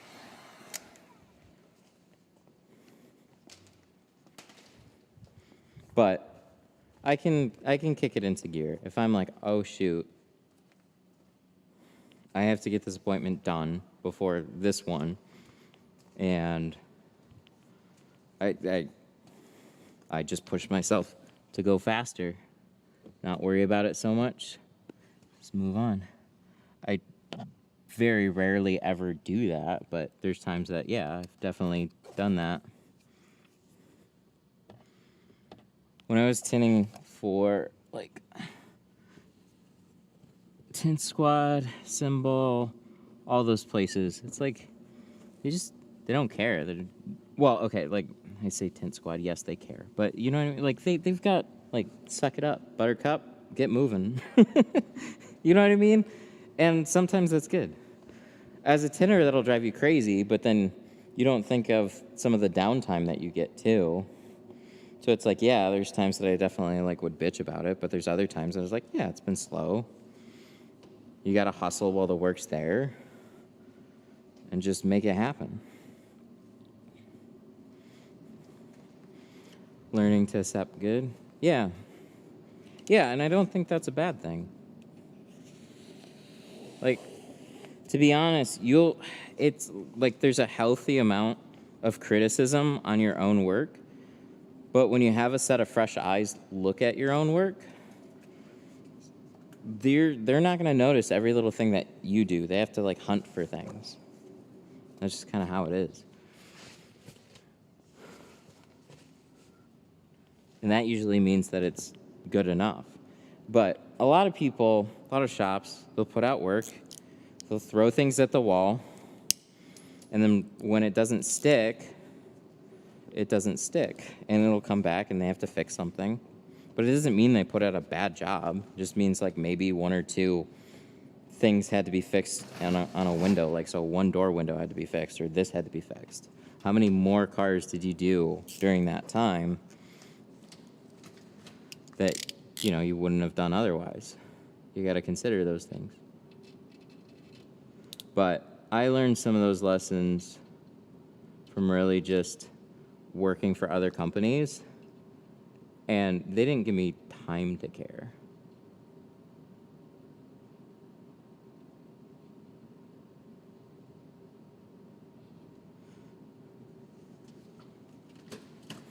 So I would see plenty of my own imperfections. Some places I wouldn't see my own imperfections because they had shit lighting. Oh, damn it.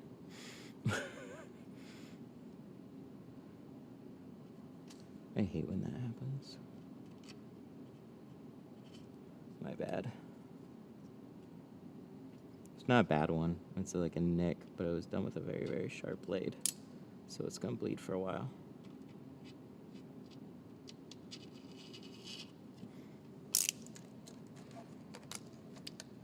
Ow. Get.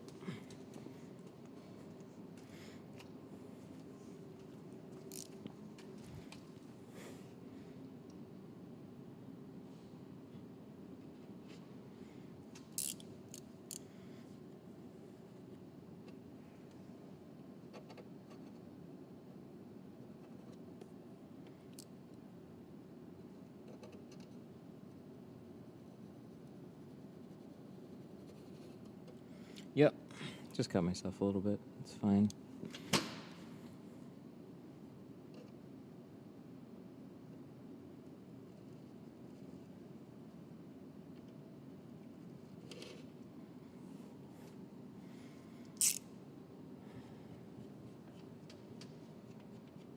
That's good. No, I've seen a handful of shaving videos. I'd love to see more if somebody's going to post something, sure. I've just never been amazingly good at it, but I do well enough. That one was just a little overlapped, and then for these corners,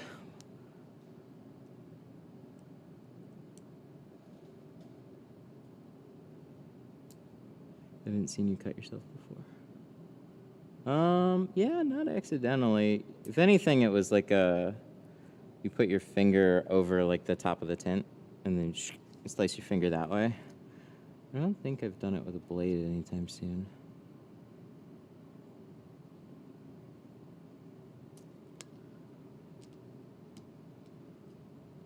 There we go.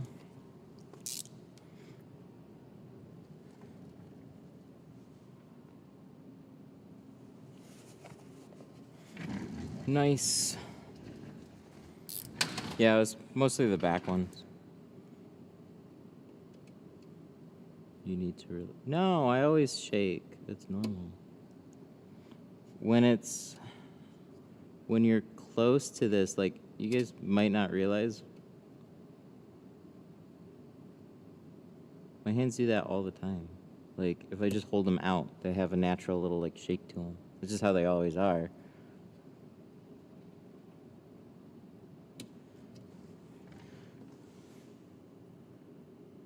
So, what I do is I let the blade rest on the glass, and I kind of cut and try and compensate for any little handshakes.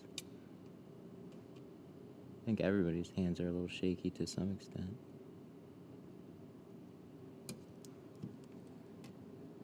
Oops. Just around that a little bit more.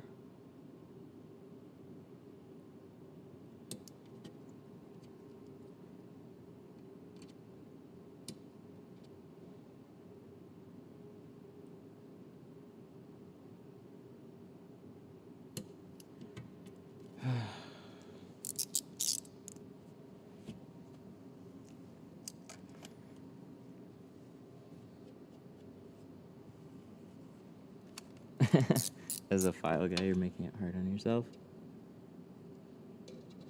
I haven't really ever been great with a file. I don't understand them. I have it. It just tore up the edge of the film. Did a sharp angle, used a good file. Just didn't seem to want to work. I don't know. It's goofy.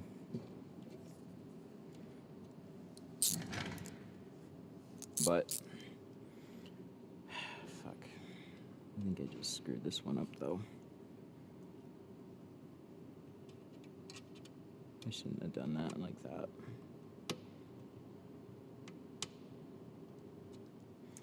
Yeah, you ever do that and you get a little thing and you get carried away with it? That was this one right here. Just this edge. Pissed. I meant like the edge. That. Just not happy with it.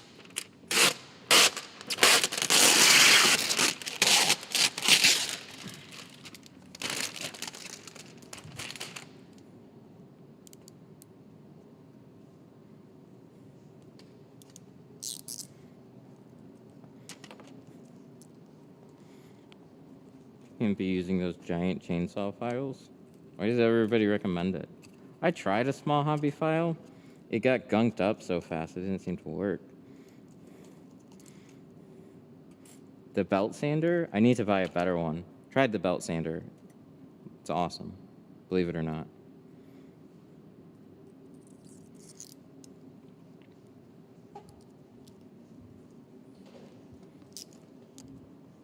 What time is it? 3? Well, here we go again.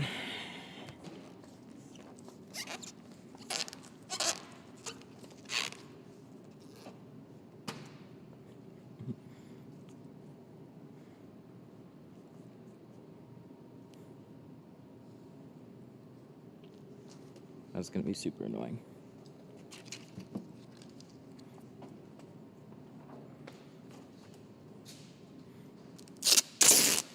One more time.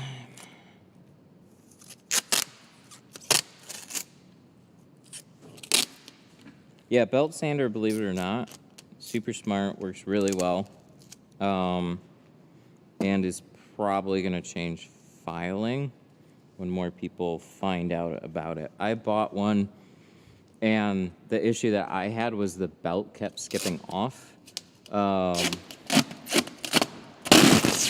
Probably should have just bought a slightly more expensive one that didn't suck, because the last video that I saw, the belt looked a little different at the end than the one I used. But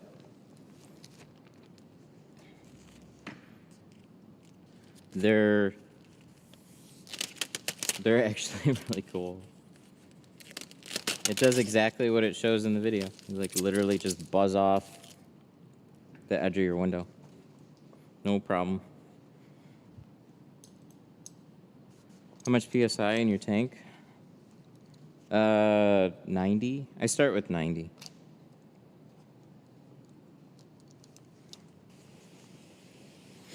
I gotta change my blades too now.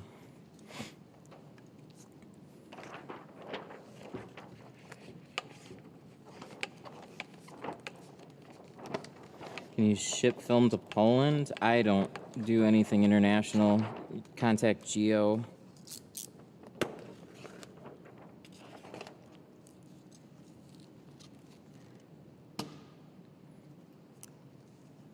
'70 is great still.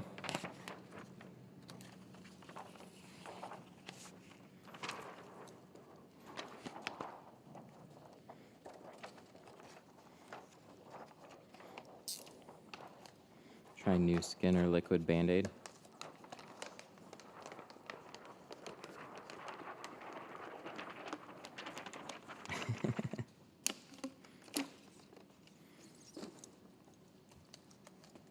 Yeah, let me change this out quick. Can't get past using power tools near fresh film. Understandable.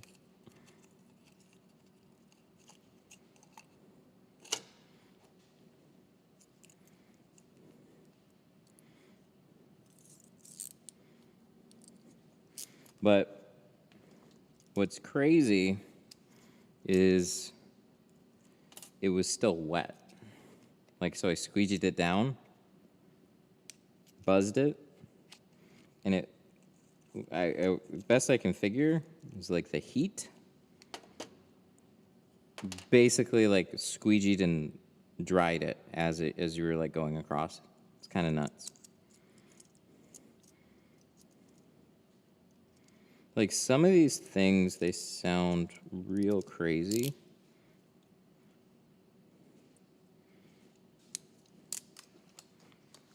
But if you try enough crazy things, there's some credibility to like a lot of these things. Like they may look like not every single thing, but like some of them is like, oh, really? And you try it and you're like, oh damn.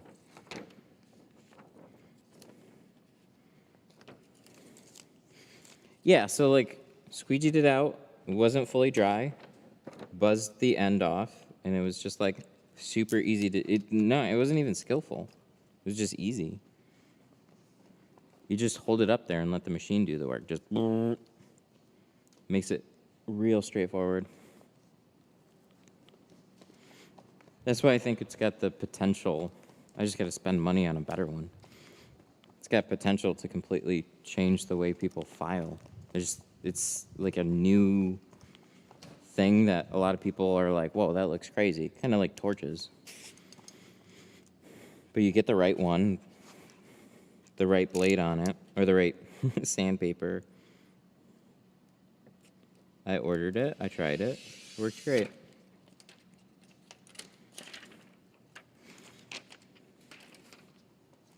Mm-hmm.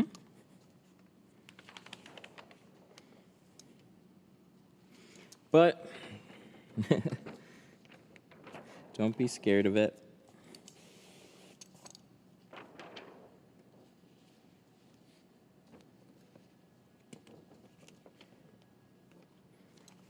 Everything goes through change. You always have to learn how to adapt to it.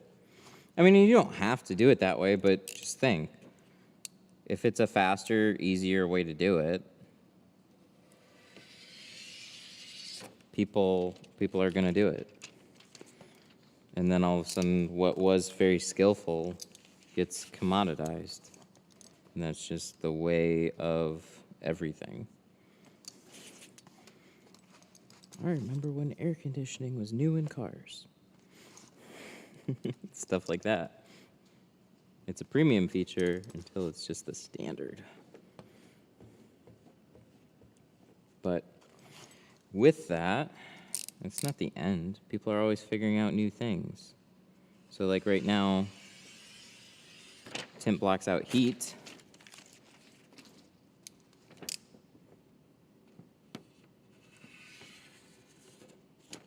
Imagine the customer's face when you break out a belt sander.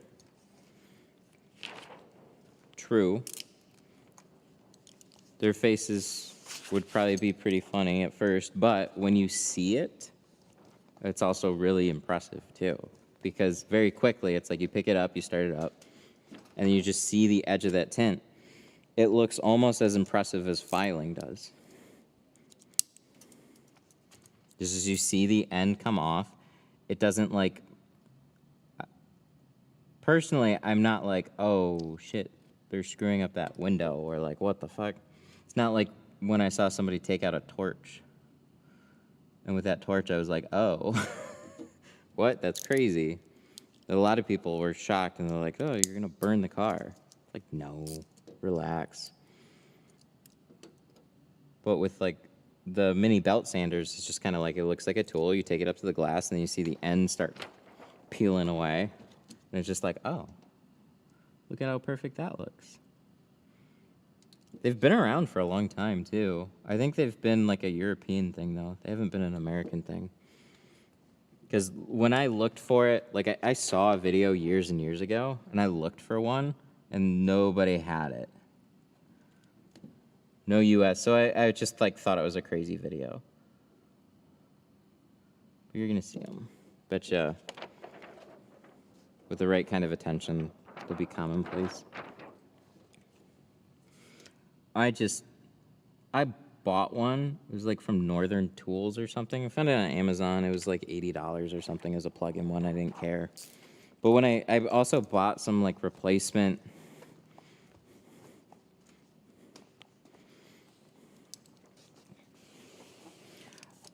what did I do? I replaced the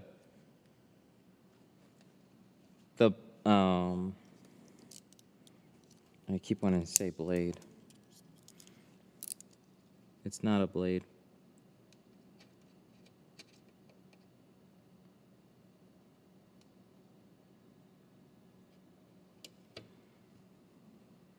Nice. This belt sanding thing, what the fuck is it called? Why can't I think of it? Oh yeah, we gotta go a little bit further on this.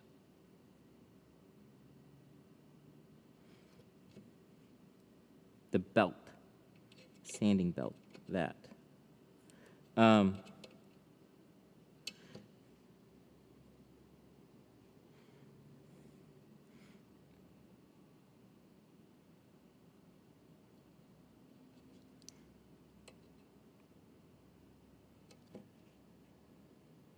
just did a video with a torch. I don't want to use it. It's not even that fun for me. It's kind of like, whoa. You'll see. I'll probably post it.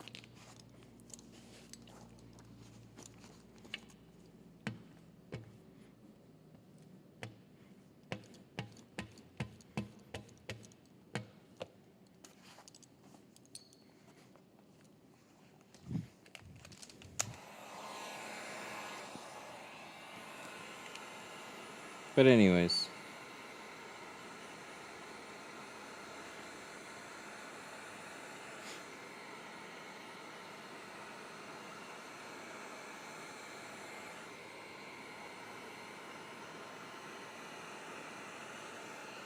I'd be afraid I'd melt the tint. Oh, with the torch? Yeah, you do. You will. You'll burn and melt it, but you also understand. You also understand. How heat works. There's just like a sweet spot on the torch that shrinks everything really quickly, and you keep it moving, and it's not going to burn the film. It just makes everything move faster. So like with the Wagner heat gun on the Ultima, I was at 2.5 minutes with the torch. With some mistakes, I pretty much got down to like a minute.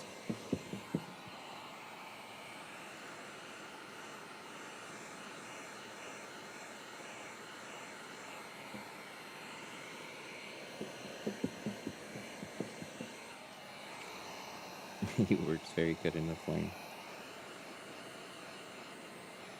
Yeah, best I can describe it off a heat gun, though, and a torch. Like, some people just see, like, fire and, like, oh, you're going to burn everything. It's like, no, I can put my hand here like this, and I'm not going to burn my hand really more like this. Hardly feel anything, but you hold it there, heats up really quickly. So you just learn to play with that heat while you're doing the back window or windshield with it. And all of a sudden, you'll have a good time with it. Just follow that sweet spot. But the very, you can screw things up super, super quick.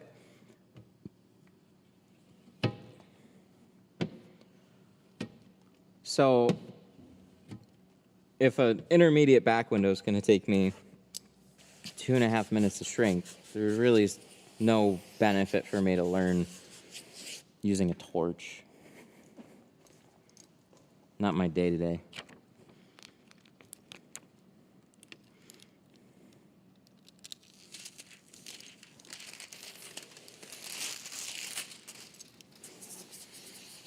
But if you're tinting a lot of cars every day,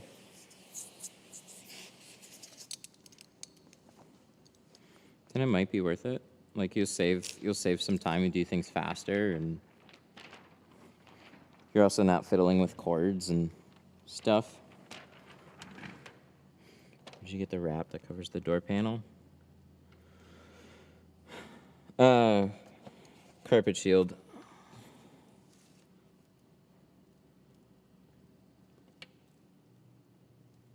Yeah, use a torch with, like, you're still shrinking it very similarly to what you usually do. You're just using a torch instead.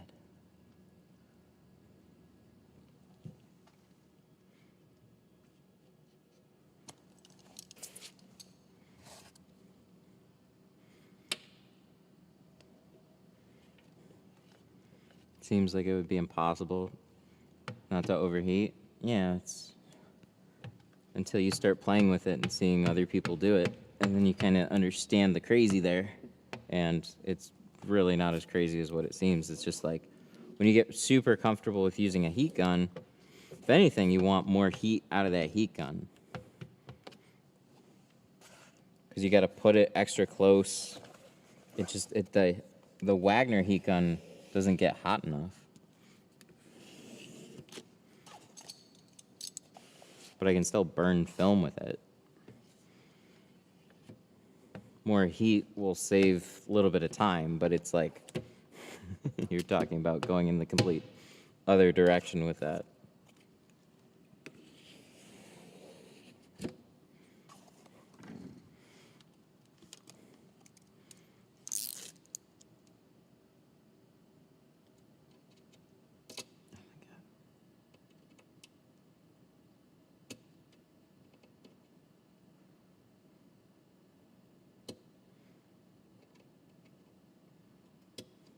Yeah, torches are cool to see for sure.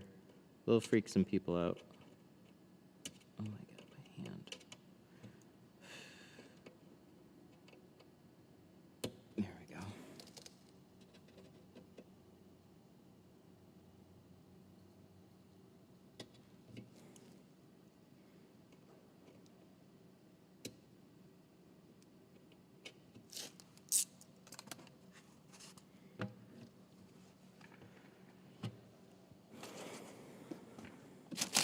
Just give it a nice 45. Yeah, no.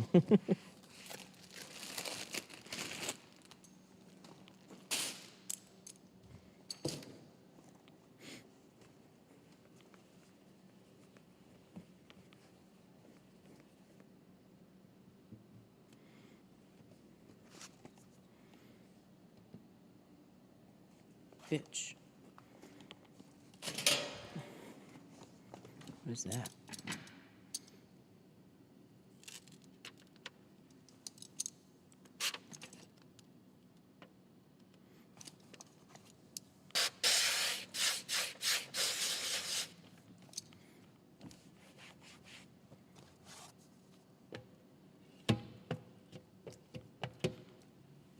That was annoying.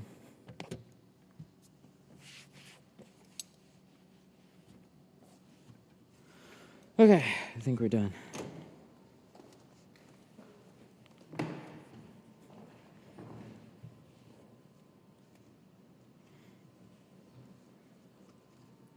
They're out of Lowe's tape.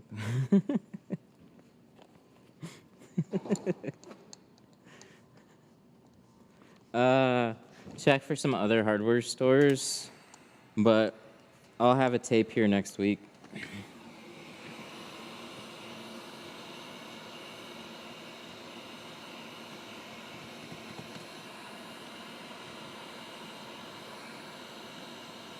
I'll have a less expensive alternative that works very, very well.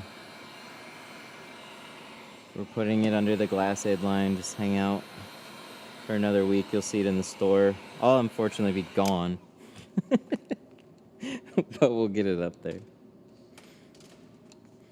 But been working on that for a little bit.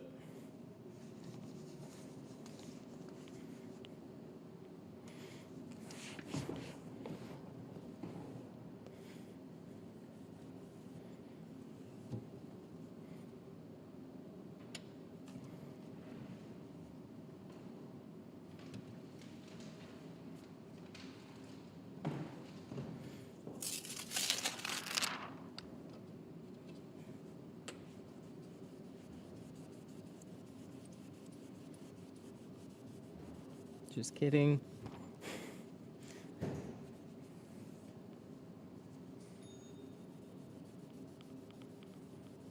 Here, I just had to clean under there.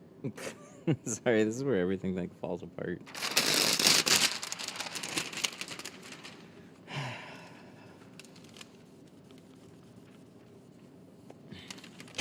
Well, at least we got one more piece.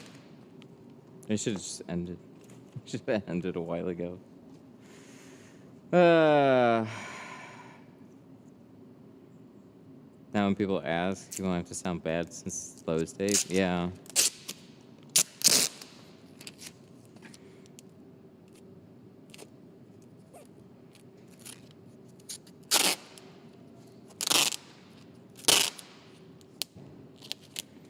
So,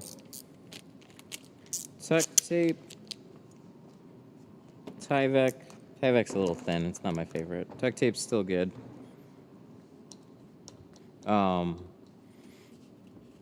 Lowe's tape, still fine. Problem is they've gotten more expensive.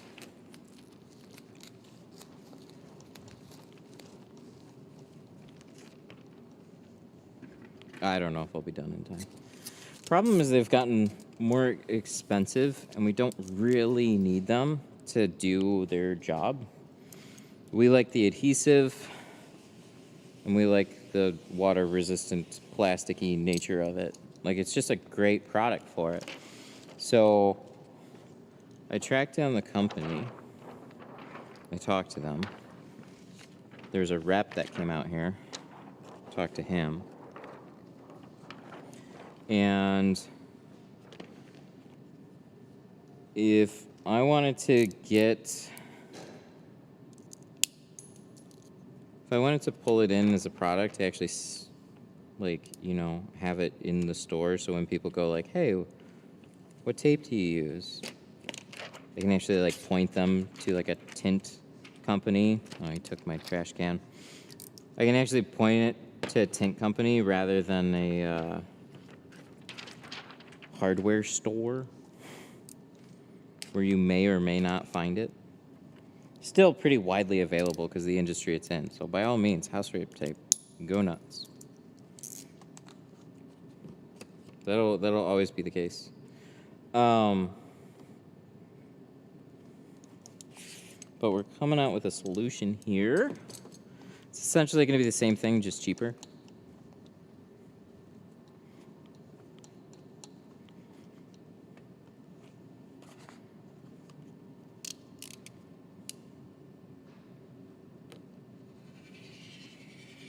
Am I doing a tool talk? No. But I do talk about tools.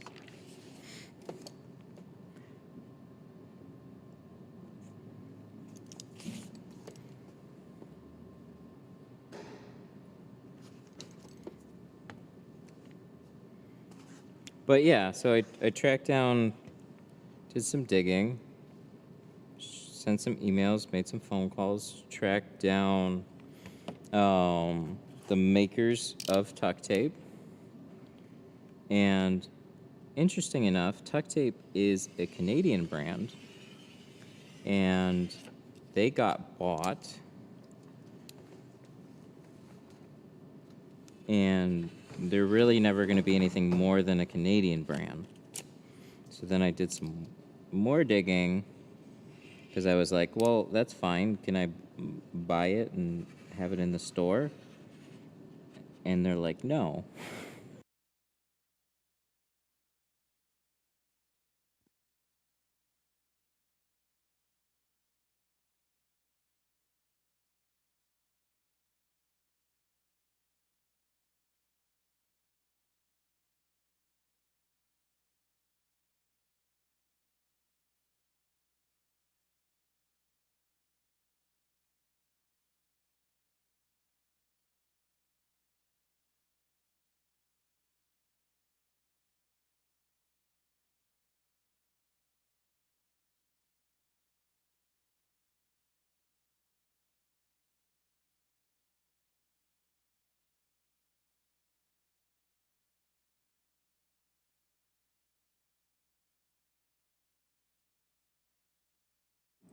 Sorry.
I don't know.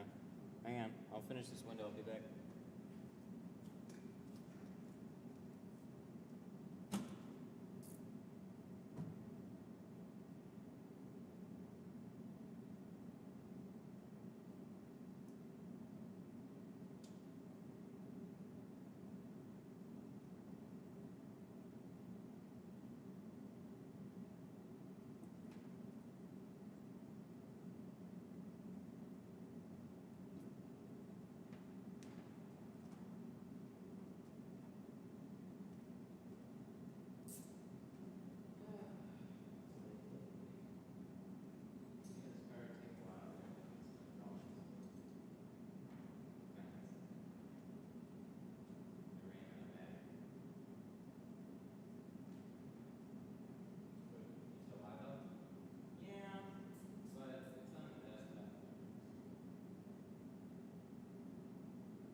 charge up. But in the meantime, I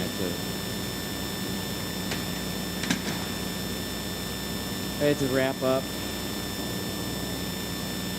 just because I already screwed this up again. So like you just miss me from a distance, losing it. I just did a dumb thing again. Whenever you've been going through a day, things can snowball really, really quickly in a bad way. So it was just the one little problem on the door, replaced the door. Then there was glue. So frustrated, tore it off again. Went to cut another piece out, microphone died. And then I also creased it when I set it up to shrink. So that was fun. And then forgot I hadn't talked to Jack yet, and I'm literally like last day, not hardly gonna be here tomorrow.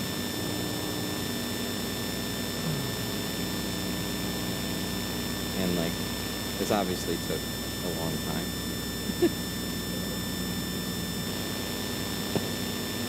So just getting this all like wrapped up and done, actually talking, because I had no way to get a microphone going.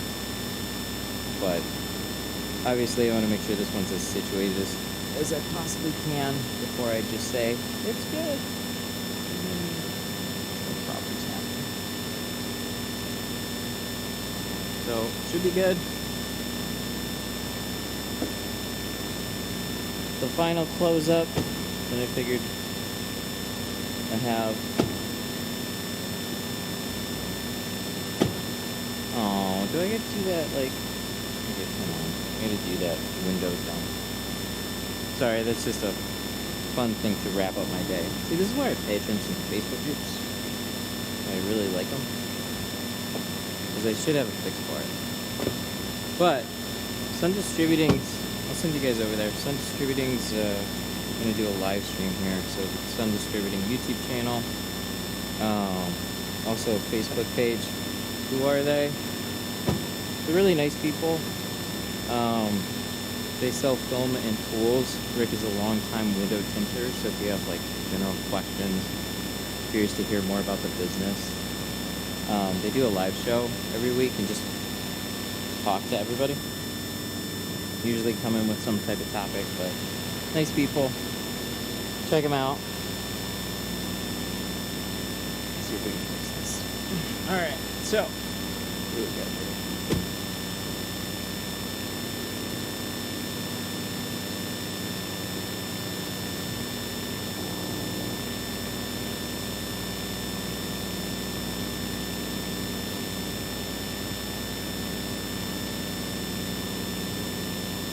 Wait, how do you do this?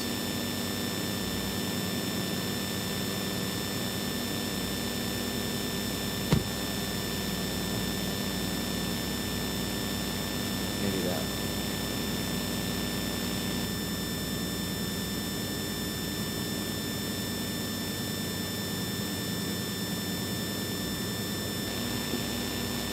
Okay.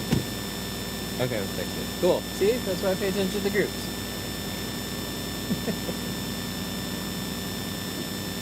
That's an easy thing to fix. I like that.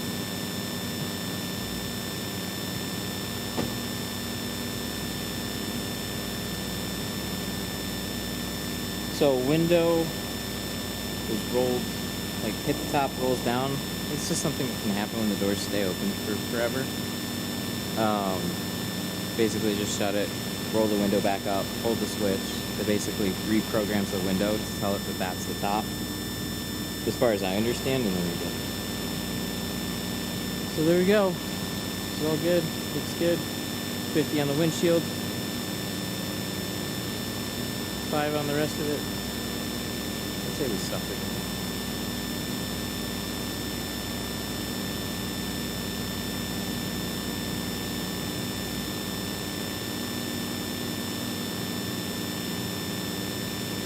Audio's bad. Oh. I can't have anything nice. I didn't know my audio was bad, but I know why it's bad. Sorry. That's why everybody was being so quiet. So the audio was plugged into power, and apparently that's not clean power. So that it didn't like that.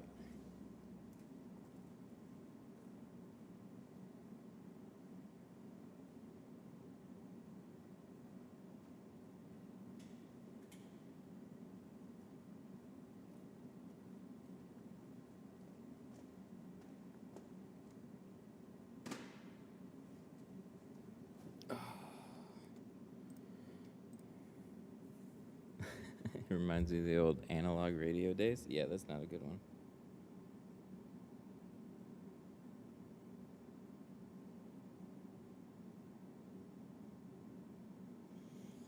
Oh, my back.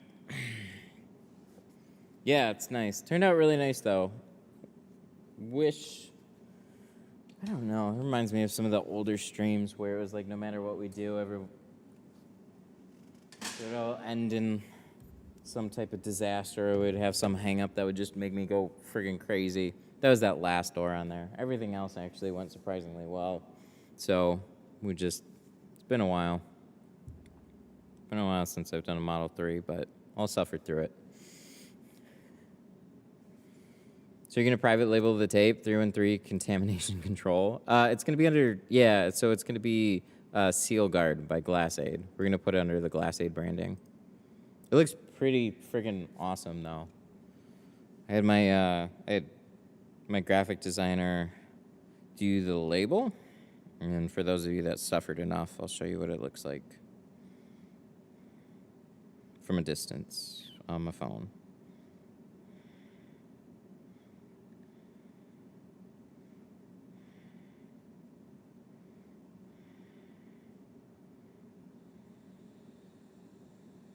Wait, let me pull it up.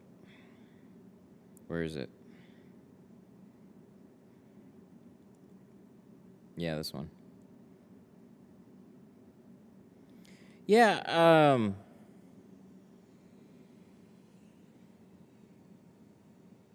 so it's white. It's got like the Glassade and Seal Guard on the inside. And then that's what the label's gonna look like. Pretty friggin' sweet. So it's 2-inch wide. What is it, like 100 and I don't know, I gotta double check. It's like 150-ish feet long. It's a chunky roll, though. So I was going back and forth on the name. I've named so many things, and like I'm so tired of branding that it was just like pretty straightforward. So we're gonna call it Seal Guard. It was just gonna be like seal tape or something like that, but seal tape is a surprising amount of other products, so I didn't want to look like I was trying to rip off something else. Seal Guard is kind of new, and that kind of describes what it is. So, is that what you're gonna carry? Mm-hmm. Yep. We're gonna be putting that in the store. So, if you use house wrap tape's great. House wrap tape's still gonna work. This stuff is actually gonna be less expensive, so it's gonna retail for probably like $8.99. Which is going to be a little cheaper. A lot of the good house wrap tapes, they're up $13, $14, $15 a roll now. Is it thicker than regular house wrap tape? So it's got like a little texture to it, which does make it a little bit thicker. Is it thicker than the regular house wrap? Seal Shield goes with Geo.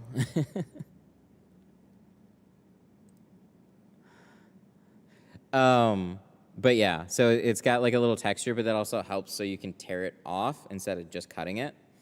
So I don't know. It works really, really well. The alternative was like, so I was talking about this before my audio cut out, but I got in contact with, Tuck Tape, and tracked down the company, found out that it's a Canadian brand, and it's made in the U.S. too under a different brand. Got in touch with them. They sell to a distributor, which then has to make their money on it and resell it. And basically, it was, if I had ordered They're like, you basically gotta order a semi truck full of the stuff, which would have been no. What was I saying? No, not a semi truck full. Basically, a pallet of the stuff would have been in the neighborhood of like 15 grand to get it at like basically retail pricing, which was kind of like blew my mind. I'm like, how is it more for ordering? Like, how is it essentially the same price for like ordering a pallet of it? It's like, it doesn't make sense to stock at retail pricing. Like, what the fuck? They're like, the companies that sell it just order so much of it and they make small margins on it. So it's like, oh, okay. So then I just did a lot of digging.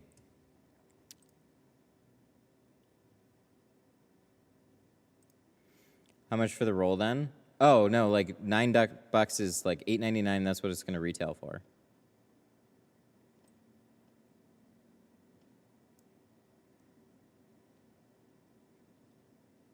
I'm cool with 13 Tyvek. I could pay you 15. Yeah, but I can't like I can't really do that. Not as a store. That doesn't make sense. You can do that with like a few things, but not much. So it's just doesn't make sense. Like I go buy it at a retail store and then I resell it in my store. Wherever, whatever you get a product for in the store is also what I want to be able to sell it at. Because I don't want people to have to spend more just to get it from me. In most cases, there's a couple of things like the Libman squeegees. Those are like the packagings that you're designing. Mm-hmm. Yep. Carrie is awesome. She did a great job. Swole Gang with the 5. Thank you. $4.99. Found a Found a 1,500 square feet shop for $1,350, but only a year into tinting I got the money, but still newish. I tint at home in a tented suckside gift to jump on it. Okay, let me read it. Found a 1,500 square foot shop for $1,300, but only a year into tinting. I got the money, but still new-ish. I tint at home in a tent. It sucks. I don't know if it's just jump into it. It's honestly less scary, especially if you're like, I know what I'm going to be doing for the next few years. Like when I was jumping into this shop, I was nervous going to leave the deposit, and I'm more than happy I did. My rent went up, and I'm still like happy to be in a shop. As a shop, you are just going to get more phone calls. If you can make enough money just to kind of keep things going, then you can only go up from there. You'll do fine. It just enables more opportunity, honestly. You have room for people to drop off cars. You look more legitimate. You'll get more inquiries. You can take your business seriously, and you can grow from there. So it is like a big thing to jump into, but when you're there, it really isn't as scary.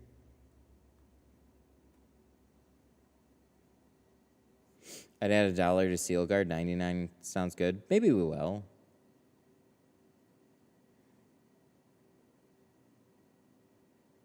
But right now, I think $8.99 should do it. But yeah, it pretty much puts it in line like with most painters' tapes. The only reason, like, I was honestly looking for a less expensive alternative, and when I'm up at $10, like $8.99, $9.99, I don't really care that much. It's not that big of a deal to me personally. But I wanted to be a little bit more aggressive with it because I have the room to be a little more aggressive with it, and that's what I'm really happy about. There's actually like a legitimately good tape that you can use on your seal, right? Because like we don't need the permanent application. All the house wrap tapes, they're made to like seam houses together. We don't need it. We just need it to stick.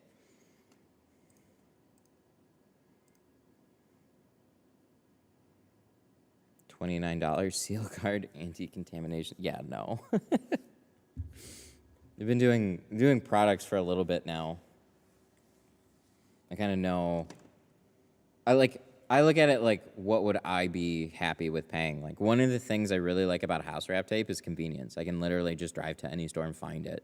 So ordering it from a tint supply store, you just got to think of like everybody that's ordering from the store. Like I want it to be as justifiable as it is, and it like at $9.99, a couple bucks, I can just go to Lowe's and pick up some rolls. Like I'll just do that. But $8.99, it's a little bit more aggressive. Just might be worth it doing that, especially when you're getting glassade and some other stuff. So I do really, really appreciate people that just want to support the channel and everything. It helps out a whole bunch. It's what keeps everything going to the scale that it is. And I just want it to be practical for people. Can't put a price on guaranteed clean installs. Yeah, so it's a $500 roll of tape. One roll of tape pays for the whole car. Or one car pays for the roll of tape. No. No, I'm realistic. There's other tapes out there, whatnot. I just want it to be a solid solution, and I want it to kind of be a no-brainer.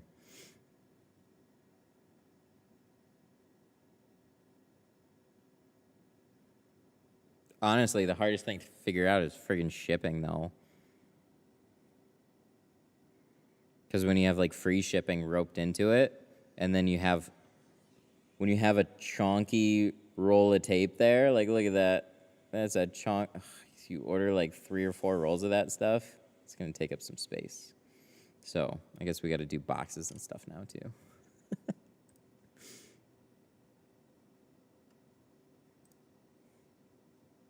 All right, let me finish this thing.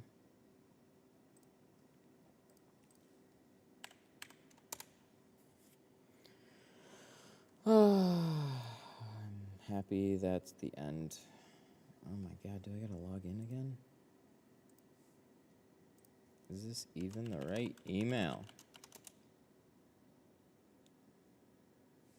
Hang on. Screw that.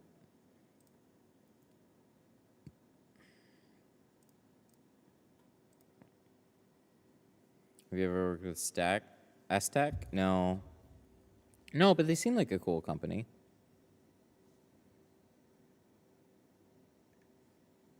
But I have not. Like, they've got some really interesting products.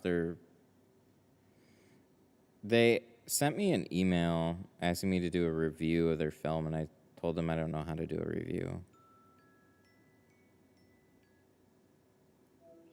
Hi. What happened to your hair? It got messy while I was doing it. I'm still alive, but I'm ending. Yeah, this has just been a long car. It's just gone. Everything okay? You seem a little sad. Dude, I'm tired. I just spent all day on a Model 3 and I completely screwed up the door at the end like multiple times. I'm just a little beat up. I'm okay though.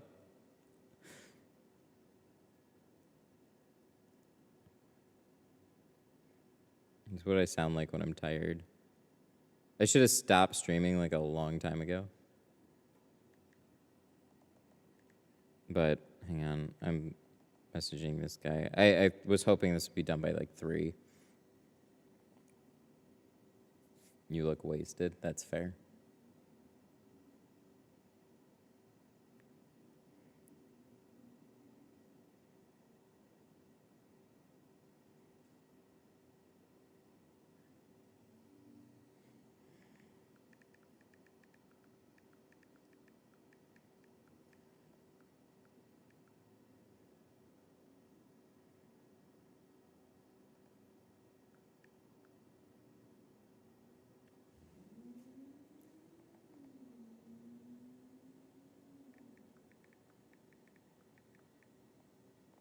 And let me take a picture. There you go. Like send that. Add. Send. It's weird not having my headset for chat. I get so used to hearing it. Is that BPEX? It's Pro Nano and C2.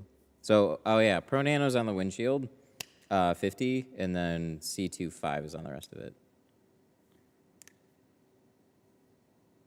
I've still got 2 windows left on the excavator, and it's about to rate and chin up. Oh, you're tinting it outside? Yeah, no thanks. I'm good. Oh my God, my back. Next year, I gotta get back into things. It's been slower. It, like, legitimately has. So it's not just you. It's definitely me too. It's slowed down, I think, across the board for a lot of people. So, like, if you had a ton of business, then you still have some business. If you had some business, then it slows down. That's when I think it really, really hurts. But it just depends on the scale.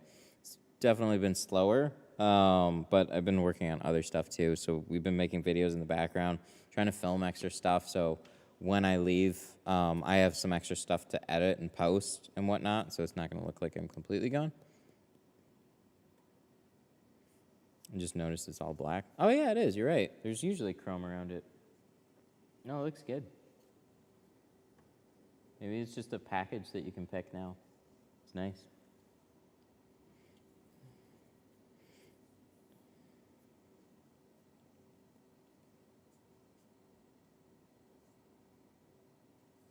What'd you quote? 9. 9 for everything.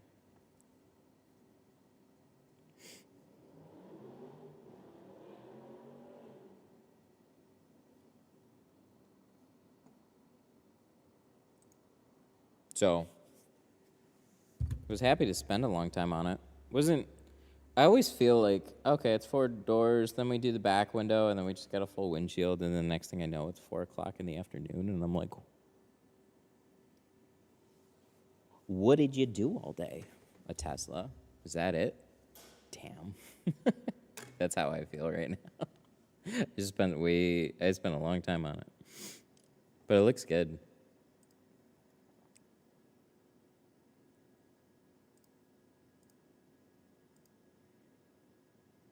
Alrighty. Well,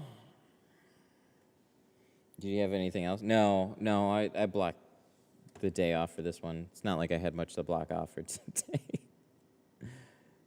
This is the last appointment, though. It's actually the last appointment of the year. I'm going to be in the Philippines.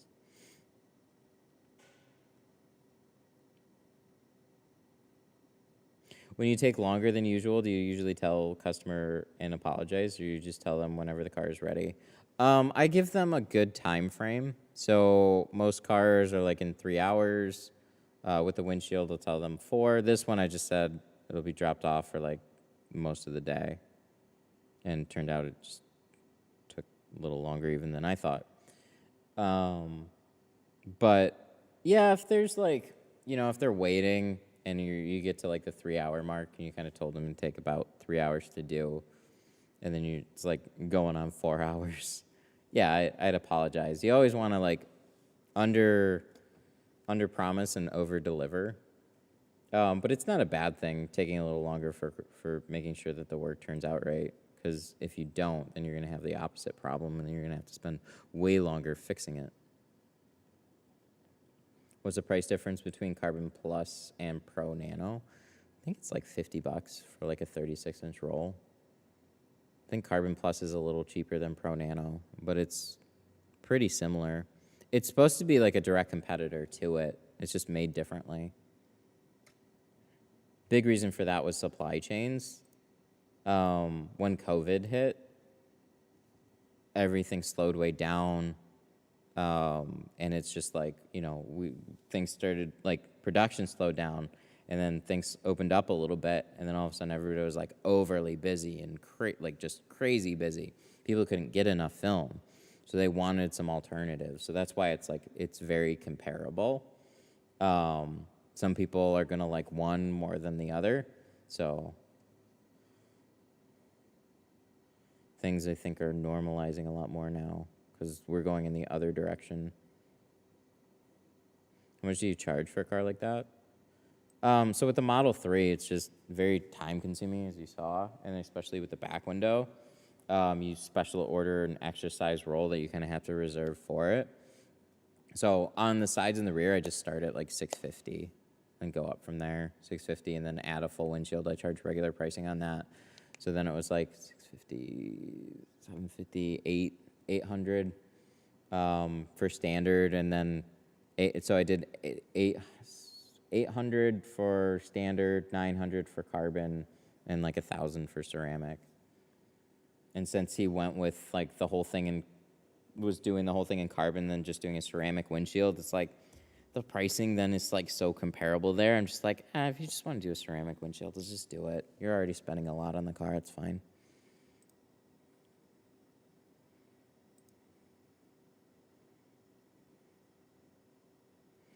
Do you cancel any appointments if one? No, I stress the fuck out and try and speed up.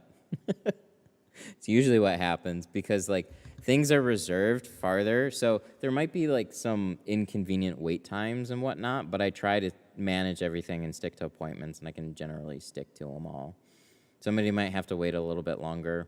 Now would be a good time to insert ads. What the heck?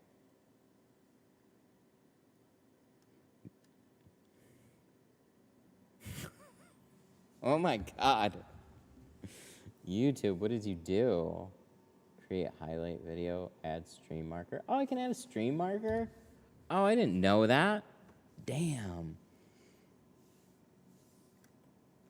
Sorry, did you guys all just get ads now? Because YouTube gave me an ad button apparently, and they said I should click it, so I did. Pay for premium, damn it. What squeegee handles do you think are best? It's a good question. The best is the Fusion. Yep, Instacart. Was it like was it like a video that popped up, or was it like a small thing? Let me know. I just got an ad. That's kind of awesome because if you guys annoy me, I'm just gonna throw an ad in your face.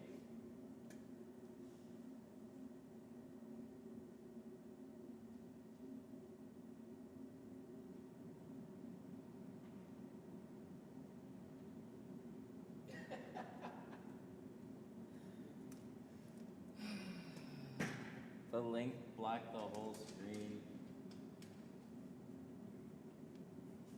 It was a video. Oh, that's kind of awesome. So like, that's what Twitch streamers do. They're like, especially the ones that are on contracts. So YouTube is getting all the same types of features and some different ones. I had no idea. It was literally there's a $sign button up there, and it said I should click it, so I did. That's really funny. We're just going to do it every 10 seconds. We're just going to keep popping ads. It's not like it's going to make a significant difference either. They're just kind of funny. So as far as handles go, this is what I have right now. So I sell these in the store. This is a really nice plastic handle. It's super, super good. Very durable. It's a little bit shorter up here than the Fusion one. Fusion one is going to be the better one, but the difference is like $30. Always waiting up front. All right, I got to close out here. So I'm going to shout out some super chats, and then we're going to take off here.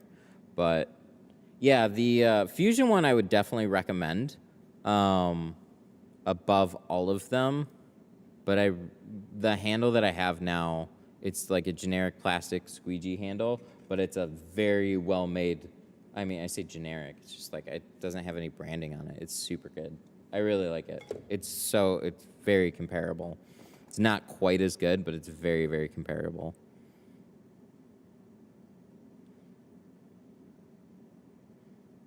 All right, hang on.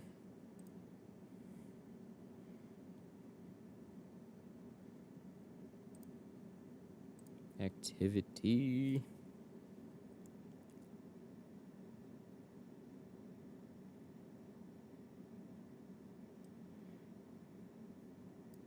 What?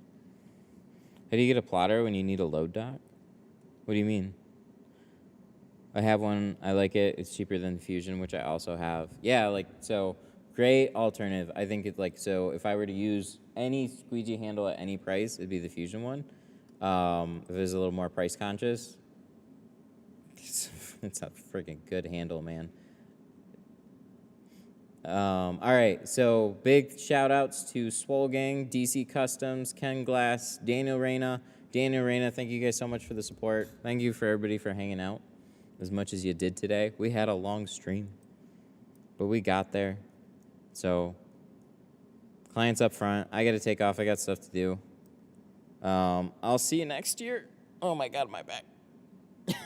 All right, you guys have a good one. Bye.